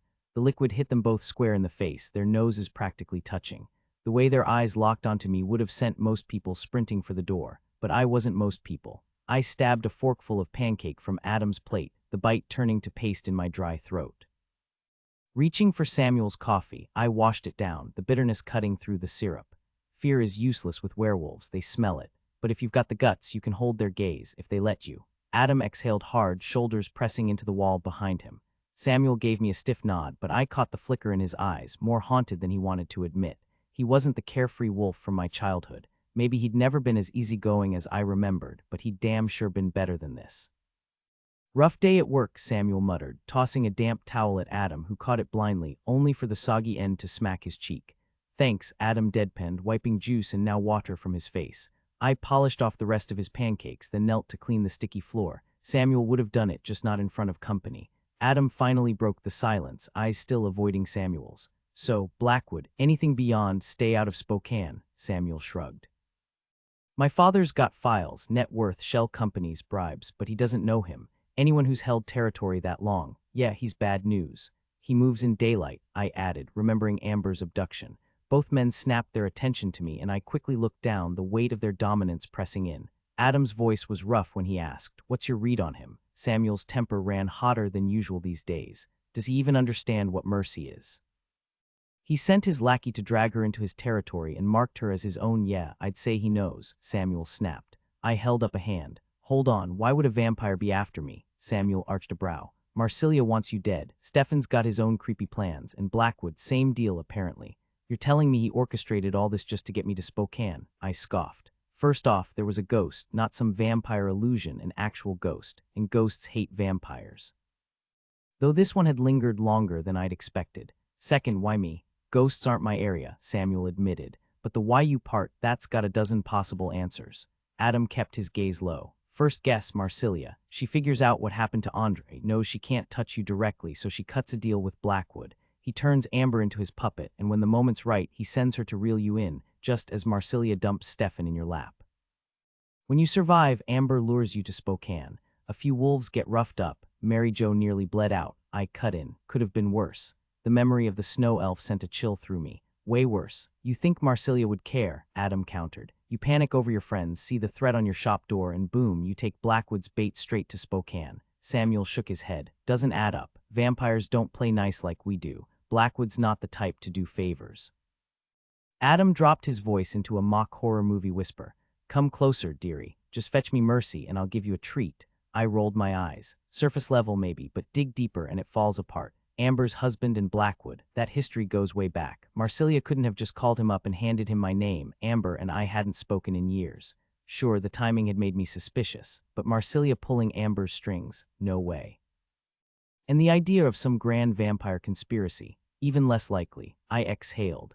Blackwood probably thought I was human until he bit me. Bran says I smell like a coyote, not magic. Stefan warned me Blackwood would figure it out after tasting me. Both werewolves stared. Sometimes, I said, bad luck is just bad luck. Blackwood doesn't strike me as the type to help out another vampire, Samuel said, his tone oddly upbeat. He wasn't wrong, vampires were ruthless, possessive creatures. A thought struck me. What if he's angling to claim the Tri-Cities as his own? I suggested. Say he caught wind of the attack on me and realized I'm Adam's girlfriend. Maybe he even got his hands on that footage of Adam tearing into Tim's body, proving our relationship isn't just casual. Then Corbin mentions his wife knew me, and suddenly Blackwood sees an opening, use me to pressure the local werewolves into cooperating, all while he plans to move against Marsilia. He might not realize I can't be used to control the pack, or worse, he could have seen me as leverage. I shrugged. The ghost, just a lucky excuse to get Amber to invite me over. Marsilia's down 2 of her strongest, Samuel pointed out. Andre and Stefan are gone, she's exposed now. She still has 3 powerful vampires left, I countered. But Bernard and Estelle haven't exactly been loyal lately. I filled them in on last night's tension. Then there's Wolf, but let's be honest, trusting him is like trusting a loose cannon. Adam cracked his neck, rolling his shoulders. Predators recognize weakness, he said. If Blackwood sensed blood in the water, it makes sense he'd push for more territory. Samuel nodded. Fits his profile. He's not exactly a team player. Doesn't mean it's true, but it tracks. Adam stretched again, flashing me a tired smile. I'll call Marsilia tonight and float this theory. Even if it's just speculation, it might make her more willing to cooperate. He glanced at Samuel. Since you're here, I'll head to work. Mind if Jessie comes by after school? Oriel's swamped, Honey's tied up, and Mary Jo's not at her best. Once Adam left, Samuel disappeared to catch some sleep. If trouble came knocking, he'd be up in a heartbeat, but his confidence told me he didn't expect an attack in broad daylight. Neither of them even mentioned the cranberry juice incident. A few hours later, a car pulled up and Jessie hopped out, waving goodbye before bounding inside like a whirlwind of energy, her black and blue-streaked hair bouncing. Then the smell hit me. I gagged, covering my nose. What is that? She giggled. Natalie's new perfume. She went a little spray-happy. Go wash it off now, I ordered, shooing her toward my room. Samuel's sleeping near the main bathroom and that stuff could wake the dead. She sniffed her sleeve. Smells like roses to me. Roses don't smell like a chemistry experiment gone wrong, I shot back. With a grin, she skipped off to scrub away the stench. She walked back inside, tossing her bag on the counter. Since we're both stuck here until the vampire drama cools off, and since I crushed my homework during study hall, wanna bake some brownies together. We spent the afternoon mixing batter and later, she helped me drain the old oil from my van. The sun was dipping low when we dragged out the air compressor to winterize my tiny sprinkler system. That's when Samuel stumbled through the door, half asleep and grumbling, a half-eaten brownie in his grip. He muttered something about chirpy humans disturbing his beauty sleep. I glanced at the fading light, pretty sure his grumpiness had more to do with sunset than our noise. Jessie cracked up at his theatrics, and he shot her a mock-offended look before turning to me. You done yet? I gestured at the coiled hoses. Obviously. Zero respect, he told Jessie, shaking his head. Maybe if I bribe you with dinner, she'll finally appreciate me. He snatched the compressor before I could move it toward the shed. Where are we going? Jessie asked. Mexican, Samuel declared. She groaned. There's that new Russian place down the street. They bickered about cuisine all the way to the shed, back to the house, and straight into the car. We compromised on a pizzeria off Columbia, loud, kid-friendly, and delicious. When we got home, Adam was slumped at the kitchen table, eyes glued to the tiny TV. Dark circles shadowed his eyes. Rough day with the suits. I handed him a brownie. He squinted at it. You bake this, or did Jessie? Dad, she smacked his arm and he grinned, unapologetic. Kidding, he said through a mouthful. Been pulling all-nighters, between vampire politics and DC. Bureaucrats, I'm about to start napping like a toddler. Samuel leaned against the counter. Trouble, his tone hinted at the unspoken, whether Adam's wolf-out video with Tim's corpse had resurfaced. Adam shook his head. Same circus, different clowns. Did you talk to Marsilia yet? I asked. Jessie nearly dropped the milk glass she was bringing him. What? Adam sighed. Mercy. Your dad's hosting 2 vampires in his jail, I explained. We're negotiating so Marsilia stops trying to murder us all. Jessie crossed her arms. I swear I only get half the story. Adam dragged a hand down his face while Samuel chuckled. Kid, this is just the preview. Mercy's gonna have you on a leash soon. But his laugh didn't reach his eyes. Something darker lurked there, a quiet resignation. Samuel didn't want me not like that. And he definitely didn't want to lead. He wanted what Adam had, what Jessie and I both understood, a family. Kids, a wife, the whole suburban dream, or whatever version of that had existed when he was growing up. He craved a home, but his last real home had vanished with his previous partner long before I came into the picture. His gaze flicked to me then, and whatever he saw in my expression made him freeze. For a heartbeat, his face went blank, eerily similar to his half-brother Charles, one of the few people who could silence a room just by walking into it. Then, just like that, the moment passed. He ruffled my hair and cracked a joke at Jessie's expense. So, I said, shifting gears, did you reach Marsilia, Adam? His eyes stayed on Samuel, but he answered, got Estelle instead. She'll pass along the message and have Marsilia call me back. Samuel smirked. She's playing power games. Let her, Adam said, unfazed. Doesn't mean I have to play along. Because you've got leverage, I pointed out, grinning. A bigger, scarier problem for her to worry about. Jessie frowned. What problem? The legendary vampire of Spokane, I said, hopping onto the table. He's coming for her. It wasn't a guarantee, but it didn't have to be, just convincing enough to make Marsilia sweat. If I were her, Blackwood would keep me up at night. Later, Adam and Jessie left. Samuel went to bed, and so did I, though my dreams were a bizarre mix of trash cans and frogs, don't ask. My phone buzzed, jolting me awake. Mercy, Adam's voice rumbled, smooth as the purr of Medea, who blinked up at me from the foot of the bed. Adam, finally talked to Marsilia directly, he said. I sat up, instantly alert, and told her about Blackwood. She listened, thanked me, and hung up. I snorted. She's not going to scream and pledge eternal friendship over the phone. He chuckled. No, but I figured I'd extend an olive branch and release her 2 fledglings. Besides, I added, now that Jessie knows they're around, good luck keeping her away. Thanks for that. Anytime. Hostage situations are for villains. His laugh was dry this time. You haven't seen the heroes in action then. Maybe, I said lightly. You've been confusing who the heroes actually are. Silence stretched before he murmured, maybe you're right. You are the hero, I told him, which means you're stuck with all the noble rules. Lucky for you, you've got an outrageously skilled partner, who turns into a coyote, he finished, amusement warming his tone. So the villains shouldn't be too much trouble. The conversation dissolved into playful, pulse-quickening banter. Over the phone, the tension didn't spiral into panic. Eventually, we hung up. Morning came early, but the call left me wired, sleep the last thing on my mind. After a few moments, I rose and examined the stitches in my face. They were precise, each knot tied with care so they wouldn't tear when I shifted. Only a werewolf would know how to stitch me up like that. Shedding my clothes, I nudged open my bedroom door and slipped through the new dog flap as a coyote, darting into the darkness. I ran for miles, my paws carrying me to the riverbank where I loved to roam. As I bent to drink, the scent of vampire hit me, and not the one I knew. I kept lapping at the water, pretending not to notice, but it didn't matter. This vampire wasn't hiding. The sharp click-clack of a shotgun being racked made his intentions crystal clear. He must have tracked me from home, or maybe his nose was as sharp as a werewolf's. Either way, he knew exactly who I was. Bernard stood on the bank, gripping the shotgun like he'd been born with it in his hands. A vampire with a shotgun, that was like giving a shark a flamethrower, overkill. Personally, I'd have preferred the flamethrower. Shotguns and I have history. A rancher in Montana once left me with a painful reminder of why coyotes aren't welcome, even if all we want is to pass through.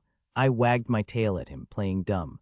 Marsilia was so sure he'd finish you off, Bernard said, his voice dripping with that old-money Boston accent. But he fooled her. She's not half as clever as she thinks, and that'll be her undoing. Now call your master. I need to talk to him. For a second, I blanked. Which master? With all these new bonds, I had no idea how to reach just one. What if I summoned Adam instead of Stefan? I hesitated too long. Bernard fired. I'm pretty sure he meant to miss, unless his aim was just that bad. Either way, a few pellets found their mark and I yelped. He reloaded before I could even finish my complaint. Call him, he repeated. Fine, if it were impossible, Stefan would have given me more instructions. Stefan, I focused hard. Stefan. I wasn't worried about putting him in danger. Bernard, like Estelle, was probably here to recruit him for Marsilia's little vampire power struggle. And after how Stefan had handled Estelle, Bernard didn't stand a chance, unless he had the element of surprise. Dressed in jeans and a button-up, Bernard still managed to look like some old-school tycoon. Some things never change even with his flashy sneakers glowing in the dark. He stood out like a sore thumb. Too bad you're so hard-headed, he muttered. Just as he raised the gun for what would have been a nasty but non-lethal shot, Stefan materialized out of nowhere and wrenched the weapon from his grip. With one swift motion, Stefan smashed the barrel against a boulder before tossing the mangled remains back to Bernard. Shaking water from my fur, I splattered both of them. Neither flinched. "What's your game?" Stefan asked, his voice ice cold. I trotted over and plopped down beside him, earning a quick glance. Before Bernard could respond, Stefan's nostrils flared. "Blood, did he hurt you?" I flashed him a grin, my tail thumping against the ground. A few stray pellets lodged in my backside weren't worth fretting over. Perks of a thick coat. Still, Stefan didn't speak wolf, so I gave an exaggerated wag to reassure him. His skeptical look almost made me laugh. "Fine," he said, shifting his attention back to Bernard, who was spinning the wrecked shotgun like a baton. "Oh, my turn now," Bernard drawled. "Done babying your shiny new pet. Marsilia figured you'd be too broken up about your last pack to replace them so fast." Stefan went statue still, his anger so intense he forgot to breathe. Bernard propped the shotgun like a cane, leaning on it with theatrical flair. "You should have heard them calling for you," he taunted. "Wait, you did." He tensed, expecting a blow that never came. Instead, Stefan uncrossed his arms and exhaled, the tension draining. Thank goodness nothing's worse than waiting for someone to remember they need air. I stayed close, playing the harmless sidekick while scanning the shadows. A flicker of movement in the trees caught my eye, another vampire, briefly outlined against the sky. No way to tip off Stefan without words, not like with Adam, who'd read my cues in a heartbeat. Bernard's jab hadn't landed like he'd hoped, but he rolled with it, flashing fangs. "She only had you left," he goaded. "Wolf's been ours for ages, and Andre too. But he was too scared of you to let us make a move." The bitterness in his voice was palpable. With a careless flick, he slung the ruined gun over his shoulder and started pacing, restless as a caged animal. For the first time, I truly saw him for what he was. Before, he'd always reminded me of some overdramatic character from an old novel, all show and no substance. But now, moving with purpose, he reminded me of a wolf in sheep's clothing, his polished exterior barely hiding the danger underneath. Estelle had always made me uneasy, but Bernard, I hadn't realized how terrifying he was until that moment. Stefan stayed quiet as Bernard raged. He was worse than Marsilia in the end. He brought that thing into our midst, something none of us could control. His gaze locked onto me, sharp enough to make me look away, but I could still feel the weight of it like a brand. "At least your little pack took care of it." Marsilia was too blind to see the threat, but she did us another favor by ending Andre. He let the words hang in the air, his stare boring into me as if he could peel back my skin and see the fear beneath. It was unsettling, the way he lingered, waiting for a reaction. "We might spare her, but if Marsilia gets her way, she's already dead." Just like the others, he let that sink in before continuing. "Marsilia has followers who move in daylight. With that bounty on your coyote's head, how long do you think she'll last? Goblins, harpies, scavengers, plenty of them answer to Marsilia and hunt when the sun's up." I clenched my fists. "She's the alpha's mate. The pack will protect her when I can't," Bernard scoffed. "Some of them would slit her throat faster than Marsilia ever could. A coyote, don't be naive." His voice dropped, almost gentle. "You know she's marked for death. If Marsilia wanted her dead for killing Andre, how do you think she'll react now that you've claimed her? She doesn't want you, but our mistress has always been possessive, and you hid her for years when you should have exposed her. What if another vampire had figured it out? Marsilia knows you care for her more than you ever did the others, and when she dies, it'll be because of you." Stefan tensed beside me, his reaction sharp enough that I didn't need to see his face. "You need Marsilia gone or Mercy dies," Bernard pressed. "Who do you love, Stefan? The one who saved you or the one who left you to rot? Who do you serve?" The silence stretched, thick with tension. "She was a fool to let you live," Bernard mused. "There were only 3 who knew where she rests. Andre's gone, but you know, and you wake before she does. You could end this without a massacre. Who'll fall first? Lily, probably. Our sweet musician. Estelle despises her, too pretty, too talented. And Marsilia adores her. She'll die." He smirked. "I'd do it myself, but I know you'd stop me. You could save her, Stefan." And then he kept listing names, each one a calculated strike. The lesser vampires meant something to Stefan, I realized, people he actually cared about. When Bernard finished his plea, he stared at Stefan's unyielding expression and let out an exasperated sigh. Stefan, come on, what's the point? You don't fit anywhere now. She's made it clear she doesn't want you, could have stabbed you in the heart, and it wouldn't have been more obvious. Estelle's delusional, thinking she can take over after Marsilia, but I'm not fooled. Neither of us has the strength to hold the seat alone, and we'd never work together. No loyalty, no bond. That's the only way two vampires of equal power last long as allies. But you could lead. I'd follow you just as faithfully as you've served all these years. We need you to survive. He paced again, agitation in every step. Marsilia's going to get us all killed, you know that. She's lost it, only someone insane would trust Wolf. She'll bring the humans down on us, not just our seed but every vampire, and we won't make it. Please, Stefan. Stefan knelt beside me, his arm warm around my shoulders. His voice was barely a whisper. Forgive me. Then he rose, his posture rigid. I'm a soldier, he told Bernard. I serve one master, even if she's cast me aside. He reached out and I felt a strange pull as his sword materialized in his grip. Care to test me here? Bernard groaned, throwing his hands up dramatically. No, just stay out of it when the fighting starts. He turned and bolted, not as fast as Stefan could move, but quick enough that I'd have had to push myself to keep up. He probably didn't hear Stefan's quiet, firm no. We stood together, watching until Bernard vanished. Then movement, a female slipping from the trees, another emerging from cover. Stefan lifted a hand and the second vampire saluted before disappearing. It'll be a slaughter, he murmured. And he's right, I could stop it, but I won't. It struck me then, why had Marsilia let him live? If he knew her resting place, if he could move freely before she rose, he was a threat. She had to know that. Stefan settled onto a nearby rock, clasping his hands. I plan to come to you tonight, he said. There are things about this bond between us, a faint, tired smile. Nothing terrible. His gaze drifted to the water. But first I figured I'd tidy up. My porch was buried in newspapers since no one's been home. My stomach dropped. I was about to cancel the subscription, then I read the headlines about the man you killed, so I went to Z for the full story. He met my eyes. I'm sorry, he said. I stood slowly, shaking off tension like water. His lips twitched. Glad you ended him. I wish I could have seen that, he said. My mind flashed to what he'd endured at Marsilia's hands, and part of me wanted to see him return the favor.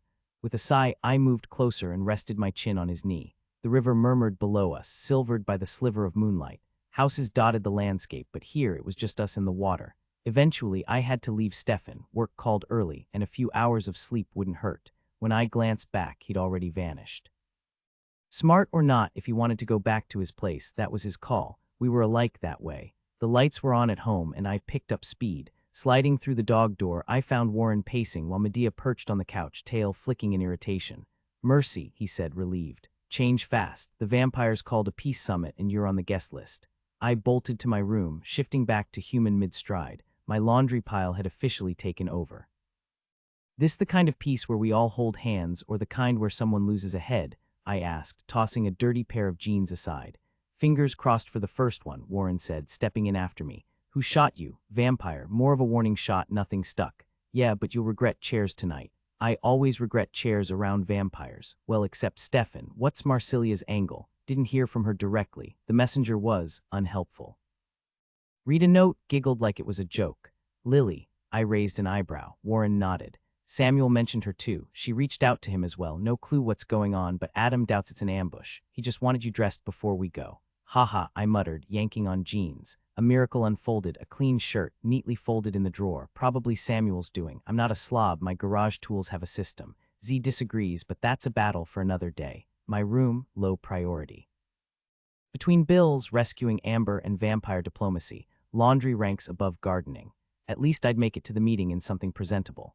I tugged the shirt over my head. The shirt was a deep navy with bold white lettering advertising Bosch genuine German auto parts. Not exactly formal attire for meeting the vampire queen, but it was clean and free of grease stains, so it would have to do. Warren dug through a pile of jeans and finally unearthed my shoes. Just need socks and we're out of here, he said. His phone buzzed and he chucked the shoes at me before answering. Yeah, boss, she's here and mostly dressed. Adam's voice came through, hushed but amused. Mostly, huh, Warren smirked. Afraid so, tough luck. Mercy, move your butt, Adam said, louder now. Marsilia's stalling until you arrive. Apparently, you're the guest of honor after stirring things up. The call ended, and I yanked on mismatched socks and my shoes, grumbling, I am moving. Warren eyed my feet. One green, one white, really? I strode toward the door. Since when do you care about my fashion choices? Since you decided to make a statement, he shot back, following me. We'll take my truck. Pretty sure I have another set just like these, I lied, though I vaguely remembered tossing the green socks mate in the trash days ago. The wrought iron gates of the Seath stood open, but the driveway was packed, forcing us to park on the gravel. The sprawling Spanish-style estate glowed under flickering amber lanterns, casting eerie, shifting shadows. A vampire I didn't recognize stood at the entrance, no dramatic flair, just a simple, down the hall, stairs at the end, then all the way down. I didn't recall a staircase there before, but then again last time, a massive painting of a Spanish villa had blocked it. Now the artwork leaned against the wall, revealing the hidden passage. The descent was steep, 2 full flights into pitch blackness, easy for me, impossible for a human. The deeper we went, the heavier the scent of vampires clung to the air. At the bottom, another unfamiliar vampire waited in a cramped anteroom. Silver-haired with a deceptively youthful face, he wore a somber black suit. He rose as we approached, eyes locking onto me. "You are Mercy Thompson," he stated, his accent unplaceable. Warren answered for me. "Yeah." The vampire bowed slightly and swung the door open. The space beyond was cavernous, more like a high school gym than a room, with bleachers lining the walls and an unsettling tension humming in the air. The bleachers were packed with silent spectators, a sea of faces that made my stomach tighten. At first glance, it seemed like the entire vampire population of the Tri-Cities had gathered, but then I spotted the humans mixed in prey, just like me. Dominating the center of the room was the infamous oak throne, its intricate carvings and tarnished brass accents radiating menace. Though I couldn't see them from here, I knew the brass spikes embedded in the armrests were razor-sharp, stained with layers of dried blood, some of it mine. That chair wasn't just furniture. It was a relic of vampire power, steeped in ancient magic, and used to extract the truth from anyone unlucky enough to be strapped into it. Of course, with vampires, everything comes back to blood. Seeing it here tonight sent a chill down my spine. This wasn't about peace talks, not with that thing in the room. The last time I'd faced it, someone had been on trial. My fingers twitched as I scanned the crowd, searching for the werewolves. They stood out like sore thumbs, clustered in front of 2 empty rows of seats. Adam, Samuel, Daryl with his mate Oriel, Mary Jo, Paul, and Alec. I wondered how many of them Marsilia had hand-picked and how many Adam had insisted on bringing. Daryl noticed us first. The door had opened without a sound, just like the eerie quiet of the vampires. His gaze flicked over my worn t-shirt and jeans, and for a split second, he looked horrified. Then he took in the sea of designer gowns and tailored suits. One guy even wore a Civil War officer's coat, and his shoulders relaxed. The ghost of a smirk tugged at his lips. Guess my lack of formal wear was the least of our problems. Adam had been deep in conversation with Samuel. Later, I'd learned they were arguing over the Seahawks' chances this season, because why not mess with the vampires' heads? But he glanced up as we approached. "Mercy," he said, his voice cutting through the silence like a knife. "Took you long enough. Maybe now we can actually get somewhere." "Maybe," came Marsilia's reply right at my back. I hadn't heard her approach, neither had Warren, and that never happened. A lifetime of being hunted had sharpened his instincts to a razor's edge. He spun, shoving me behind him with a growl that sent every vampire in the room surging to their feet, their hunger thick in the air. Marsilia's laugh was like crystal shattering, beautiful, cold, and ending a heartbeat too soon. The last time I'd seen her, she'd been draped in silk and lace, all calculated allure. Tonight. She looked like a CEO, her wine-red suit tailored to perfection, the only hint of softness the curve of her skirt. Business, not pleasure, and that was so much worse. "Take a seat," she commanded, her tone dripping with the kind of condescension usually reserved for a misbehaving lapdog. The vampires in the room obeyed instantly, but her gaze never left mine. "How generous of you to grace us with your presence," she said, those bottomless dark eyes radiating icy authority. Only the steady warmth of Warren at my side kept my voice from shaking. "And how thoughtful of you to send your invites ahead of time. Wouldn't want to keep the queen waiting," I shot back. Maybe not the smartest move, but she already despised me. The scent of her hatred was thick in the air. She studied me for a long moment. "You think you're clever," she murmured. "I think I'm honest," I countered, shifting slightly to the side. If she decided to lash out, I wasn't about to let Warren take the brunt of it. Only then did I realize I was holding her gaze, a dangerous game. Even Samuel, strong as he was, had warned me about the power in her stare. But I couldn't back down, not with Adam's presence thrumming through me like a second pulse. I wasn't just a coyote here. I was the mate of the Columbia Basin Pax Alpha, whether she liked it or not. Looking away would mean surrender, and that wasn't happening. Her lips curled, revealing the barest hint of fangs. Under different circumstances, she mused, voice so low only Warren and I could hear, I might have enjoyed your company or ended it. The moment shattered as she raised her voice. Enough theatrics, call him. My blood ran cold, so that was her game, Stefan. The memory of what she'd left in my living room flashed behind my eyes, charred and unrecognizable until it was too late. She'd done that to him, and now she wanted him back, not if I had anything to say about it. Adam hadn't moved, his stillness a silent declaration of trust, or at least the illusion of it. I wasn't fooled, but I'd play my part. Call who? He asked, feigning ignorance. She smirked, still watching me. Didn't you know your mate belongs to Stefan? Adam's laughter cut through the tension, bright and unexpected. It gave me the perfect excuse to turn away, breaking the staring contest without conceding defeat. I schooled my face into something neutral, pushing down the fear clawing at my throat. Mercy's like a coyote, Adam said, voice steady. She goes where she chooses, she belongs to herself. He made it sound like freedom, not defiance. I thought we were here to stop a war. We are, Marsilia replied. Call Stefan. I tilted my chin, meeting her eyes over my shoulder. Stefan's my friend, I won't hand him over to die. How noble, she said, almost amused, but unnecessary. I give you my word, no harm will come to him tonight.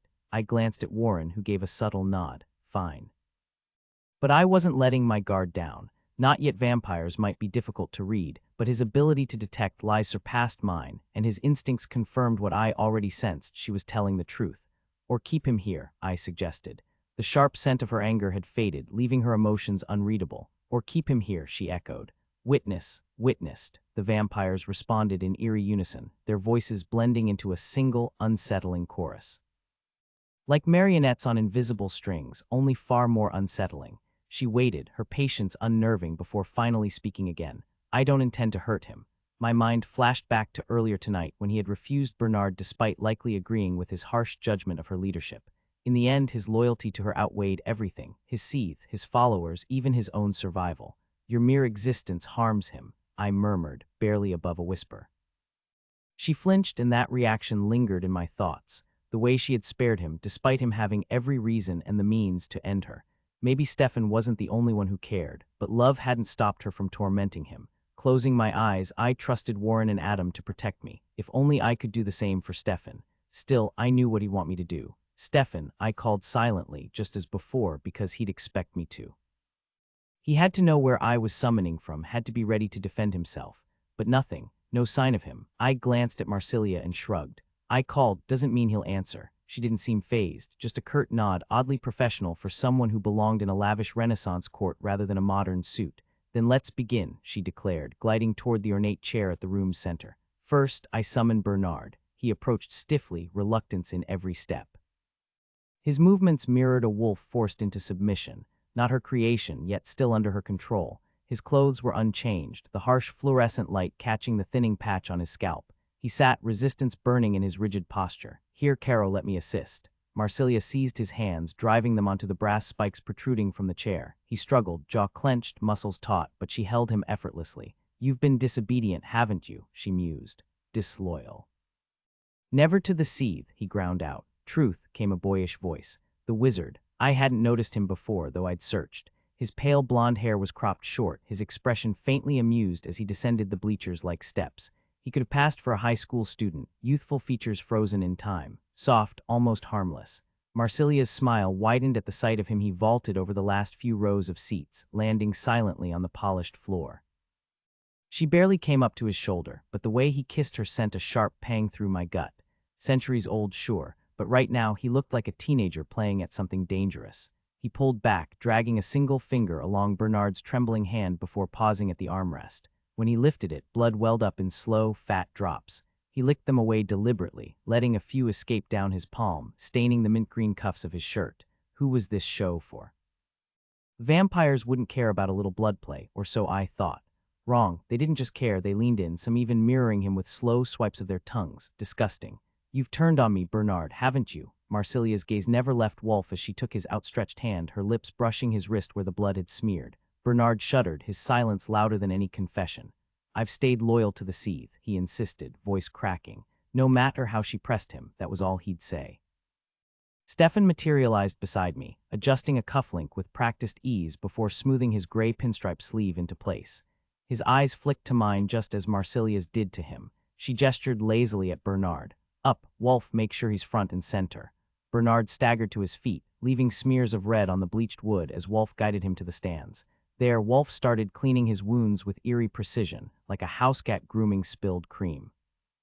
Stefan's attention shifted to me, then to Adam, who gave a slight nod, amused despite the tension. They were dressed almost identically, though Adam's shirt was navy. Mary Jo noticed and snorted, turning to Paul, then her face went slack. She crumpled. Alec caught her mid-fall, like he'd been expecting it. Please let this just be exhaustion, not some vamp trick. Stefan was at her side before I could blink, fingers at her pulse. Alec bristled but didn't interfere. Easy, Stefan murmured.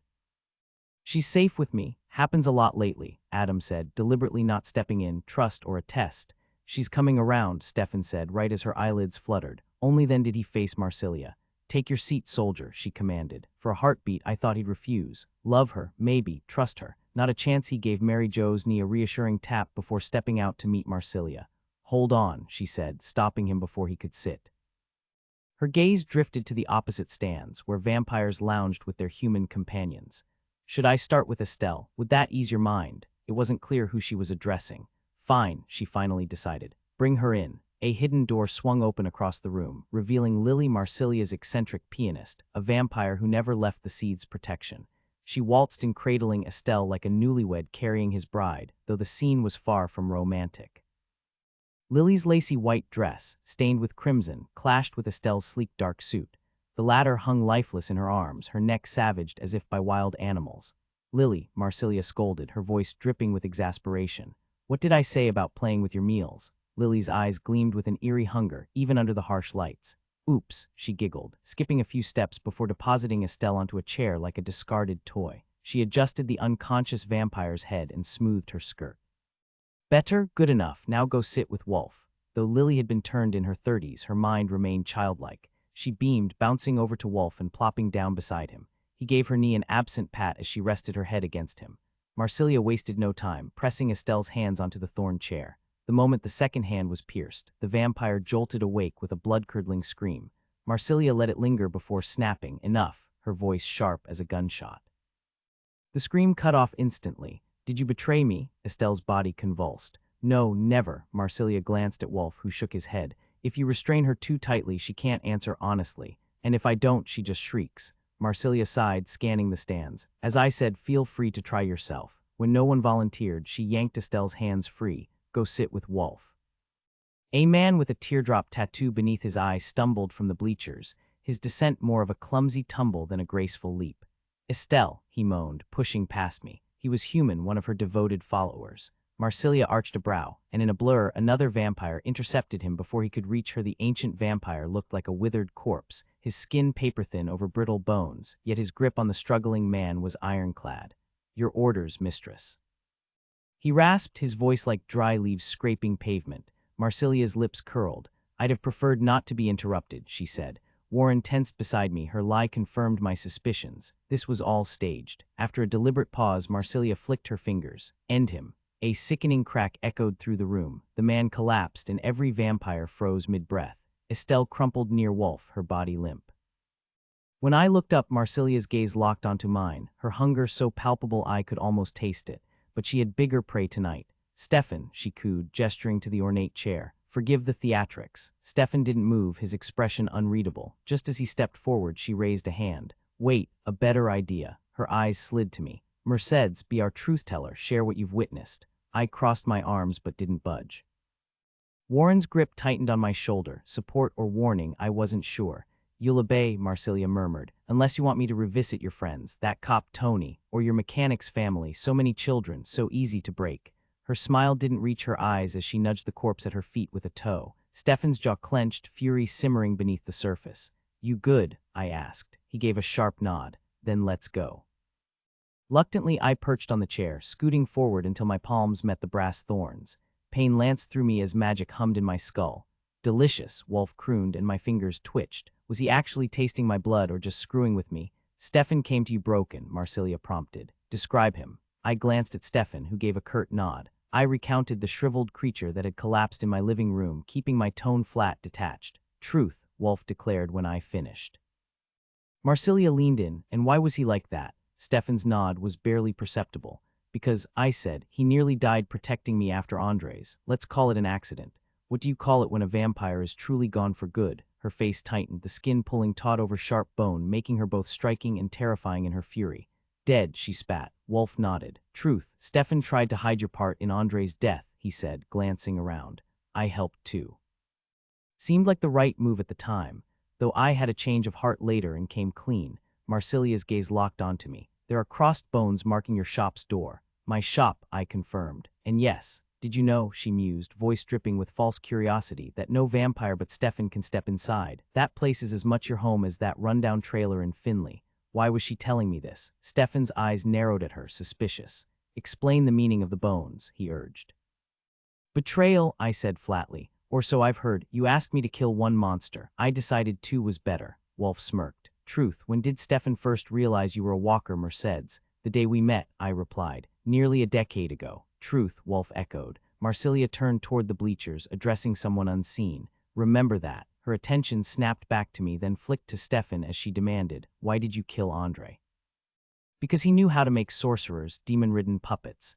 He'd done it before, and you both planned to do it again. People died for his experiments. More would have died for yours. Truth, Wolf said, almost cheerfully. Marcelia waved a hand at the corpse nearby, addressing the room. Why should we care how many humans die? They're fleeting. They're food. She meant it as rhetoric, but I answered anyway. There are millions of them. If they knew your seed existed, they'd wipe you out in a day. A month tops and every last one of you in this country would be ash. And if you kept creating abominations like Andre's pet monster, I leaned in, my hands pulsing with pain, my words sharpening with each heartbeat. I'd help them do it. Truth, Wolf purred. Marcelia leaned close, her breath cold against my ear. That was for my soldier, she whispered, voice too low for anyone else. Tell him that. Her lips hovered over my neck, but I didn't move. I think I might have liked you, Mercedes, she murmured. If things were different, you're Stefan's then. We shared blood twice, I said. Wolf chuckled. Truth, you belong to him. You'd think so, I agreed. She exhaled sharply. You're making this simple thing difficult. You're the one complicating it, but fine, the answer's yes. Truth, why did Stefan claim you? I didn't want her knowing about Blackwood, though Adam had probably already spilled it, so I struck first, because you slaughtered his menagerie. The people he loved. My voice burned with accusation. Truth, Stefan growled. Truth, Wolf echoed, quieter. Marcelia tilted her head slightly, a smug glint in her eyes as she regarded me. I've gotten what I needed from you, Miss Thompson. You can leave the chair now. I peeled my hands away, resisting the urge to flinch or sigh in relief as the unsettling magic faded. Before I could stand, Stefan was already there, his grip firm under my elbow as he helped me up. Though his back was turned to Marcelia, his focus seemed entirely on me, yet I could tell every fiber of his attention was locked onto his former mistress. He took my hand in both of his, pressing a slow, deliberate kiss to my palm. If we hadn't been surrounded by an audience, I would have given him a piece of my mind. He must have caught the irritation in my expression because his lips twitched in amusement. Marcelia's eyes flared crimson. You're pushing your luck, Adam growled, his voice deeper, rougher than usual. I turned to see him crossing the room, silent as a shadow. If Marcelia's glare had been unsettling, Adam's expression was downright terrifying. Stefan, unfazed, took my other hand and repeated the gesture, though quicker this time. I didn't pull away, not because I wanted to, but because I knew any resistance would set Adam off. Just healing her hands, Stefan said smoothly, stepping back. A privilege I still hold. Adam moved beside me, inspecting my now unblemished hands before giving Stefan a curt nod. He tucked my arm into his muscles taut, his pulse hammering beneath my fingers. He was barely holding it together. I leaned my head against his shoulder, lowering my voice. That whole thing was for Marcelia's benefit. Oh, I'm aware, Adam muttered, loud enough for everyone to hear. But when we get home, we're having a long talk about how one action can serve multiple purposes. Marcelia waited until we rejoined the pack before continuing her little spectacle. Now for you, she said, her gaze locking onto Stefan. I trust you haven't changed your mind about cooperating. Without hesitation, Stefan dropped into the ornate chair, slamming his hands onto the jagged thorns with enough force to make the wood creak. Ask your questions, he challenged. Your feeder claimed you murdered my former menagerie, Marcelia said. How can you be certain? His jaw tightened. I felt each of them die by your command, one by one until none remained. Truth, Wolf confirmed, his voice uncharacteristically heavy. I glanced over to see him seated like a weary king, Estelle slumped at his feet, Lily draped against him, and Bernard rigid at his side. Wolf's expression was solemn, almost mournful. You no longer belong to this seethe. Stefan's reply was ice. I never truly did. Marsilia's lips curled. You always had free will. Always, he agreed. I used it to keep Mercy from you, from justice. I kept her hidden because I believed she posed no threat to you or the Seath. True enough, Wolf muttered. You hid her because you cared for her. Exactly, Stefan admitted. And because killing her wouldn't have been justice. She never harmed one of us, not until you forced her hand. For the first time since sitting down, he locked eyes with her. You sent her after a monster you couldn't find, and she succeeded. Twice. True, she murdered Andre. Marsilia's voice boomed, raw power shaking the room. The lights flickered before steadying again. Stefan gave her a bitter smile, because she had no other choice. You, me, Andre, we backed her into a corner. True, you picked her over me, Marsilia hissed, the air crackling with unnatural energy. I edged closer to Adam, my skin prickling. You knew she was hunting Andre, knew she killed him, and you kept it from me. You made me torture you, dismantle your influence. You owe me answers. The floor trembled, the walls rattling as her voice thundered. The hanging lights swayed, casting eerie, shifting shadows. Not anymore, Stefan said flatly. I'm not yours to command. Fair's fair, Wolf cut in, standing abruptly. You felt it too, that's undeniable. From the high bleachers, another vampire rose. His delicate features, wide eyes, a button nose should have made him seem harmless, but there was nothing gentle in his movements. Unlike Wolf or Estelle's human, he descended without hesitation, his path smooth as if carved just for him. He reached the floor, clad in a tuxedo and dark metal gauntlets, their hinges gleaming. Blood dripped from the gloves, splattering the ground. No one moved to wipe it away. In a voice like a whisper, he said, agreed. He's no longer yours, Marsilia. I didn't recognize him, but Stefan did. He went rigid, his entire focus locked onto the gauntlet-clad vampire. Expression emptied, as if the world had just shifted beneath him. Marsilia smiled. Tell me, did Bernard try to turn you against me? Yes, Stefan replied tonelessly. Did Estelle? He inhaled sharply, blinked, then slumped back in the chair. Bernard claimed it was for the Seath's good. True, Wolf confirmed. But Estelle, Stefan continued, exhaustion weighing his words. She just wanted power. True, Estelle screamed, thrashing against Wolf's hold. And what did you tell them? She demanded. I refused, Stefan said, his voice cutting through her noise. I wouldn't betray you. True, Wolf declared.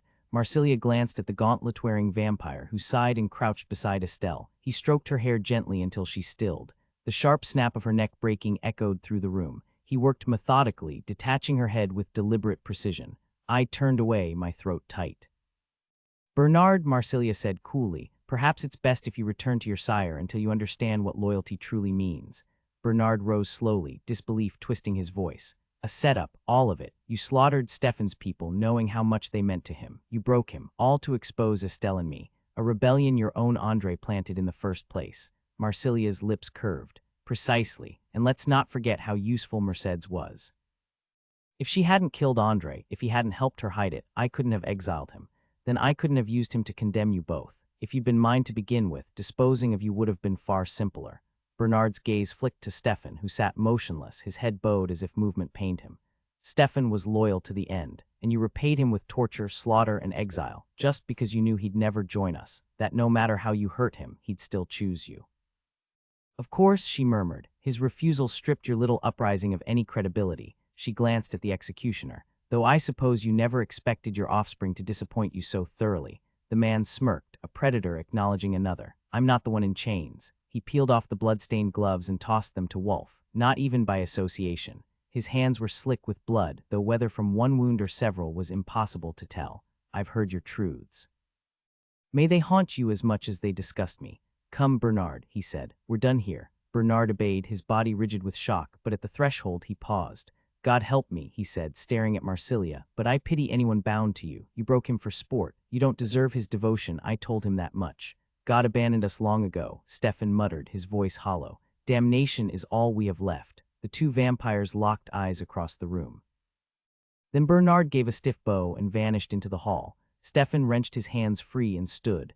Stefan, Marsilia began, honeyed and soft, but he was already gone, the air stirring in his wake. For a heartbeat, Marsilia stood frozen, staring at the empty space. Then her gaze found me, so venomous I had to force myself not to retreat despite the distance between us. She took a breath, mastering herself. Wolf, she said, do you have what I asked for? The vampire unfolded himself from his seat and glided toward her, producing an envelope from his coat. Right here, mistress. Marsilia studied the envelope, hesitating before finally murmuring, hand it to her. Wolf adjusted his path, stepping closer to offer me the crisp, unblemished envelope. The thick, embossed paper felt expensive, like something meant for formal announcements. Stefan's name was elegantly scripted across the front, sealed with dark red wax that carried the metallic scent of vampire magic.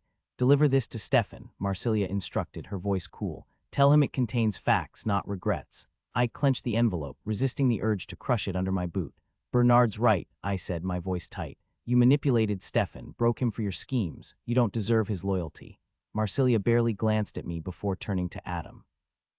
"Hauptmann," she said smoothly, "I appreciate your warning about Blackwood. In exchange, I'll honor your truce. The signed agreement will be delivered to your home." She exhaled, shifting her focus back to me. "After tonight's proceedings, it's been determined that your actions, killing Andre, did not threaten the Seethe. Your testimony under truth test confirmed you had no hostile intent." She paused, jaw tightening. "Therefore, no further retribution will be taken." "The mark will be removed before dawn," Wolf interjected softly, glancing at her wrist. Marsilia's gaze darkened. "This mercy is for Stefan," she hissed, the words sharp as a blade. "If it were my choice, your remains would feed my roses. Don't test me again." With that, she strode out, leaving silence in her wake. Wolf turned to Adam. "Let me ensure your safe exit. Avoid any unnecessary complications." Adam's eyes narrowed. "Are you suggesting I can't handle myself?" Wolf dipped his head in a mocking bow. "Not at all, just sparing us all the cleanup." Adam led the way out, the pack falling into formation behind him. Mary Jo and Oriel kept their eyes averted, their disapproval radiating like heat. Warren offered a quick, reassuring grin before moving ahead while Darryl lingered, just long enough to flash me a rare, genuine smile. Samuel snorted. "Oh no, you don't," he said, amusement lacing his words as he nudged me forward. "Not part of the pack, so I can stick with you," he said as we started walking together. "I desperately need sleep," I admitted, matching his pace. "Guess that's what happens when you hang around vampires." His cold hand settled on my shoulder. I'd been so drenched in fierce sweat that I barely noticed the chill. It hit me then that Samuel was just as scared. The last time he'd stepped foot here, Lily had treated him like an appetizer, and Marsilia had done far worse, stripping him of his will until he was nothing but hers. For me, that would have been nightmare fuel. For a werewolf whose entire existence depended on controlling his wolf, unimaginable. I squeezed his hand. "Let's just go," I murmured. The walkout felt endless. The vampires and their human pets sat motionless in the bleachers, eyes tracking us like we were prey. Their stares burned into my back, a sensation way too familiar, like the ghost in Amber's bathroom that still haunted me. Adam's Suburban smelled like fresh leather and new car scent. I didn't know if it was a rental or his latest purchase. Paul, Darryl, and Oriel piled into the back, while Samuel peeled off in his flashy cherry-red Mercedes. Mary Jo hesitated when she saw me, then veered toward Warren's beat-up truck instead, Alec trailing behind like an overeager shadow. "Brand's got nothing on this drama," I muttered, sinking into the seat as Adam pulled through the gates. Daryl's voice rumbled, exhaustion making it even deeper. "Missed some of it. Why did she need Stefan to believe he was exiled before her traitors approached him? Because his refusal had to come first," Adam said. "Only then could he testify against them, and only with their maker's approval could Marsilia take them out." Paul chimed in, hesitant. "Seethe politics. If they were forced on her, she couldn't just execute them. She needed proof." A sickening thought hit me. Wolf's help when I killed Andre, had that been staged? I'd found his hideout before Andre's. What if Marsilia orchestrated the whole thing? My skull throbbed. Adam's voice cut through my spiraling thoughts. Maybe we were wrong about which vampire wanted Marsilia's throne. I remembered the ancient vampire, Bernard's maker, watching the trial with detached interest. I wanted to hate Marsilia cleanly for what she'd done to Stefan. But nothing here was simple. I'd seen enough darkness to recognize evil in all its forms, and Bernard's vampire sire set off every instinct I had. Not that any vampire could be considered good, though part of me wanted to make an exception for Stefan, but I knew better. His past victims, the ones Marsilia had slaughtered, proved that even he played a deadly game. Still, this other vampire had triggered my fight-or-flight response like nothing else. There was something in his cold gaze that made my skin crawl. "Glad I'm just a werewolf," Darryl muttered. "At least with Warren, I only have to worry about him snapping and challenging me someday." Adam chuckled. "Warren's got more restraint than most. I wouldn't hold my breath waiting for him to lose control." Oriel's voice cut in sharply. "Still better than having a coyote in the pack." The air in the car turned tense. Adam's response was quiet. "You really believe that?" Darryl shot her a warning glance, but she didn't back down. "I do." Her tone left no room for debate. As a high school teacher and Daryl's mate, she held her own in the pack hierarchy, not quite third but close. If she'd been male, she might have ranked even higher. At least wolves don't play mind games, I said under my breath, trying to brush off the sting. Rejection wasn't new to me. A coyote raised by wolves learns early how it feels. I'd spent years running from it, building walls so no one could hurt me again. Funny how exhaustion and heartache could bring clarity. I'd left my mother's house in Portland before she could push me away. I'd lived alone, fiercely independent, because trusting someone meant risking abandonment. I'd fought Adam so hard, convinced I was protecting my freedom, when really, I was just terrified of being cast aside. Stefan clung to duty like a lifeline, but I'd rejected that path, not because I didn't crave belonging, but because I couldn't bear the thought of being unwanted again. Bran had sent me back to my mother at 16, a stranger in my own family. They'd tried to welcome me, but I'd always sensed the distance. Mercy, Adam's voice pulled me back. Hold on, I said. I'm having a breakthrough here. No wonder I hadn't just surrendered to Adam, despite him being everything anyone could want, strong, kind, devoted. The thought of him rejecting me made my chest tighten. Daryl snorted. Guess we'll wait for the prophet to finish her vision. Our alpha's mate has revelations to share.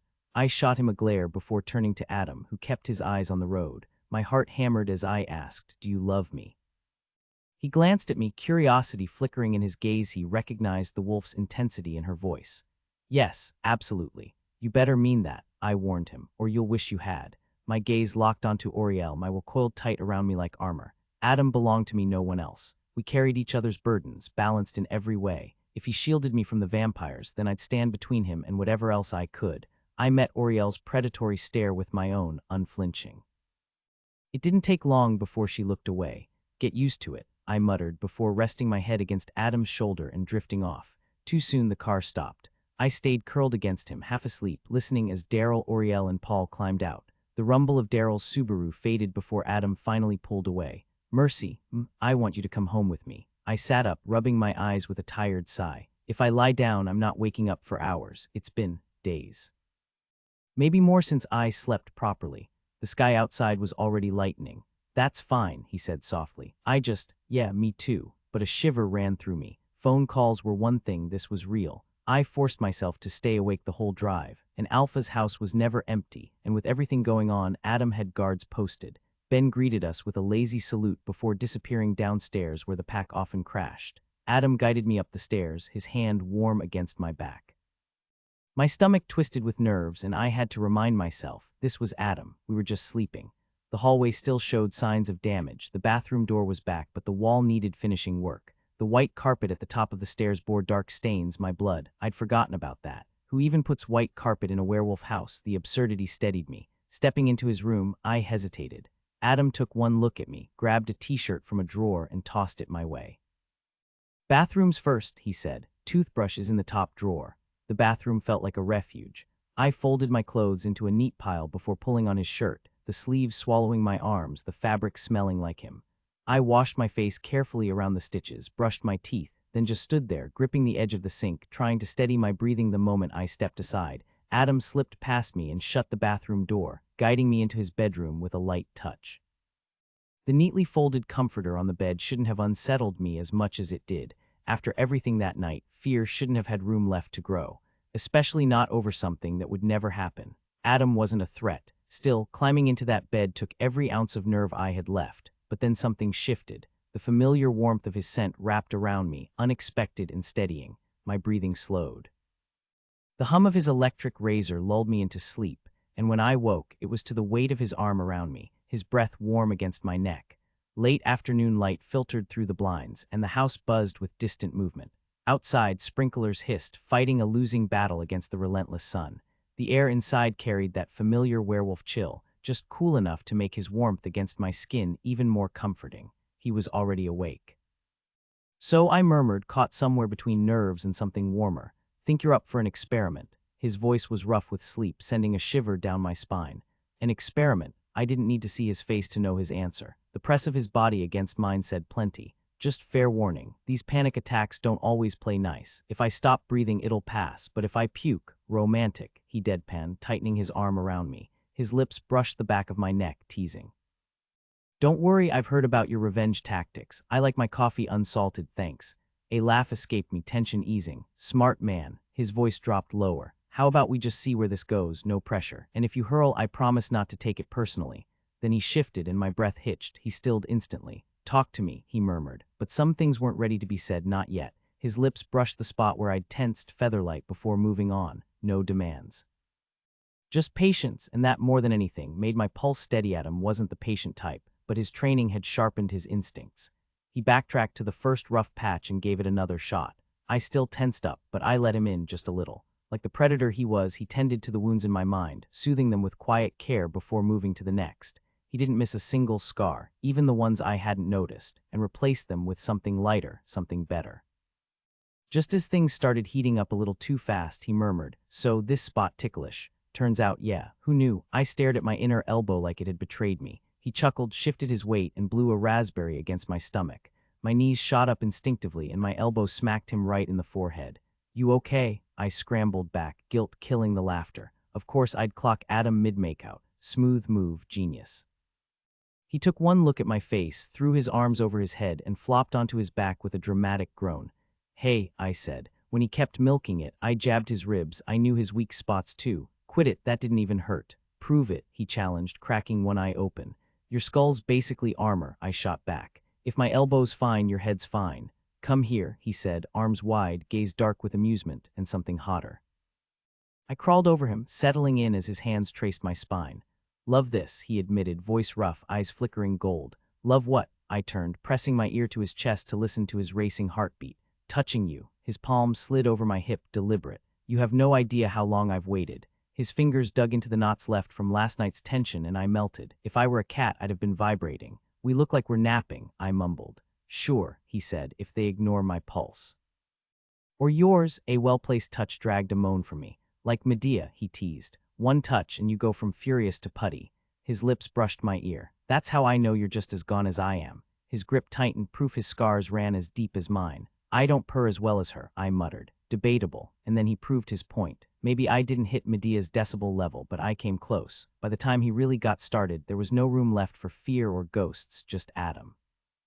When I woke again, I was grinning. The bed was empty, but Adam's voice drifted up from downstairs, mingling with Jesse's. Either they were cooking dinner, judging by the darkened windows, or someone was getting diced into confetti for the moment. I refused to let anxiety take over. The vampires weren't a threat right now, not to me, not to anyone I cared about. Daylight meant safety, at least for a little while. And Adam, things between us were solid, mostly. Sure, we had plenty to figure out, like whether he actually wanted me living under his roof. Last night had been perfect, but his place wasn't exactly private. Pack members wandered in and out like it was a train station. I loved my own space, even if it was a little rough around the edges. Then there was Samuel. He wasn't himself yet, and for some reason, crashing at my place helped. With me, he could feel like part of a pack without the pressure of leading one. If I moved in with Adam, that balance would be wrecked, and bringing him along. Yeah, no, and just like that, I was spiraling. I forced myself to take a slow breath. Tomorrow's problems, Samuel, Stefan, Amber's ghost, could wait. Today, I was determined to enjoy every second. I rolled out of bed and realized I was completely naked. No surprise there. But where the hell were my clothes? I was halfway under the bed, searching, when Adam's voice drifted from the doorway. "I spy something starting with the letter A. I'll spy your face and punch it." I shot back, though I was grinning. Growing up around werewolves doesn't leave much room for modesty. Still, I knew how to play the part when needed, just not with Adam. He already knew exactly what he was getting. I wiggled my backside at him, and he gave it an approving pat. "Whatever you're cooking smells amazing," I said, "but I can't find my underwear." "Who needs M?" he suggested, perching on the edge of the bed. "Nice try," I snorted. "Jesse's downstairs, and God knows who else. I'm not parading around commando." "Who'd even notice?" he teased. "I would," I said, finally emerging only to see my bright blue underwear dangling from his finger. "Under the pillow," he said, way too smug. I yanked them back and pulled them on before grabbing the rest of my clothes from the bathroom. But as I stepped inside, the memories hit like a truck. This was where I'd fallen apart, where I'd felt broken beyond repair. I couldn't face them, couldn't stand the thought of them knowing. Adam's arms wrapped around me before I could spiral further. "It's over," he murmured, pulling me onto his lap as the panic slowly ebbed. When my breathing steadied, I tried to sit up, wiping my face with a towel, except the tears kept coming. So much for being cured. Last night hadn't fixed everything after all. I thought things would snap back to normal by now. "Healing from something like this takes more than 7 days, Adam said, like he could hear my unspoken thoughts.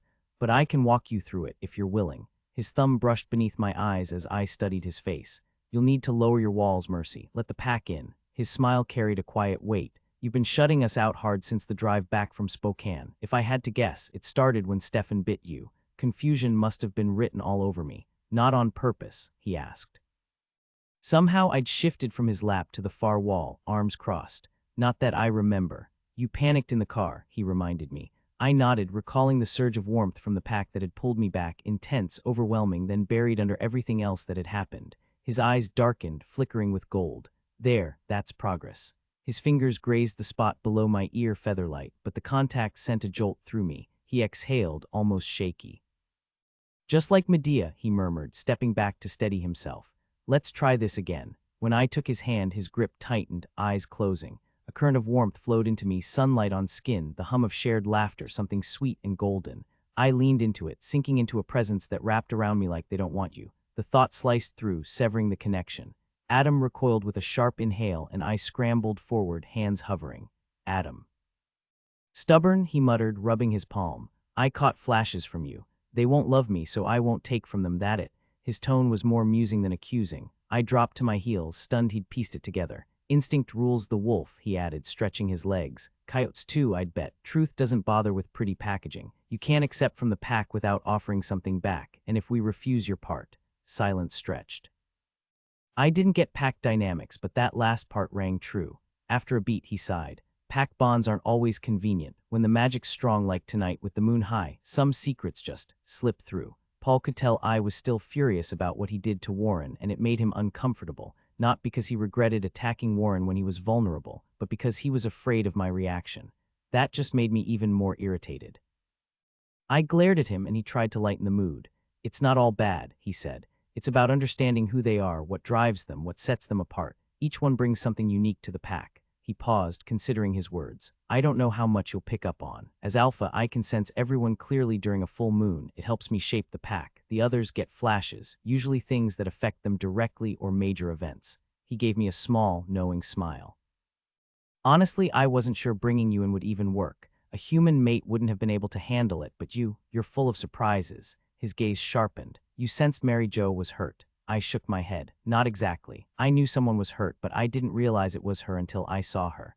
Good, he said, sounding relieved. Then it shouldn't overwhelm you. The pack will mostly be a presence, like a shield when you need it, or warmth when things get rough.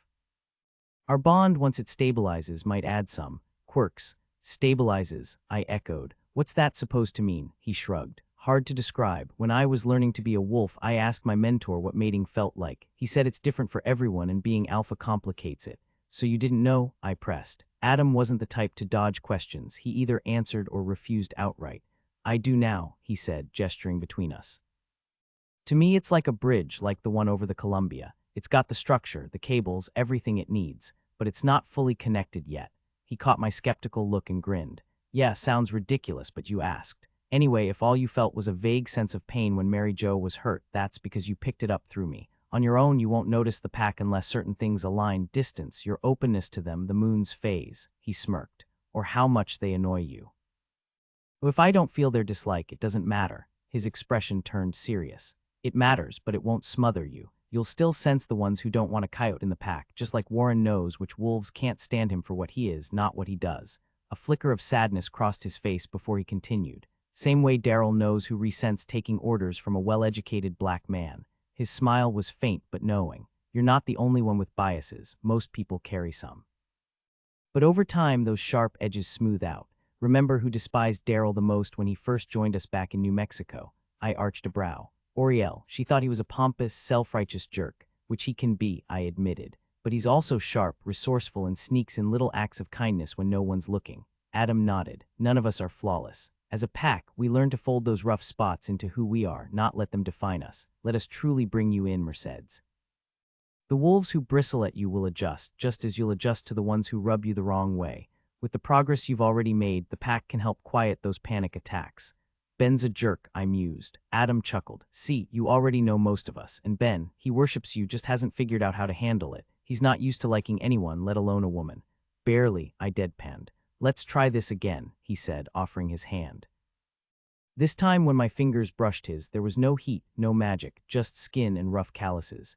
He studied me, his gaze steady. Instinct's a stubborn thing, even when logic says otherwise. Mind if I knock? Knock, let me try reaching you first. Maybe it'll help you open up to the pack. It seemed harmless. Cautious, I nodded, and then I felt him. Not like when I'd called Stefan, which had been as casual as a passing conversation.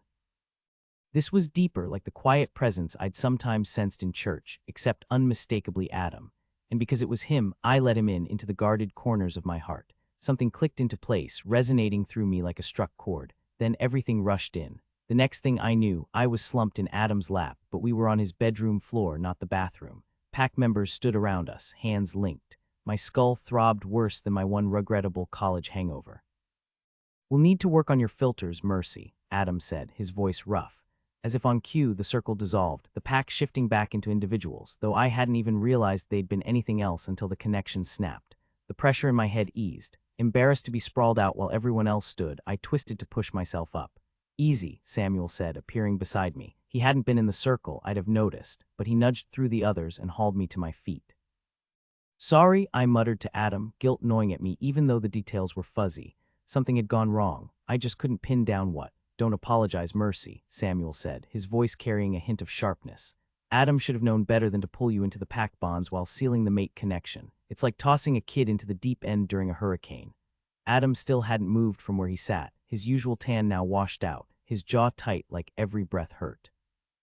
His eyes stayed shut until I spoke. "What just happened?" I asked. When he finally looked at me, his irises burned brighter gold than I'd ever seen. "System crash," he muttered. "Someone should check on Daryl and Warren. They jumped in blind to help pull you back together." "I don't remember any of it," I admitted, uneasy. "Be glad," Samuel cut in. "Sometimes forgetting is the brain's way of saving you." Adam exhaled roughly. "You went from locked down to wide open in seconds."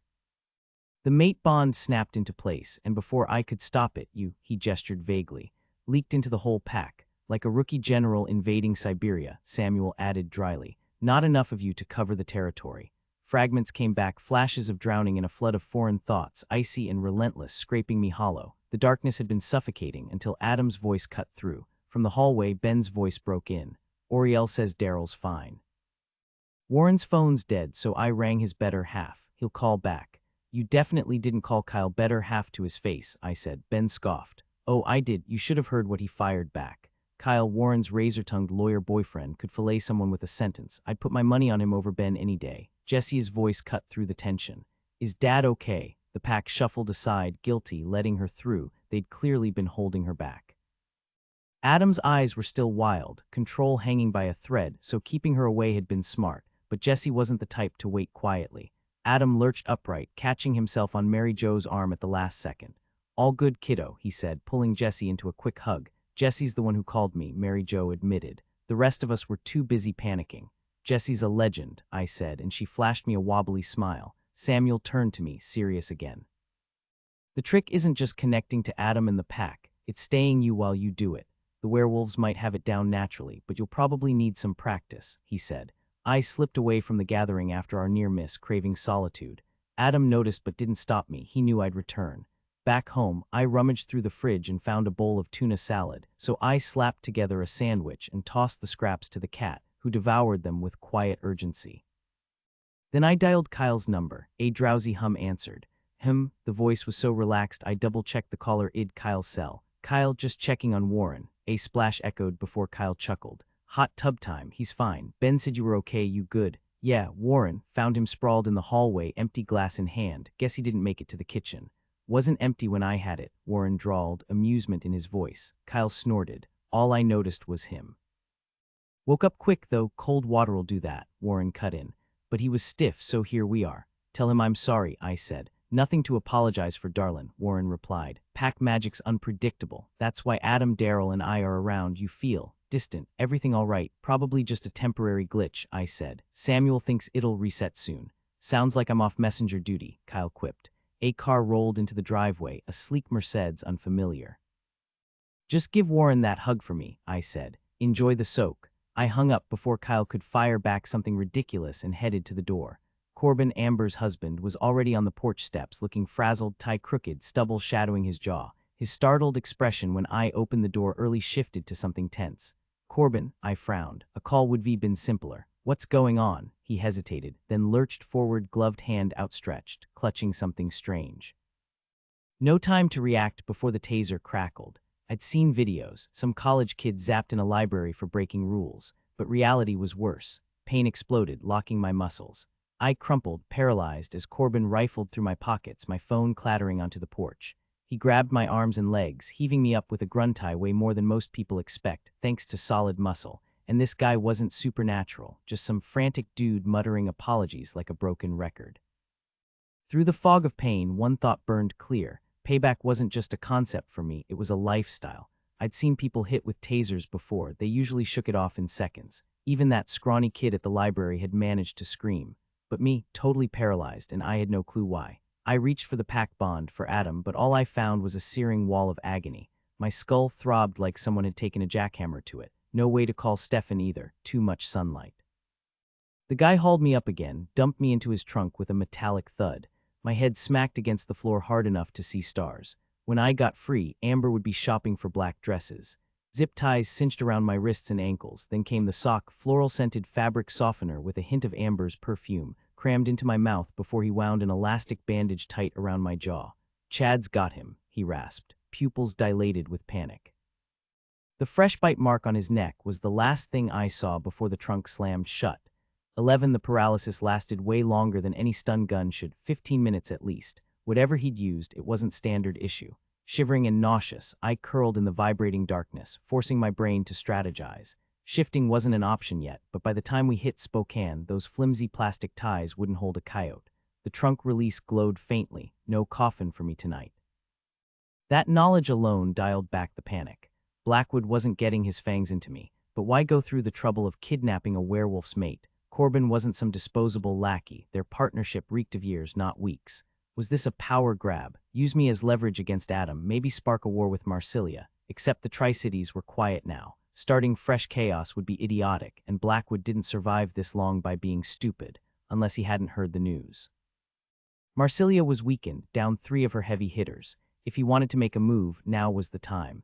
But snatching me, that wasn't a strike, it was a Hail Mary pass, and I wasn't about to let him score. Marsilia had just called a truce with the werewolves, so snatching me would only push Adam straight into her arms for an alliance. Honestly, abducting me made 0 sense if Blackwood wanted to seize her territory.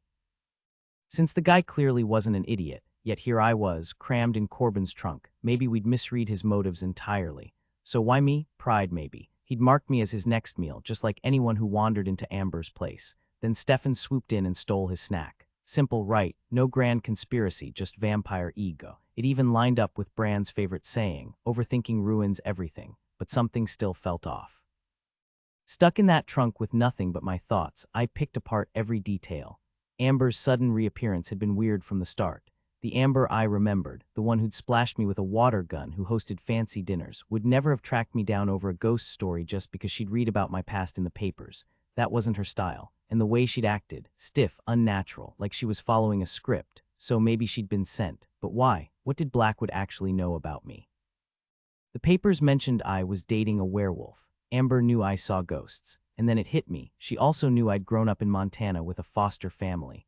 Not exactly a secret, though I'd left out the part about them being werewolves, except that one tipsy confession. But in supernatural circles, Bran's coyote Shapeshifter was hardly a mystery. Say Blackwood only learned about me from the news. Amber spots an article and thinks, hey, I know her. Maybe she can help with our ghost problem.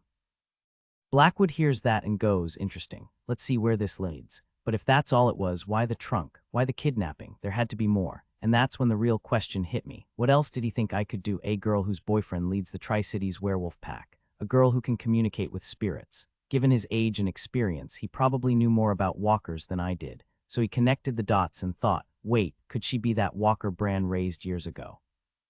He asked Amber if I was from Montana, and she confirmed I'd been fostered there. Maybe he needed something only a walker could provide. The memory of Stefan mentioning the Milan vampire, obsessed with werewolf blood, made me uneasy. Stefan had tasted my blood before without any issues, but what if Blackwood wanted a walker for darker reasons? What if he sent Amber to lure me to Spokane?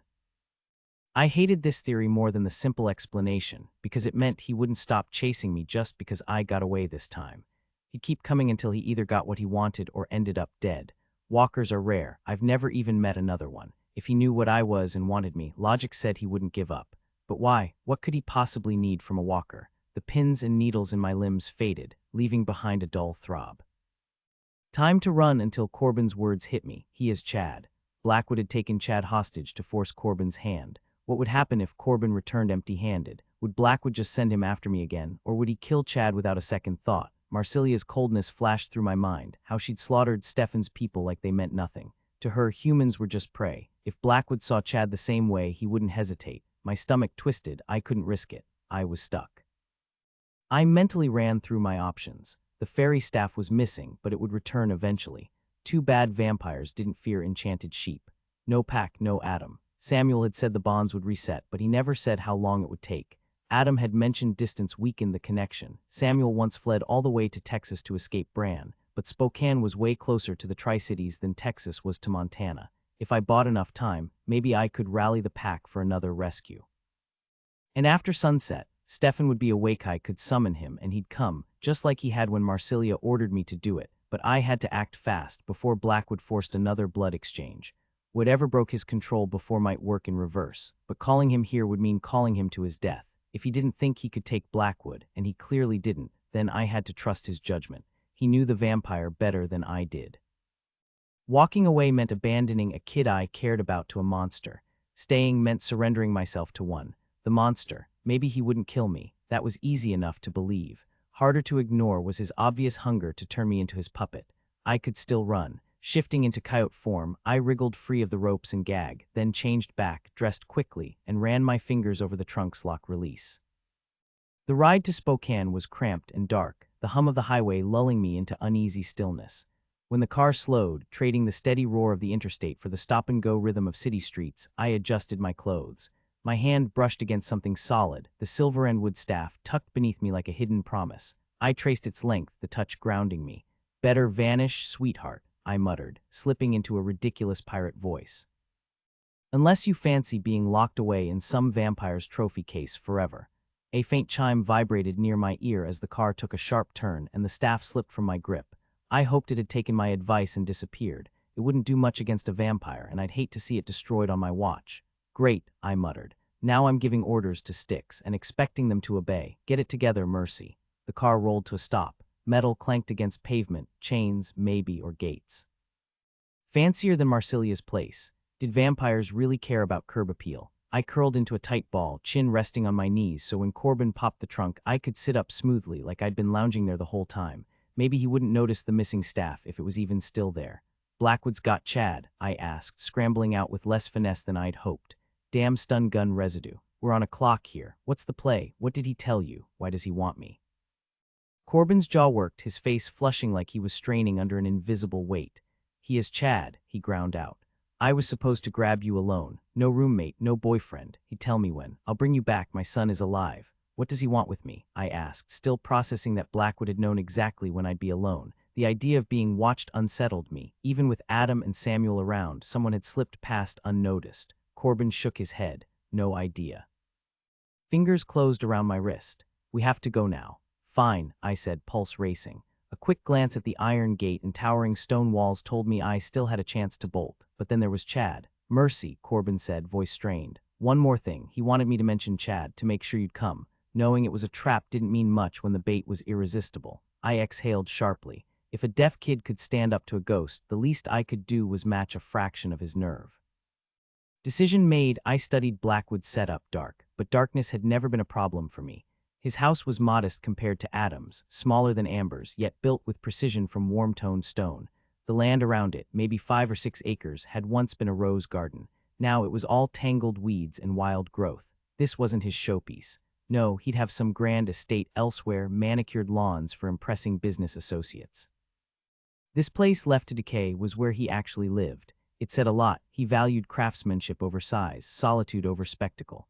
The walls, older than the house itself, were stacked stone, no mortar. The gate, ornate wrought iron. The whole setup felt like an illusion, too small for the grandeur it pretended to hold. Corbin stopped at the door. "Run if you get the chance," he muttered. "This isn't your fight." "Blackwood made it my fight," I said, stepping past him and shoving the door open.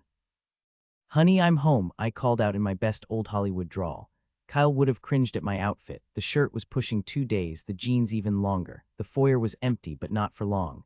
"Mercy Thompson," the vampire purred. "Finally you grace my home." His gaze flicked to Corbin. You've done well, rest now. Corbin didn't move. What about Chad? Blackwood had been eyeing me like I was his next meal. The interruption made his smile falter for half a second. Didn't you do as I asked? The boy's safe unless you failed. Go get some rest, I told myself, pushing thoughts of Corbin aside. His future, his son's fate, even Amber's situation, none of it was within my control right now. Bran had drilled this into us during our first hunt. Focus only on the present. Don't dwell on the past or obsess over what's coming. Not the guilt of taking down a harmless rabbit, not the unsettling reality of tearing into it with fangs, savoring parts my human mind would rather pretend didn't exist. So I shoved it all away, the rabbit, the consequences of tonight, and zeroed in on the moment. The vampire had ditched his suit, opting for something older like most of his kind. Werewolves adapt, vampires cling to nostalgia. I could pinpoint a woman's dress to the decade, but men's casual wear, not so much. His pants had a button fly, pre-zipper era, and his dark brown shirt lacked buttons entirely, just a loose tunic neck. Know your prey, Bran's voice echoed. James Blackwood, I said, forcing calm into my voice. When Corbin mentioned you, I almost didn't believe it. His grin faltered. I terrified you then, but now you're not scared. Rabbit, I thought, locking eyes with him, just like I had with that bunny years ago, just like Oriel last night, but neither of them had been vampires. The next thing I knew, I was curled in a twin bed, darkness pressing in. No windows, just a dim nightlight by the door. The covers were tossed aside, and my stomach lurched when I realized I was down to my underwear. My hands trembled as I knelt, memories flooding back. Tim's dead, I snarled, the sound rough, feral. No scent of sex clung to me, just blood. Fingers traced the bites on my neck, two old, one fresh. Stefan's marks had healed.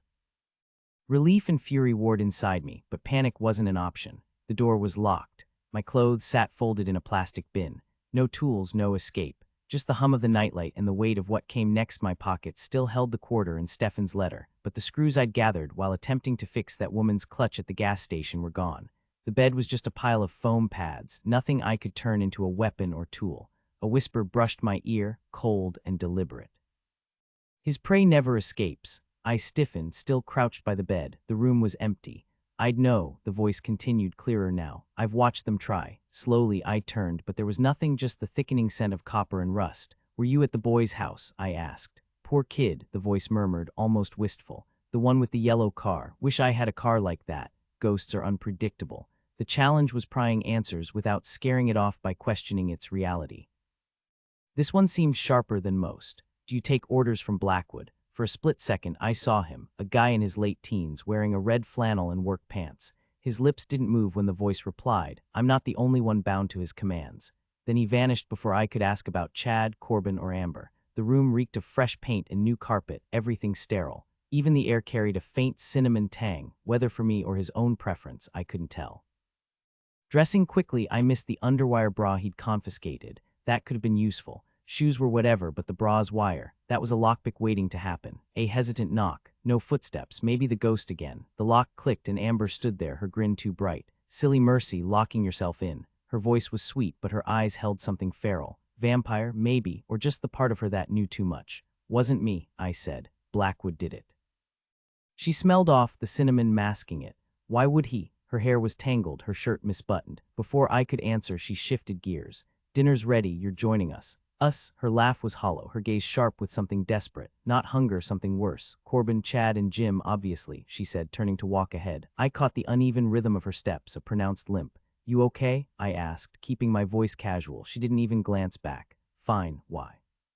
I let it drop, but my gut twisted. There was something worse than the limp. She wasn't breathing. Not a gasp, not a sigh. Nothing. Stay sharp, I told myself. No panic, no fury, just watch. Learn. Then it hit me, the faint metallic tang in the air like meat left too long in the sun. She wasn't alive, not a ghost either. The word slithered into my mind, zombie. Stefan had mentioned vampires had their own twisted talents. Some could vanish like smoke. Others moved objects with a thought. This one played puppeteer with the dead. No escape, Stefan had warned once, not even in death. Amber led me upstairs to an open space, kitchen, dining, living room all blended together. Morning light poured through the windows, but the table was set for dinner. A glazed pork roast, roasted veggies, fresh bread, ice water, wine, 5 chairs for 8 seats. Corbin and Chad sat side by side, backs to us. The head chair had arms, plush like a throne. I slid in beside Chad. Amber frowned. Mercy, that's my spot. Chad's cheeks were streaked with tears. Corbin's face was empty, but at least his chest rose and fell. Kids like me, I said lightly. You hog him enough. Blackwood was still missing. Does Jim know sign language? I asked Amber. Her expression went flat. Can't talk about Jim, ask him yourself. She blinked, then grinned past my shoulder. No, I don't, Blackwood said. I turned, making sure Chad could read my lips. Me neither, always meant to learn. Fascinating, he drawled, amused. Took the throne chair, waving Amber to the last seat. She's dead, I said bluntly. You broke her. The air went cold. She serves. Does she? Looks like a doll on strings. Bet she's more hassle now than alive. Poor Amber. But grief was a luxury I couldn't afford. Focus. Survive. Why keep her if she's useless? Before he could answer, I bowed my head, murmuring a prayer over the food in a silent plea for help. No reply came, but the weight in the room shifted. Like something was listening. I looked up. The vampire's eyes were locked on me, hungry and still. I know it's rude, I said, spreading butter on a warm slice of bread. The rich aroma made my mouth water, so I slid the plate toward Chad with an approving nod. But Chad can't lead prayers now. Amber's gone and Corbin. I glanced at his father, who hadn't stirred except for the slow breathing that proved he was still alive. Corbin's in no condition to pray, and you, well, let's just say heaven's got a strict no-vampire policy. I reached for another slice when the vampire suddenly burst into laughter, his fangs glinting under the light. I forced myself not to imagine those teeth sinking into my skin, though Amber's ghostly giggle beside him was far creepier. A chill ran down my spine as icy fingers brushed my neck, followed by a whispered warning. Ghosts, always sneaking up at the worst moments. Chad gripped my knee, his eyes wide. Had he seen it too? I gave him a quick shake of my head while Blackwood dabbed his eyes with a napkin. You've always been a troublemaker, haven't you? Blackwood mused. Tell me, did Tag ever figure out who swiped all his shoelaces? The question hit like a blade. Tag was one of Bran's wolves, still back in Montana. Only he and I knew about the shoelace prank, the time he'd caught me hiding from Bran's temper and fashioned a makeshift leash to drag me to the study. He'd laughed about it for years, and I'd kept up the joke by gifting him laces every holiday. No way would any of Bran's pack betray me to vampires. I shoved a bite of bread into my mouth to buy time. Amber, this bread is amazing, I said, steering the conversation away from dangerous topics. You bake it yourself. If there was one thing Amber loved, it was talking about food even in death. All organic, she replied. Jim thought he'd scored the perfect housekeeper. Too bad I had to ruin it for him. Poor Jim. She'd made him kill her just so he wouldn't replace her.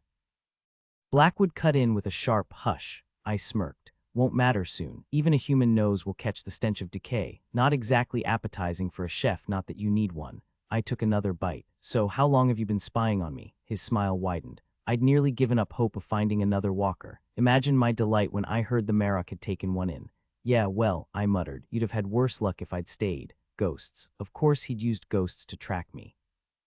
Werewolves don't concern me, Blackwood said smoothly. Did Corbin or Amber ever tell you what I do? Nope, your name never came up after you left. It was the truth, but I noticed his jaw tense. That bothered him, his little followers forgetting about him so easily. First crack in the armor. I wasn't sure if it'd be useful yet, but I'd file it away. Know your enemy. I handle specialized munitions, he said, studying me through slitted eyes. Mostly classified government contracts. Take my werewolf rounds, for example, silver variants of the old Black Talon. Silver's terrible for bullets, doesn't expand right. But these, he flicked his fingers open like a blooming flower, designed to shred. Then there's Wallace's tranquilizer design. Never would have thought of using DMSO to deliver silver through a dart gun. Then again, his old man was a veterinarian. Just goes to show, even odd tools have their uses. You knew Jerry Wallace. The question slipped out before I could stop it. I forced another bite of food, pretending my gut wasn't in knots. He came to me first, Blackwood admitted, but taking on the Marok, too ambitious for my taste. He gave a lazy shrug. My maker always said I had a streak of indolence, so I sent him off with some half-baked idea about a superweapon, wiped his memory clean. Imagine my surprise when he actually made something functional. His smile was all teeth. You should take notes from Bran, I said, reaching for the water pitcher. He's got the whole all-knowing act down because he doesn't overshare. Makes people wonder what else he's hiding. You're an open book. Amber, the vampire cut in. Ensure your husband and the boy, who isn't his by the way, finish their meals. Obviously, Chad's icy fingers dug into my knee. I didn't flinch. That's not the bombshell you think it is, I told Blackwood. Corbin's known Chad isn't biologically his since day one. Doesn't change a damn thing. The vampire's water glass shattered in his grip. He laid the pieces neatly on his plate. You're not nearly frightened enough, he murmured. Perhaps a lesson is in order. Great, I said, pushing back my chair. Thanks for dinner, Amber. You two stay safe. I stood, meeting his gaze. He mistook my lack of fear for idiocy, but trembling in front of werewolves, that's the real stupidity. Fear's contagious, and even the most disciplined wolf starts slipping when the scent of panic hits the air if his grip on power wasn't absolute. Well, let's just say I'd mastered the art of smothering my terror. Provoking Blackwood wasn't reckless, either. If he'd ended me right away, at least it would have been swift. But the longer he dragged it out, the clearer it became. He needed me for something. I had no clue what, but fate had a cruel sense of humor, turning me into his personal puzzle. What could possibly terrify me more than Amber? I shoved the thought aside. No point dwelling on the future when the present was just him and me, frozen by that table. "Follow me," he ordered, descending the stairs. "How do you walk in sunlight?" I blurted. "Vampires aren't supposed to handle daylight. You are what you eat," he mused, cryptic as ever. "My maker used to say that. Man ist was man ist. She had rules, no drunkards, no smokers." His laugh sent a chill down my spine, but I refused to let it unsettle me. Amber's a lot like her, obsessed with purity. Neither was wrong, but my maker never grasped the full meaning of her own words. Another laugh, darker this time, not until I devoured her. The door to my former prison stood ajar. He flicked off the light as we passed. "No sense wasting power," he muttered. Then he swung open another door, revealing a cavernous space reeking of rot and despair. Rows of cages lined the walls, most vacant except one. A skeletal figure huddled inside, naked and broken. "Meet Donald Greenleaf," Blackwood announced. "An oakman, not your average guest, Mercedes. How long has it been, Donald?" The Fae lifted his gaunt face from the concrete. Once he might have been sturdy as the oak he was named for, but now he was just bones and resignation. 93 years, he rasped, voice like parched earth. 2 seasons and 18 days. "Oakmen thrive on sunlight," Blackwood said, smug. "Literally, no need for food, just light. You are what you eat." The irony wasn't lost on me. "Never tested if I could survive on sunshine," Blackwood mused. "But he keeps me from frying. Isn't that right, Donald?" "It is my burden to bear," the oakman whispered, forehead pressed to the floor. "You kidnapped me to what? Turn into a coyote?" I scoffed. Blackwood's grin was all teeth as he steered me toward a larger cage, a cot, a reeking bucket. The stench of decay clung to the air, thick as memory. "I can keep you breathing for decades," he hissed, shoving me against the bars. "Maybe even till you're gray and withered." No clever retort. He missed the ghostly figure in front of me, finger to her lips, silent as a shadow. She appeared ancient when she died, somewhere between 60 and 100, soft and round like a grandmother from a storybook. There was something eerie about her, though, the way she pressed a finger to her lips as if to say hush, or maybe, don't let him know you see me. Blackwood didn't notice her, even though he'd been using another ghost like a personal assistant. The scent of blood clung to her, thick and metallic. He shoved me into a cage beside the ones where Chad and Corbin had been kept. Amber was nowhere in sight, probably no longer needed. "This could ve been civil," he said, smooth as poisoned honey.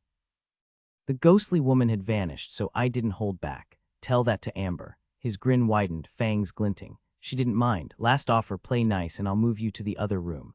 I doubted that would help. The cages here weren't obvious bars hidden behind drywall disguised as ordinary walls. I pressed against the cold cement at my back. "Why can't you just force me, like you did with Corbin?" He shrugged, turning the key in the oakman's lock. The Fae whimpered as Blackwood dragged him out. "Figure it out yourself," he said. "I can't drain you daily, Mercy. Not if I want you to last. My last walker survived 63 years before he finally died. I take care of what's mine." "Right, I'm sure Amber would love his definition of care."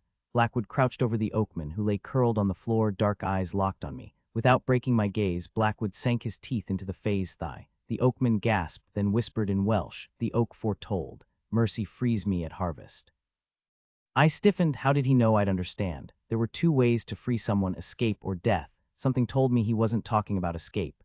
By the time Blackwood finished, the oakman was barely conscious and the vampire looked revitalized. He hoisted the Fae effortlessly. "Let's get you some sunlight," he chirped like they were heading to a picnic. The door clicked shut behind him. Then a shaky voice murmured, "He can't control you yet, dear. You're too tied to the wolves and that other vampire." "How did you manage that?" The ghostly woman chuckled. "But don't relax. He'll wear you down eventually. A few months maybe, then you'll be his." Mrs. Spooky had a real knack for comfort. Klaus's ghost lingered in the cage, her back turned as she stared at the door Blackwood had just exited. "What does he want with me?" I asked. She spun around with a sharp grin, revealing pointed fangs. "Why with me, darling? You're a vampire," I blurted. "I was," she corrected, her voice light but edged with something darker.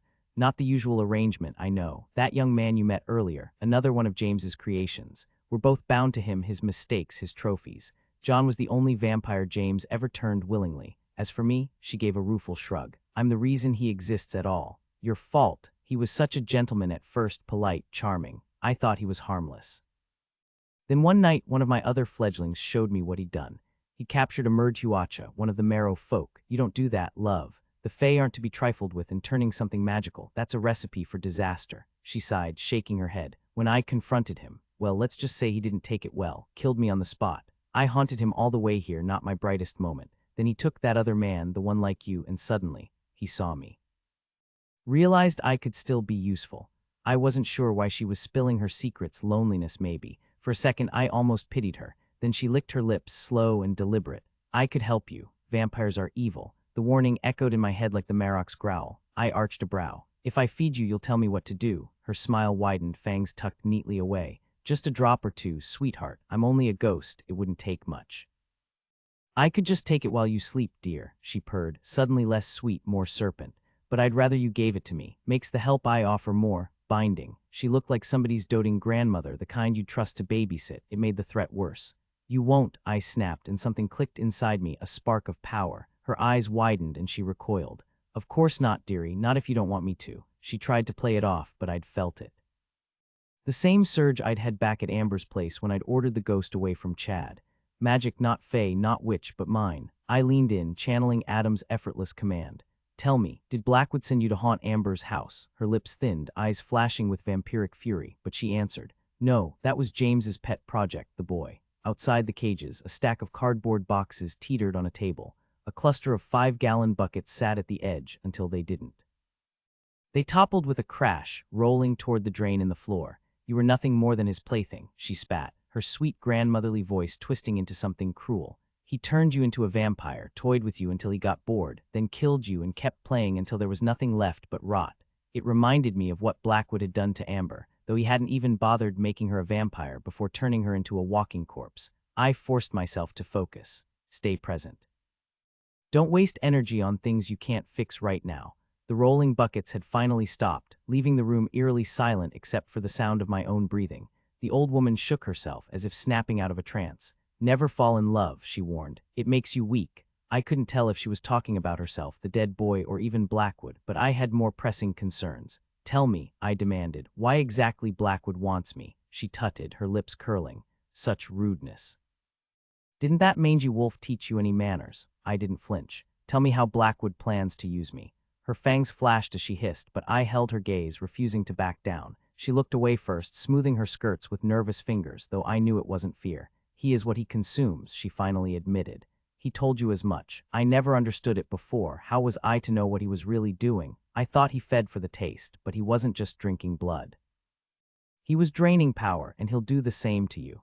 Then she vanished. I stared at the empty space where she'd been. If Blackwood was feeding from me, what was he gaining? A cold realization hit me. No, the ability to control ghosts, just like I had been doing. She was gone, but she wasn't the only one here. Hey, I murmured. She's left. You can come out now. His scent was different from hers. Both carried the stale tang of old blood, but his had a sharper edge. I'd caught traces of it lingering while I questioned the old woman, proof he hadn't left. This was the ghost from Amber's house, the one who'd nearly killed Chad. He materialized slowly, sitting on the bare concrete floor with his back to me. More solid this time, I could see the rough stitching on his shirt, handmade, probably from the 1800s. He grabbed a bucket, rolling it across the floor until it clanged against the oakman's empty cage. With a sullen glance over his shoulder, he muttered, "Are you going to force me to talk too?" I was rude, I admitted, sidestepping the question. If he knew something that could help me get Chad, Corbin, and myself out of here alive, I wouldn't hesitate to push. But I don't mind being rude to someone who wants me dead. You ever wonder why she craves blood? He asked. With a willing blood offering, she can kill anyone just by touching them, he explained. Stealing blood doesn't work, though she might do it just to be cruel. He flicked his wrist, and a nearby box toppled over, scattering packing peanuts across the table. A few of them swirled in a tiny whirlwind before he lost interest, letting them drop to the floor. Just by touch, I pressed. Doesn't matter if they're human, witch, fae, or vampire, she can end them all. Back when she was alive, they called her grandmother Death. His gaze locked onto mine, unreadable. Well, not alive, undead. Even other vampires feared her. That's how Blackwood figured out his own trick. Blackwood, the ghost twisted toward me, his hand phasing through the bucket he'd been toying with. He told me once, right after his turn feeding from her, she was the mistress of his seethe. He accidentally killed another vampire with just a touch. In vampire hierarchies, the lesser ones fed from their master or mistress, and in turn were fed from. The strong ones eventually outgrew that need. He said he was furious, brushed against this woman, and she turned to dust, just like his mistress could do. But a few days later, the power faded. Since it wasn't his turn to feed again for weeks, he hunted down a fey-blooded woman, some kind of half-breed I forget, and drained her completely. The Fae's power lasted longer. After some experimenting, he realized the longer he kept them alive while feeding, the longer their abilities stayed with him. Does he still have that power? I asked, leaning in. The killing touch. No wonder nobody dared cross him. He shook his head. Not anymore. She's dead, so he can't borrow her gifts. She can still kill if he gives her blood, but she won't obey him like before, not since that old medicine man died. She doesn't mind the slaughter, but she hates being his puppet, especially when he demands exact results. His lips curled as he mimicked Blackwood's voice. Business, he says, requires precision. The ghost's smile widened, eyes gleaming with false innocence. She'd rather paint the town red and make sure the blame falls on James. Did it once before he realized she'd slipped his leash. He was pissed. So Blackwood had a walker, I said, piecing it together. Fed from him to control her, that woman who was just here. Her name's Catherine, I'm John. The boy's attention drifted to the bucket again, making it shift slightly. Carson 12 Spoons was decent. Talked to me, told me stories. Said I shouldn't have let James claim me, that I should have moved on to the Great Spirit. He could have helped me once. His grin turned sharp, a flicker of cruelty in his gaze. Too bad he was a terrible Indian. When he was just a kid, barely older than I was now, he'd murdered a man for his horse and money. That act broke something inside him, left him hollow, unable to guide me even if he'd wanted to. The anger rising in me burned away any lingering sympathy. And then I saw it, what I'd overlooked when I first met his gaze. This ghost wasn't like the others. Most spirits are just echoes, lingering memories given shape. They might react, but they're stuck in loops, like the spectral hound I once saw still guarding its master's grave, or the woman endlessly searching for her lost pup. But the freshly dead, sometimes they're different. I've watched them at funerals, lingering just long enough to make sure their loved ones are safe. Those aren't just fragments, they're souls. And that's what I saw in Amber's empty stare. My gut twisted. Death should be freedom, not this. Blackwood had found a way to trap them, and that was unforgivable. Did Blackwood order you to kill Chad? I asked. His hands balled into fists. He has everything, he hissed. Books, toys, a damn yellow car. His voice cracked, raw with envy. Look at me, look at me. He lunged to his feet, eyes wild, then dropped to a whisper. He has everything, and I'm dead, dead. In a blink he vanished, but the buckets around me exploded. One shattered against the bars of my cage, sending jagged plastic flying. A sharp piece sliced my arm. I still didn't have my answer. Alone again, I slumped onto the cot, the concrete wall icy against my back. John the ghost understood walkers better than I did. Was he telling the truth? Did I really have to follow some moral code to keep my powers, this shaky control over spirits? If so, I needed practice fast. I chewed over how to use it to break us all out. Footsteps echoed down the stairs, visitors. I stood just as Amber strolled in, still playing the cheerful captor. Behind her shuffled Corbin, eyes glazed under the vampire's spell, and Chad trailing listlessly. A fresh bruise darkened his cheek. Time for bed, Amber chirped. Jim's turning in too, soon as he locks up that fey troublemaker. Amber didn't want them exhausted when it was time to move. She held the door open like it was anything but a prison. Maybe she thought it was a 5-star suite. Watching her was like flipping through a badly edited interview, where random phrases were stitched together to form nonsense. Bits of Amber's old self spilled from her lifeless lips, completely disconnected from her actions. Corbin shuffled inside and froze in the center of the room, while Chad darted past his mother's reanimated body, trembling beside the bed. 10 years old, no matter how brave he acted. If he made it out alive, he'd need years of therapy, assuming he could find a shrink who wouldn't just shove pills at him. Your mom was a zombie. Here, take these and lie down. Almost forgot, Amber chirped, her voice unnervingly bright. She glanced around, tutting. Did you make this mess, Mercy? Char always said you two were perfect for each other, both total slobs. As she spoke, she gathered the buckets, stacking most back in place, ignoring the shattered one. She grabbed a clean bucket, swapped it with the soiled one in the corner, and flashed a grin. I'll just freshen this up, okay? The lock clicked shut. Amber, I demanded, sharpening my tone. Hand over the key. Was she really dead? Did commands still work? For a second she paused. I caught it, then beamed. Naughty Mercy, very naughty. Jim won't be happy when he hears. She left, whistling some cheery tune that faded up the stairs. I clenched my jaw, arms folded tight, refusing to look at Chad even when he rattled the bars. If Blackwood walked in and saw me comforting him, it'd be over. The kid had seen too much already, and I wasn't giving that vampire another excuse. Fear gnawed at me, but I shoved it down. Eventually, the Oakman staggered in ahead of Blackwood, looking worse for wear. Barely 4 feet tall, his limbs oddly mismatched, 2 short legs, arms too long, a neck swallowed by his broad, heavy head. He trudged into his cell without protest, like a fighter who'd given up. Blackwood locked him in without a word. The vampire flipped his key in the air and caught it effortlessly before fixing me with a cold stare. Consider this the last time Amber delivers keys for me. I clenched my jaw but stayed silent. His laughter grated on my nerves. Go ahead, Mercy. Give me that wounded look. It won't change a thing. Wounded. I turned away, seething. He'd regret underestimating me. As he moved toward the door, I forced my anger down and kept my voice steady. How'd you pull it off? Vague questions work better. They poke at curiosity, make people talk even when they shouldn't. Pull what off? He asked. Catherine and John, I said. They're not your average ghosts. His grin widened, pleased I'd caught on. I'd love to say it's some dark magic trick, he mused, then chuckled at his own joke, wiping fake tears from his eyes. But honestly, it's their choice. Catherine's obsessed with revenge, blames me for ending her little reign. And John, he's loyal to a fault, won't ever leave. Did you order him to kill Chad? I kept my tone casual, like it didn't matter. Ah, now we get to the heart of it, he shrugged. That's why I need you. No, Chad ruined everything. If he'd just obeyed, you would have walked right into my hands to save your friends. Instead, he made them run. Took me hours to track them down. They fought me, and well, you saw what happened to Amber.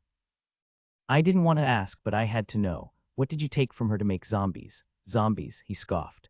Real zombies last centuries, passed down like family heirlooms. Amber, she'll rot in a week if I don't freeze her. Which is too much hassle. No, this was Carson's trick, assuming Catherine or John mentioned him. Funny, one murder broke him, while I, who have done far worse, had no issues using his power. Maybe guilt messed with his head. What do you think?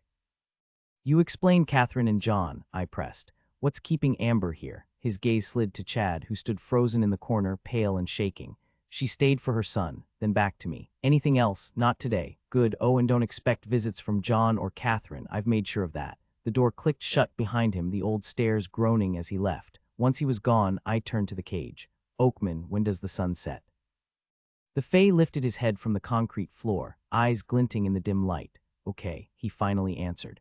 Are you going to explain? Silence stretched between them before he spoke again.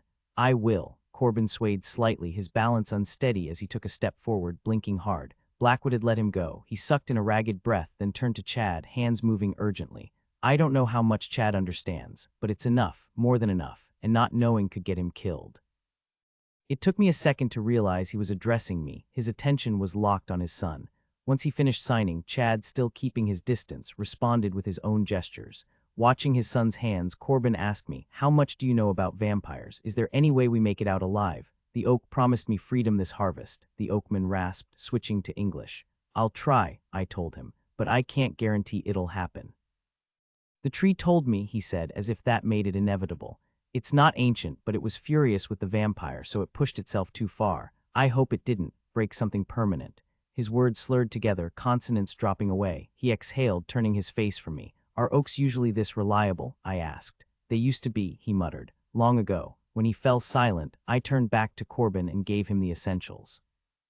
You can kill a vampire with a wooden stake to the heart, decapitation, drowning in holy water. Good luck finding a priest in a pool, sunlight, or fire. Combining methods works best. What about garlic? Nope. A vampire once told me they'd rather bite someone who doesn't reek of it, but it won't stop them. Not that we have any garlic or stakes handy.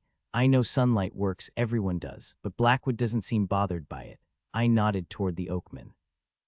He steals abilities from his victims. Oakmen like him draw power from sunlight, so Blackwood's immune now.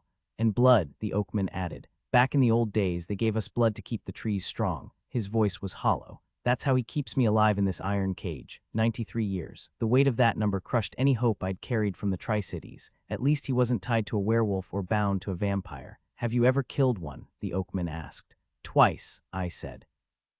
One with backup and another who was weak because it was daytime. His expression shifted, like that wasn't the answer he'd expected. So, can you kill this one? I glanced pointedly at the bars surrounding us. Does it look like I'm making progress? No wooden stakes, no holy water, no torches, and looking around, I realized there wasn't much that could even catch fire. Just Chad's blankets and the clothes on our backs. Might as well add me to the list of useless things, Corbin muttered, his voice thick with frustration. Couldn't even stop myself from dragging you into this mess. That stun gun, Blackwood's design. Not just any stun gun, he corrected, a hint of pride creeping in. Taser's a brand. Blackwood's version, government grade. Stronger than anything civilians can get their hands on. Meant for interrogations, no marks, no evidence. He caught himself, the slick salesman tone fading. I'm sorry. Not on you, I said, glancing at Chad, who still looked shaken. Hey, mind translating for me? Corbin hesitated, then nodded. He signed to Chad first, slow and deliberate. Okay, go. Blackwood's a vampire, I told Chad. That means your dad doesn't have a choice, he has to obey. The only reason I'm not under the same spell is because of what I am, but you'll know when Blackwood's pulling his strings. Your dad fights it. Watch his shoulders, you'll see the tension. And if he stops signing to you. That's a red flag. Blackwood hates what he can't understand. Chad's hands flew into motion, sharp and frantic. Corbin didn't translate, but his reply was firm, voice steady. You're my son. I held you the day you were born. I stayed by your side when you fought for your life. No one gets to take that from me. Blackwood, he's a predator, feeds on fear as much as blood. Don't let him twist this. Chad's face crumpled, but he buried it in Corbin's shoulder before the tears fell. Bad timing, Amber's voice cut through the moment. It's boiling upstairs. Jim says I'm sleeping down here with you. You got the key? I asked, mostly to stall. Blackwood wouldn't be that careless. She giggled. No way, Jim's pissed at you. I'm not helping you run. But hey, it'll be fun, like a sleepover. Come here, I said, holding my breath. No idea if it'd work, but she stepped closer. What do you want? She paused, just out of reach. I stretched my arm through the bars, palm up. After a beat, her fingers closed around mine. Amber, I said, locking eyes with her. My voice was steady but heavy. Chad's going to be okay, you have my word. She gave a slow nod, her fingers twisting in the fabric of her shirt.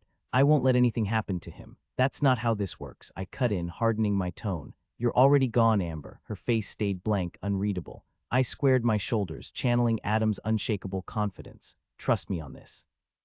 For a second, her lips curled into that unsettling, plastic grin, like she was about to argue. Then her gaze flicked to my hand, then over to Corbin and Chad, who were still oblivious. You're dead, I repeated, firmer this time. Her knees buckled, and she hit the concrete with a sickening thud, her head bouncing once before going still. Corbin's voice was tight. Can he bring her back? I crouched beside her, brushing her eyelids shut. No, I lied, forcing certainty into my voice. Blackwood's powers were unpredictable, but Corbin needed closure. Whoever or whatever walked in Amber's skin next, it wouldn't be her. Thank you, Corbin whispered, swiping at his eyes before nudging Chad. Hey, buddy, he said, stepping aside so his son could see. They talked for what felt like hours, Corbin playing the unshakable dad, shielding Chad from the full weight of the truth, if only for one more night. We slept as far from Amber's body as possible, the bed dragged close to my cell. Chad stretched an arm through the bars, his hand resting on my shoulder like an anchor. The floor was cold and unforgiving, but exhaustion won. A voice jolted me awake. Mercy, I groaned, peeling my face off the cement. Every muscle screamed in protest. Mercy, it's almost dark. Blackwood's coming. Blinking, I made out the oakman across the room. Evening, I muttered, avoiding his name. Some fae got weird about that, and Blackwood's overuse of it had set off alarms. I wanted to thank him, but bit my tongue. I'm trying something, I said instead, shutting my eyes and reaching for Stefan. No guarantees, but if Blackwood hadn't hijacked me yet, maybe, just maybe, Stefan could still hear me. Adam and the pack, silence, probably for the best. Blackwood had bragged about being ready for werewolves, and I wasn't eager to test that claim. The basement stayed quiet, Amber's presence a shadow we all ignored. We killed time talking vampires, me spilling general knowledge, careful with names. Stefan never showed, neither did the ghosts, and Blackwood. He never came. The endless hours dragged by, broken only by the awkward moment when someone had to use the makeshift bathroom bucket. I finally dozed off, my restless mind filling with visions of fluffy white sheep. By midday, my stomach growled with regret. Amber's untouched meal would have been better than nothing, but thirst gnawed at me worse than hunger. The fairy staff flickered into view once, and I whispered for it to leave, not wanting to draw attention. When I looked back, it had vanished. To pass the time, Chad taught the oakman and me assal curses, drilling us until our fingers ached but our spelling was sharp. The air shifted when Corbin suddenly froze mid-sentence. Blackwood was watching again. The door creaked open, and the vampire's cold gaze landed on me. Where exactly am I supposed to find you another chef? He sneered before hauling Amber's body away. Hours later, he returned with bruised apples, oranges, and water bottles, hurling them through the bars like scraps to dogs. The stench of decay clung to his hands, proof he'd buried her somewhere. When Corbin came back, he swayed on his feet, a fresh bite mark purpling his neck. Your friend's neater than you, I taunted as Blackwood lingered near Chad's cage. At least he doesn't leave a mess. The vampire's smile was razor-thin.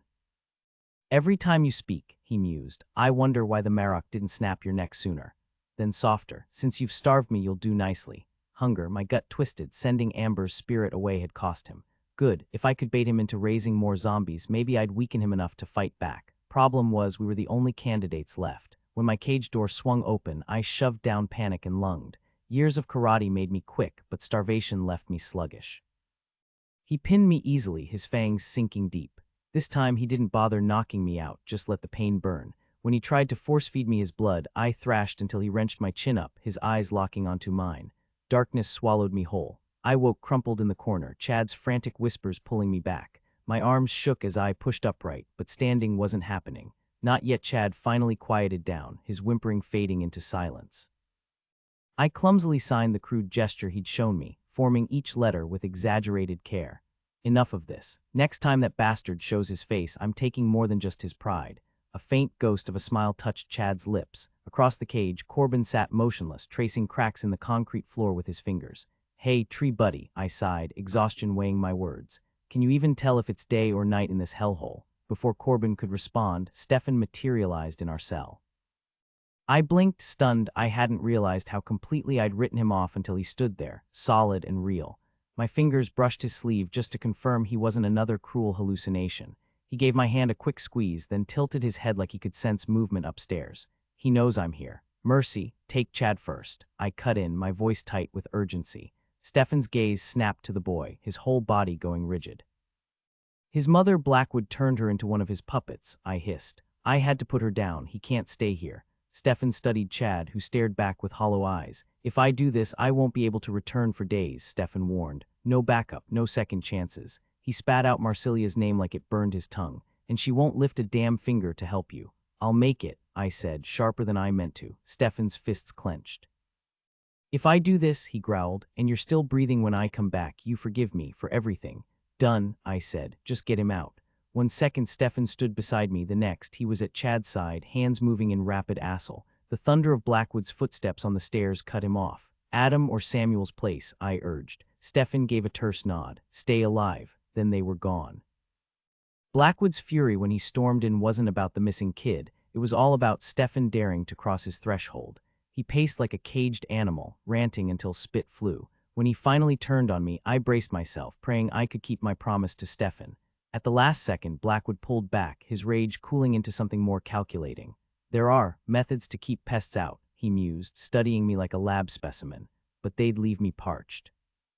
And poor Corbin wouldn't survive the withdrawal. He leaned in, nostrils flaring when he caught my fear. Ah, there it is. He left me shaking on the floor, clutching the fairy staff like a lifeline. Corbin stirred. Mercy, what is that? I lifted it weakly, surprised the movement didn't send agony shooting through me. The oakman went utterly still. How in the roots of the world? Not my doing, I muttered, struggling upright. Bruises covered me like a second skin, but nothing was fractured. Blackwood had held back more than I'd realized. I tried returning it, twice. It just keeps coming back. I warned the creature this wasn't a safe spot for it, but it kept wandering off only to return moments later. With your permission, he said with a stiff formality, might I take a look? Go ahead, I replied, tossing it toward him. It should have been an easy throw. Less than 10 feet separated our cages, but the lingering pain made it harder than usual. The object clattered to the floor between us, then, to my surprise, rolled right back to my cage like it had a mind of its own. On the third try, the oakman snatched it midair. Ah, lug, such craftsmanship, he murmured, stroking it affectionately before pressing it against his cheek.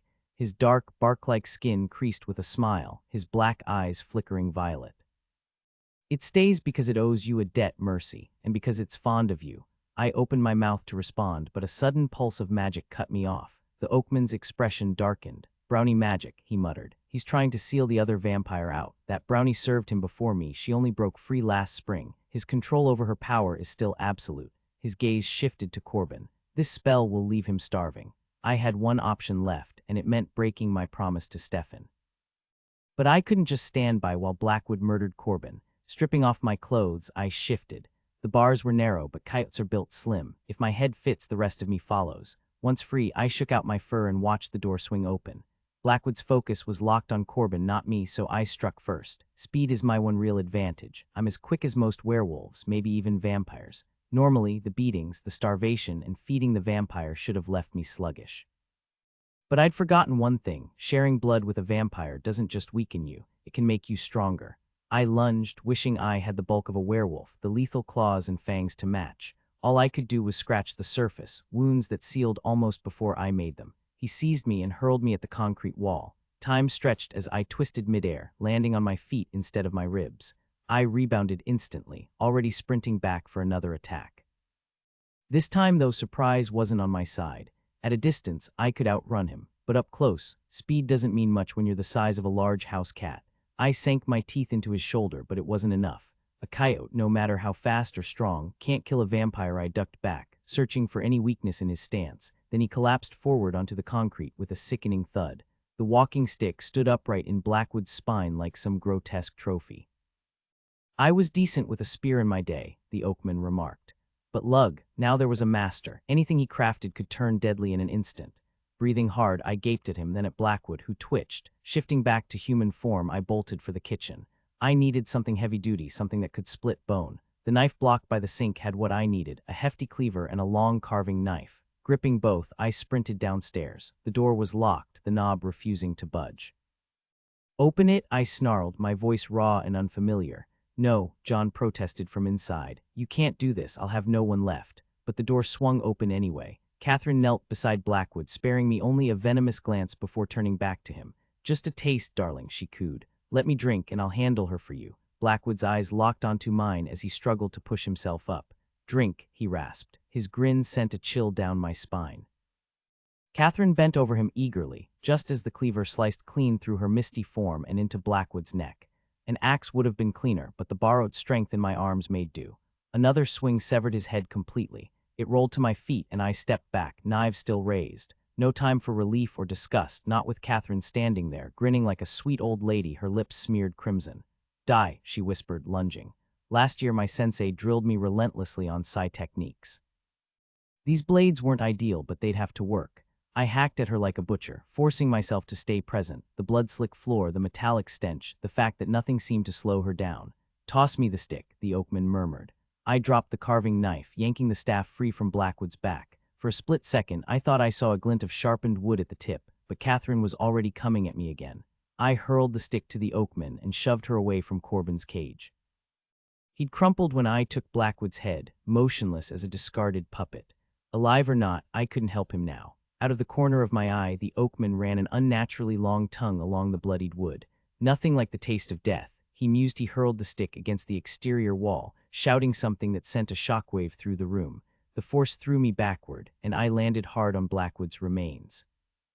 Pain exploded in the back of my skull as something struck me, and for a second, all I saw was sunlight pooling over my fingers. It took a dazed moment to realize I'd been knocked out. Beneath my palm lay a heap of warm ash, and I recoiled, only to spot a key buried in the remnants. It was one of those intricate skeleton keys, delicate yet sturdy. Swallowing my disgust, I forced myself to reach back in and grab it.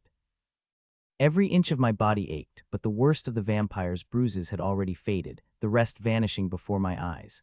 I didn't want to dwell on what that meant. The oakman's arm stretched through the cage bars, just shy of the sunlight pouring through the new hole in the wall. His eyes were shut. I fumbled with the lock, yanking the door open, but he didn't stir. I had to haul him out, refusing to check if he was breathing, or at least pretending not to care. "Fae are tough to kill, right, Mercy?" Corbin's voice was cautious, the kind you'd use on someone teetering on the edge. I blinked at him, my thoughts sluggish. "Could you unlock my door?" I glanced down and froze. Blood coated my skin, my clothes gone, the butcher knife still clenched in my stiff fingers. It took effort to pry my grip loose and let it clatter to the floor. The key turned smoothly in Corbin's lock. "Chad's safe," I mumbled, my words thick. "With people who can handle a rogue vampire." He exhaled, relief flickering across his face. "You were out for a while, how's your head?" "Like a jackhammer's in it," I muttered. "Let's fix that." Upstairs, the bathroom was all gilded mirrors and black marble. The shower's heat stung, but I didn't care. "John," I said to the empty air, sensing him lurking. "You're done, no more victims." Magic hummed in my bones, sealing the command. "And get out of my shower," I added for good measure. Wrapped in a towel the size of a bedsheet, I stepped out to find Corbin pacing. "Who do you even report this to?" He muttered, running a hand through his hair. Blackwood's gone, Amber's dead, probably in the garden. Legally, I'd tell myself to take a plea deal and pray for leniency. It hit me then we'd made it. Blackwood and his ghostly vampire accomplice were dust. At least I hoped they were. The basement held no trace of a second vampire's remains. Did you see anyone else down here? I asked Corbin. He blinked at me, confused. Anyone else? Forget it, I muttered. Sunlight probably finished her off. I stumbled to my feet and spotted an old rotary phone on a side table. My hands shook as I dialed Adam's number. Hey, I rasped, my voice rough as gravel. Mercy. The sound of his voice uncoiled the tension in my chest. I slid down the wall to the floor. Yeah, I managed. Chad gave you our location. 20 minutes out, Adam confirmed. Chad, of course. Stefan was still out cold. I'd known that, but it hadn't crossed my mind that the kid could have scribbled directions. A sharp pang of guilt twisted in my gut. Chad's okay, Corbin cut in, urgency tightening his words. Fine, I assured him, and he's the reason backup's on the way. Sounds like you've got it handled, Adam said. I didn't. Blackwood's gone, I told him. I figured since you're calling, he replied dryly. If it weren't for the Oakman, things would have been worse, I admitted. And I think he didn't make it. Samuel's voice cut in, steady and solemn. Honor to him, then. There are worse ways to go than taking down something like that. Chad's asking about his dad.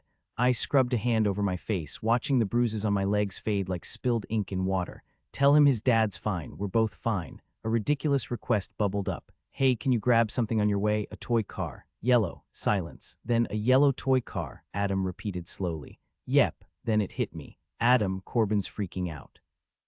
The cops might pin Amber's death on him, Blackwood's too, though good luck finding a body. Leave it to us, Adam said, that unshakable confidence in his voice. Okay, I whispered. Then before I could overthink it, I pressed the phone harder against my ear. Love you. Almost there. I left Corbin pacing in the living room and forced myself back downstairs. The idea of facing Catherine, if she was even still around, made my skin crawl, but showing up barefoot and bloody when Adam arrived, no thanks. The Oakman's absence was a quiet relief. The Fae didn't turn to dust. If he wasn't here, he'd walked away. Thanks, I murmured to the empty air before tugging my clothes on and bolting back upstairs. Adam arrived with the toy car, a tiny, sunshine yellow VW Beetle. I peeled off the packaging and led him back to that suffocating little room, placing it carefully on the bed. This is for you, I said. The silence swallowed my words whole. Are you going to explain what just happened? Adam asked as we climbed the stairs. Eventually, I replied. Maybe when we're swapping ghost stories by a campfire and I feel like giving you nightmares. He chuckled, pulling me closer as we reached the landing. Let's get out of here. My fingers curled around the lamb necklace I'd spotted by the phone, left there like a deliberate clue, though by who I had no idea. That weekend, we tackled the garage. Wolf had kept his promise, removing the crossed bones but leaving the rest of the graffiti untouched, probably just to mess with me. Gabriel's sisters had campaigned hard for pink walls, but I held firm on white until I caved and let them go wild on the door. It's just a garage, I told Adam as he squinted at the neon pink monstrosity. How bad could it be? He rubbed his eyes like the color physically pained him.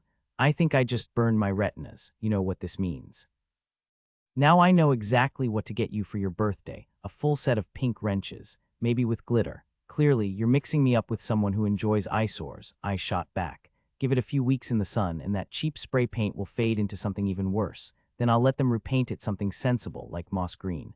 Adam's expression sobered as he updated me on the search for Blackwood and Amber. Cops turned his place inside out. Officially, they're calling it a runaway situation, Amber taking off with him. It's not fair to her memory, but it keeps her husband out of trouble.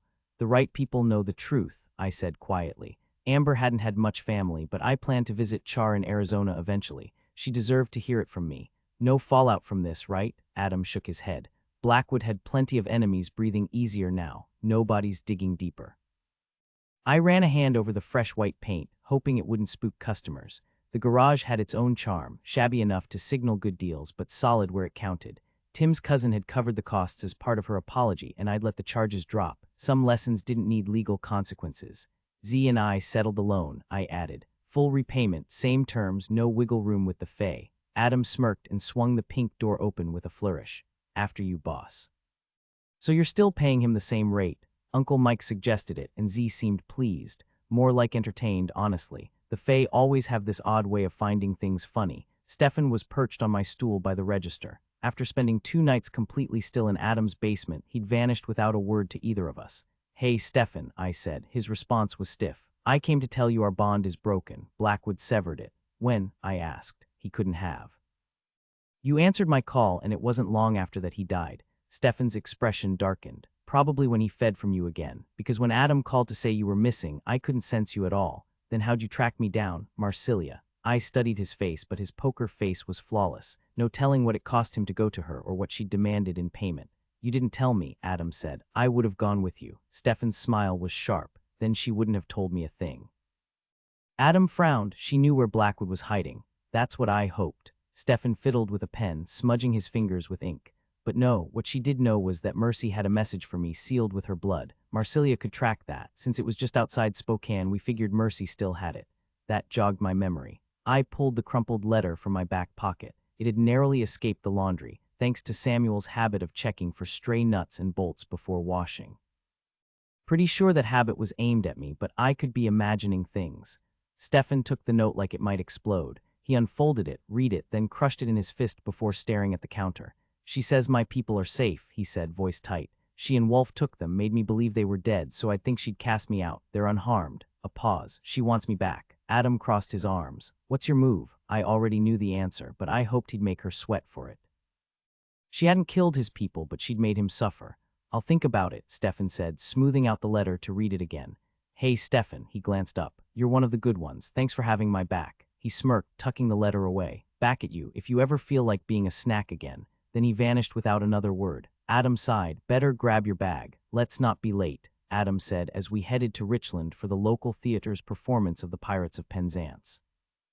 No vampires this time, just Gilbert and Sullivan's swashbuckling comedy. His promise held true. The show was fantastic, leaving me laughing so hard my throat ached and I couldn't stop humming the finale. That Pirate King was incredible, I admitted as we walked out. Adam froze mid-step, grinning like he'd just won something. What? I asked, narrowing my eyes. I never said I liked the Pirate King, he clarified. Realization hit me. I closed my eyes and instantly felt him, that familiar warmth hovering just beyond sight. When I opened them, he was right there. Nice, I said, smirking. Missed you. His kiss was slow, deliberate, and by the time he pulled away, I was more than ready to get home. Fast. You're hilarious, he murmured, his tone unexpectedly serious. Back at my place, I paused before stepping inside. Something was off. No vampire scent, but there, beside my bedroom window, stood an oak tree, thick trunk, branches stretching high above my trailer. No freshly dug dirt, just the tree, its leaves already shifting to autumn gold. Thanks, I muttered, then tripped over the walking stick near the door. Oh hey, you too, huh? After a quick shower, I tossed on one of Adam's flannel shirts, partly for the warmth, mostly for the scent. The doorbell rang as I was pulling on shorts. Marsilia waited on the porch, dressed in tight jeans and a plunging black sweater. My letter was open tonight, she announced. I crossed my arms, blocking the doorway. Yeah, I gave it to Stefan. Did he read it? She pressed, tapping her foot. You didn't slaughter his people, I said flatly. Just mangled them enough to make him think they were dead, real considerate. Her eyebrow arched. You'd prefer they were actually dead. Most masters wouldn't hesitate. If Stefan had been in his right mind, he'd have known the truth. Her smile turned sharp.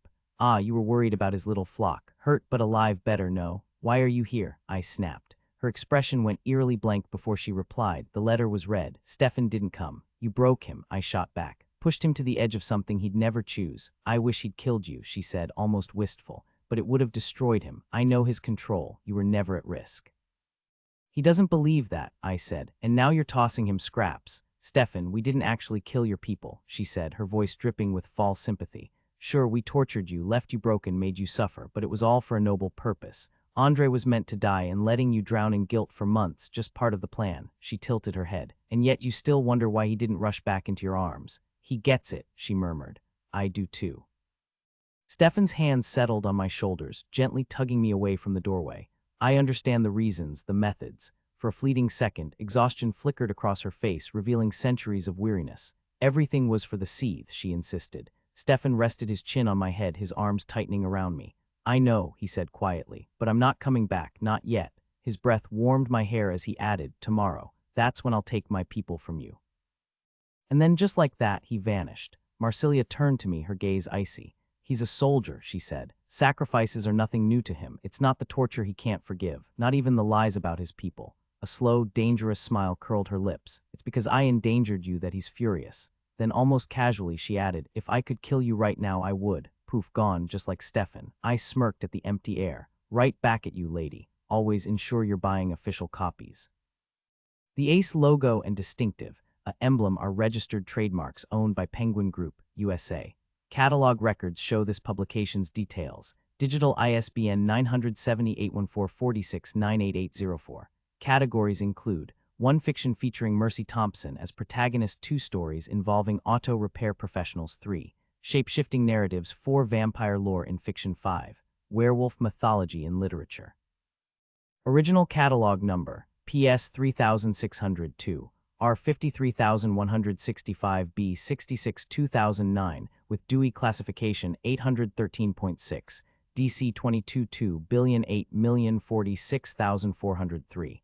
For authentic editions, visit the publisher's official website.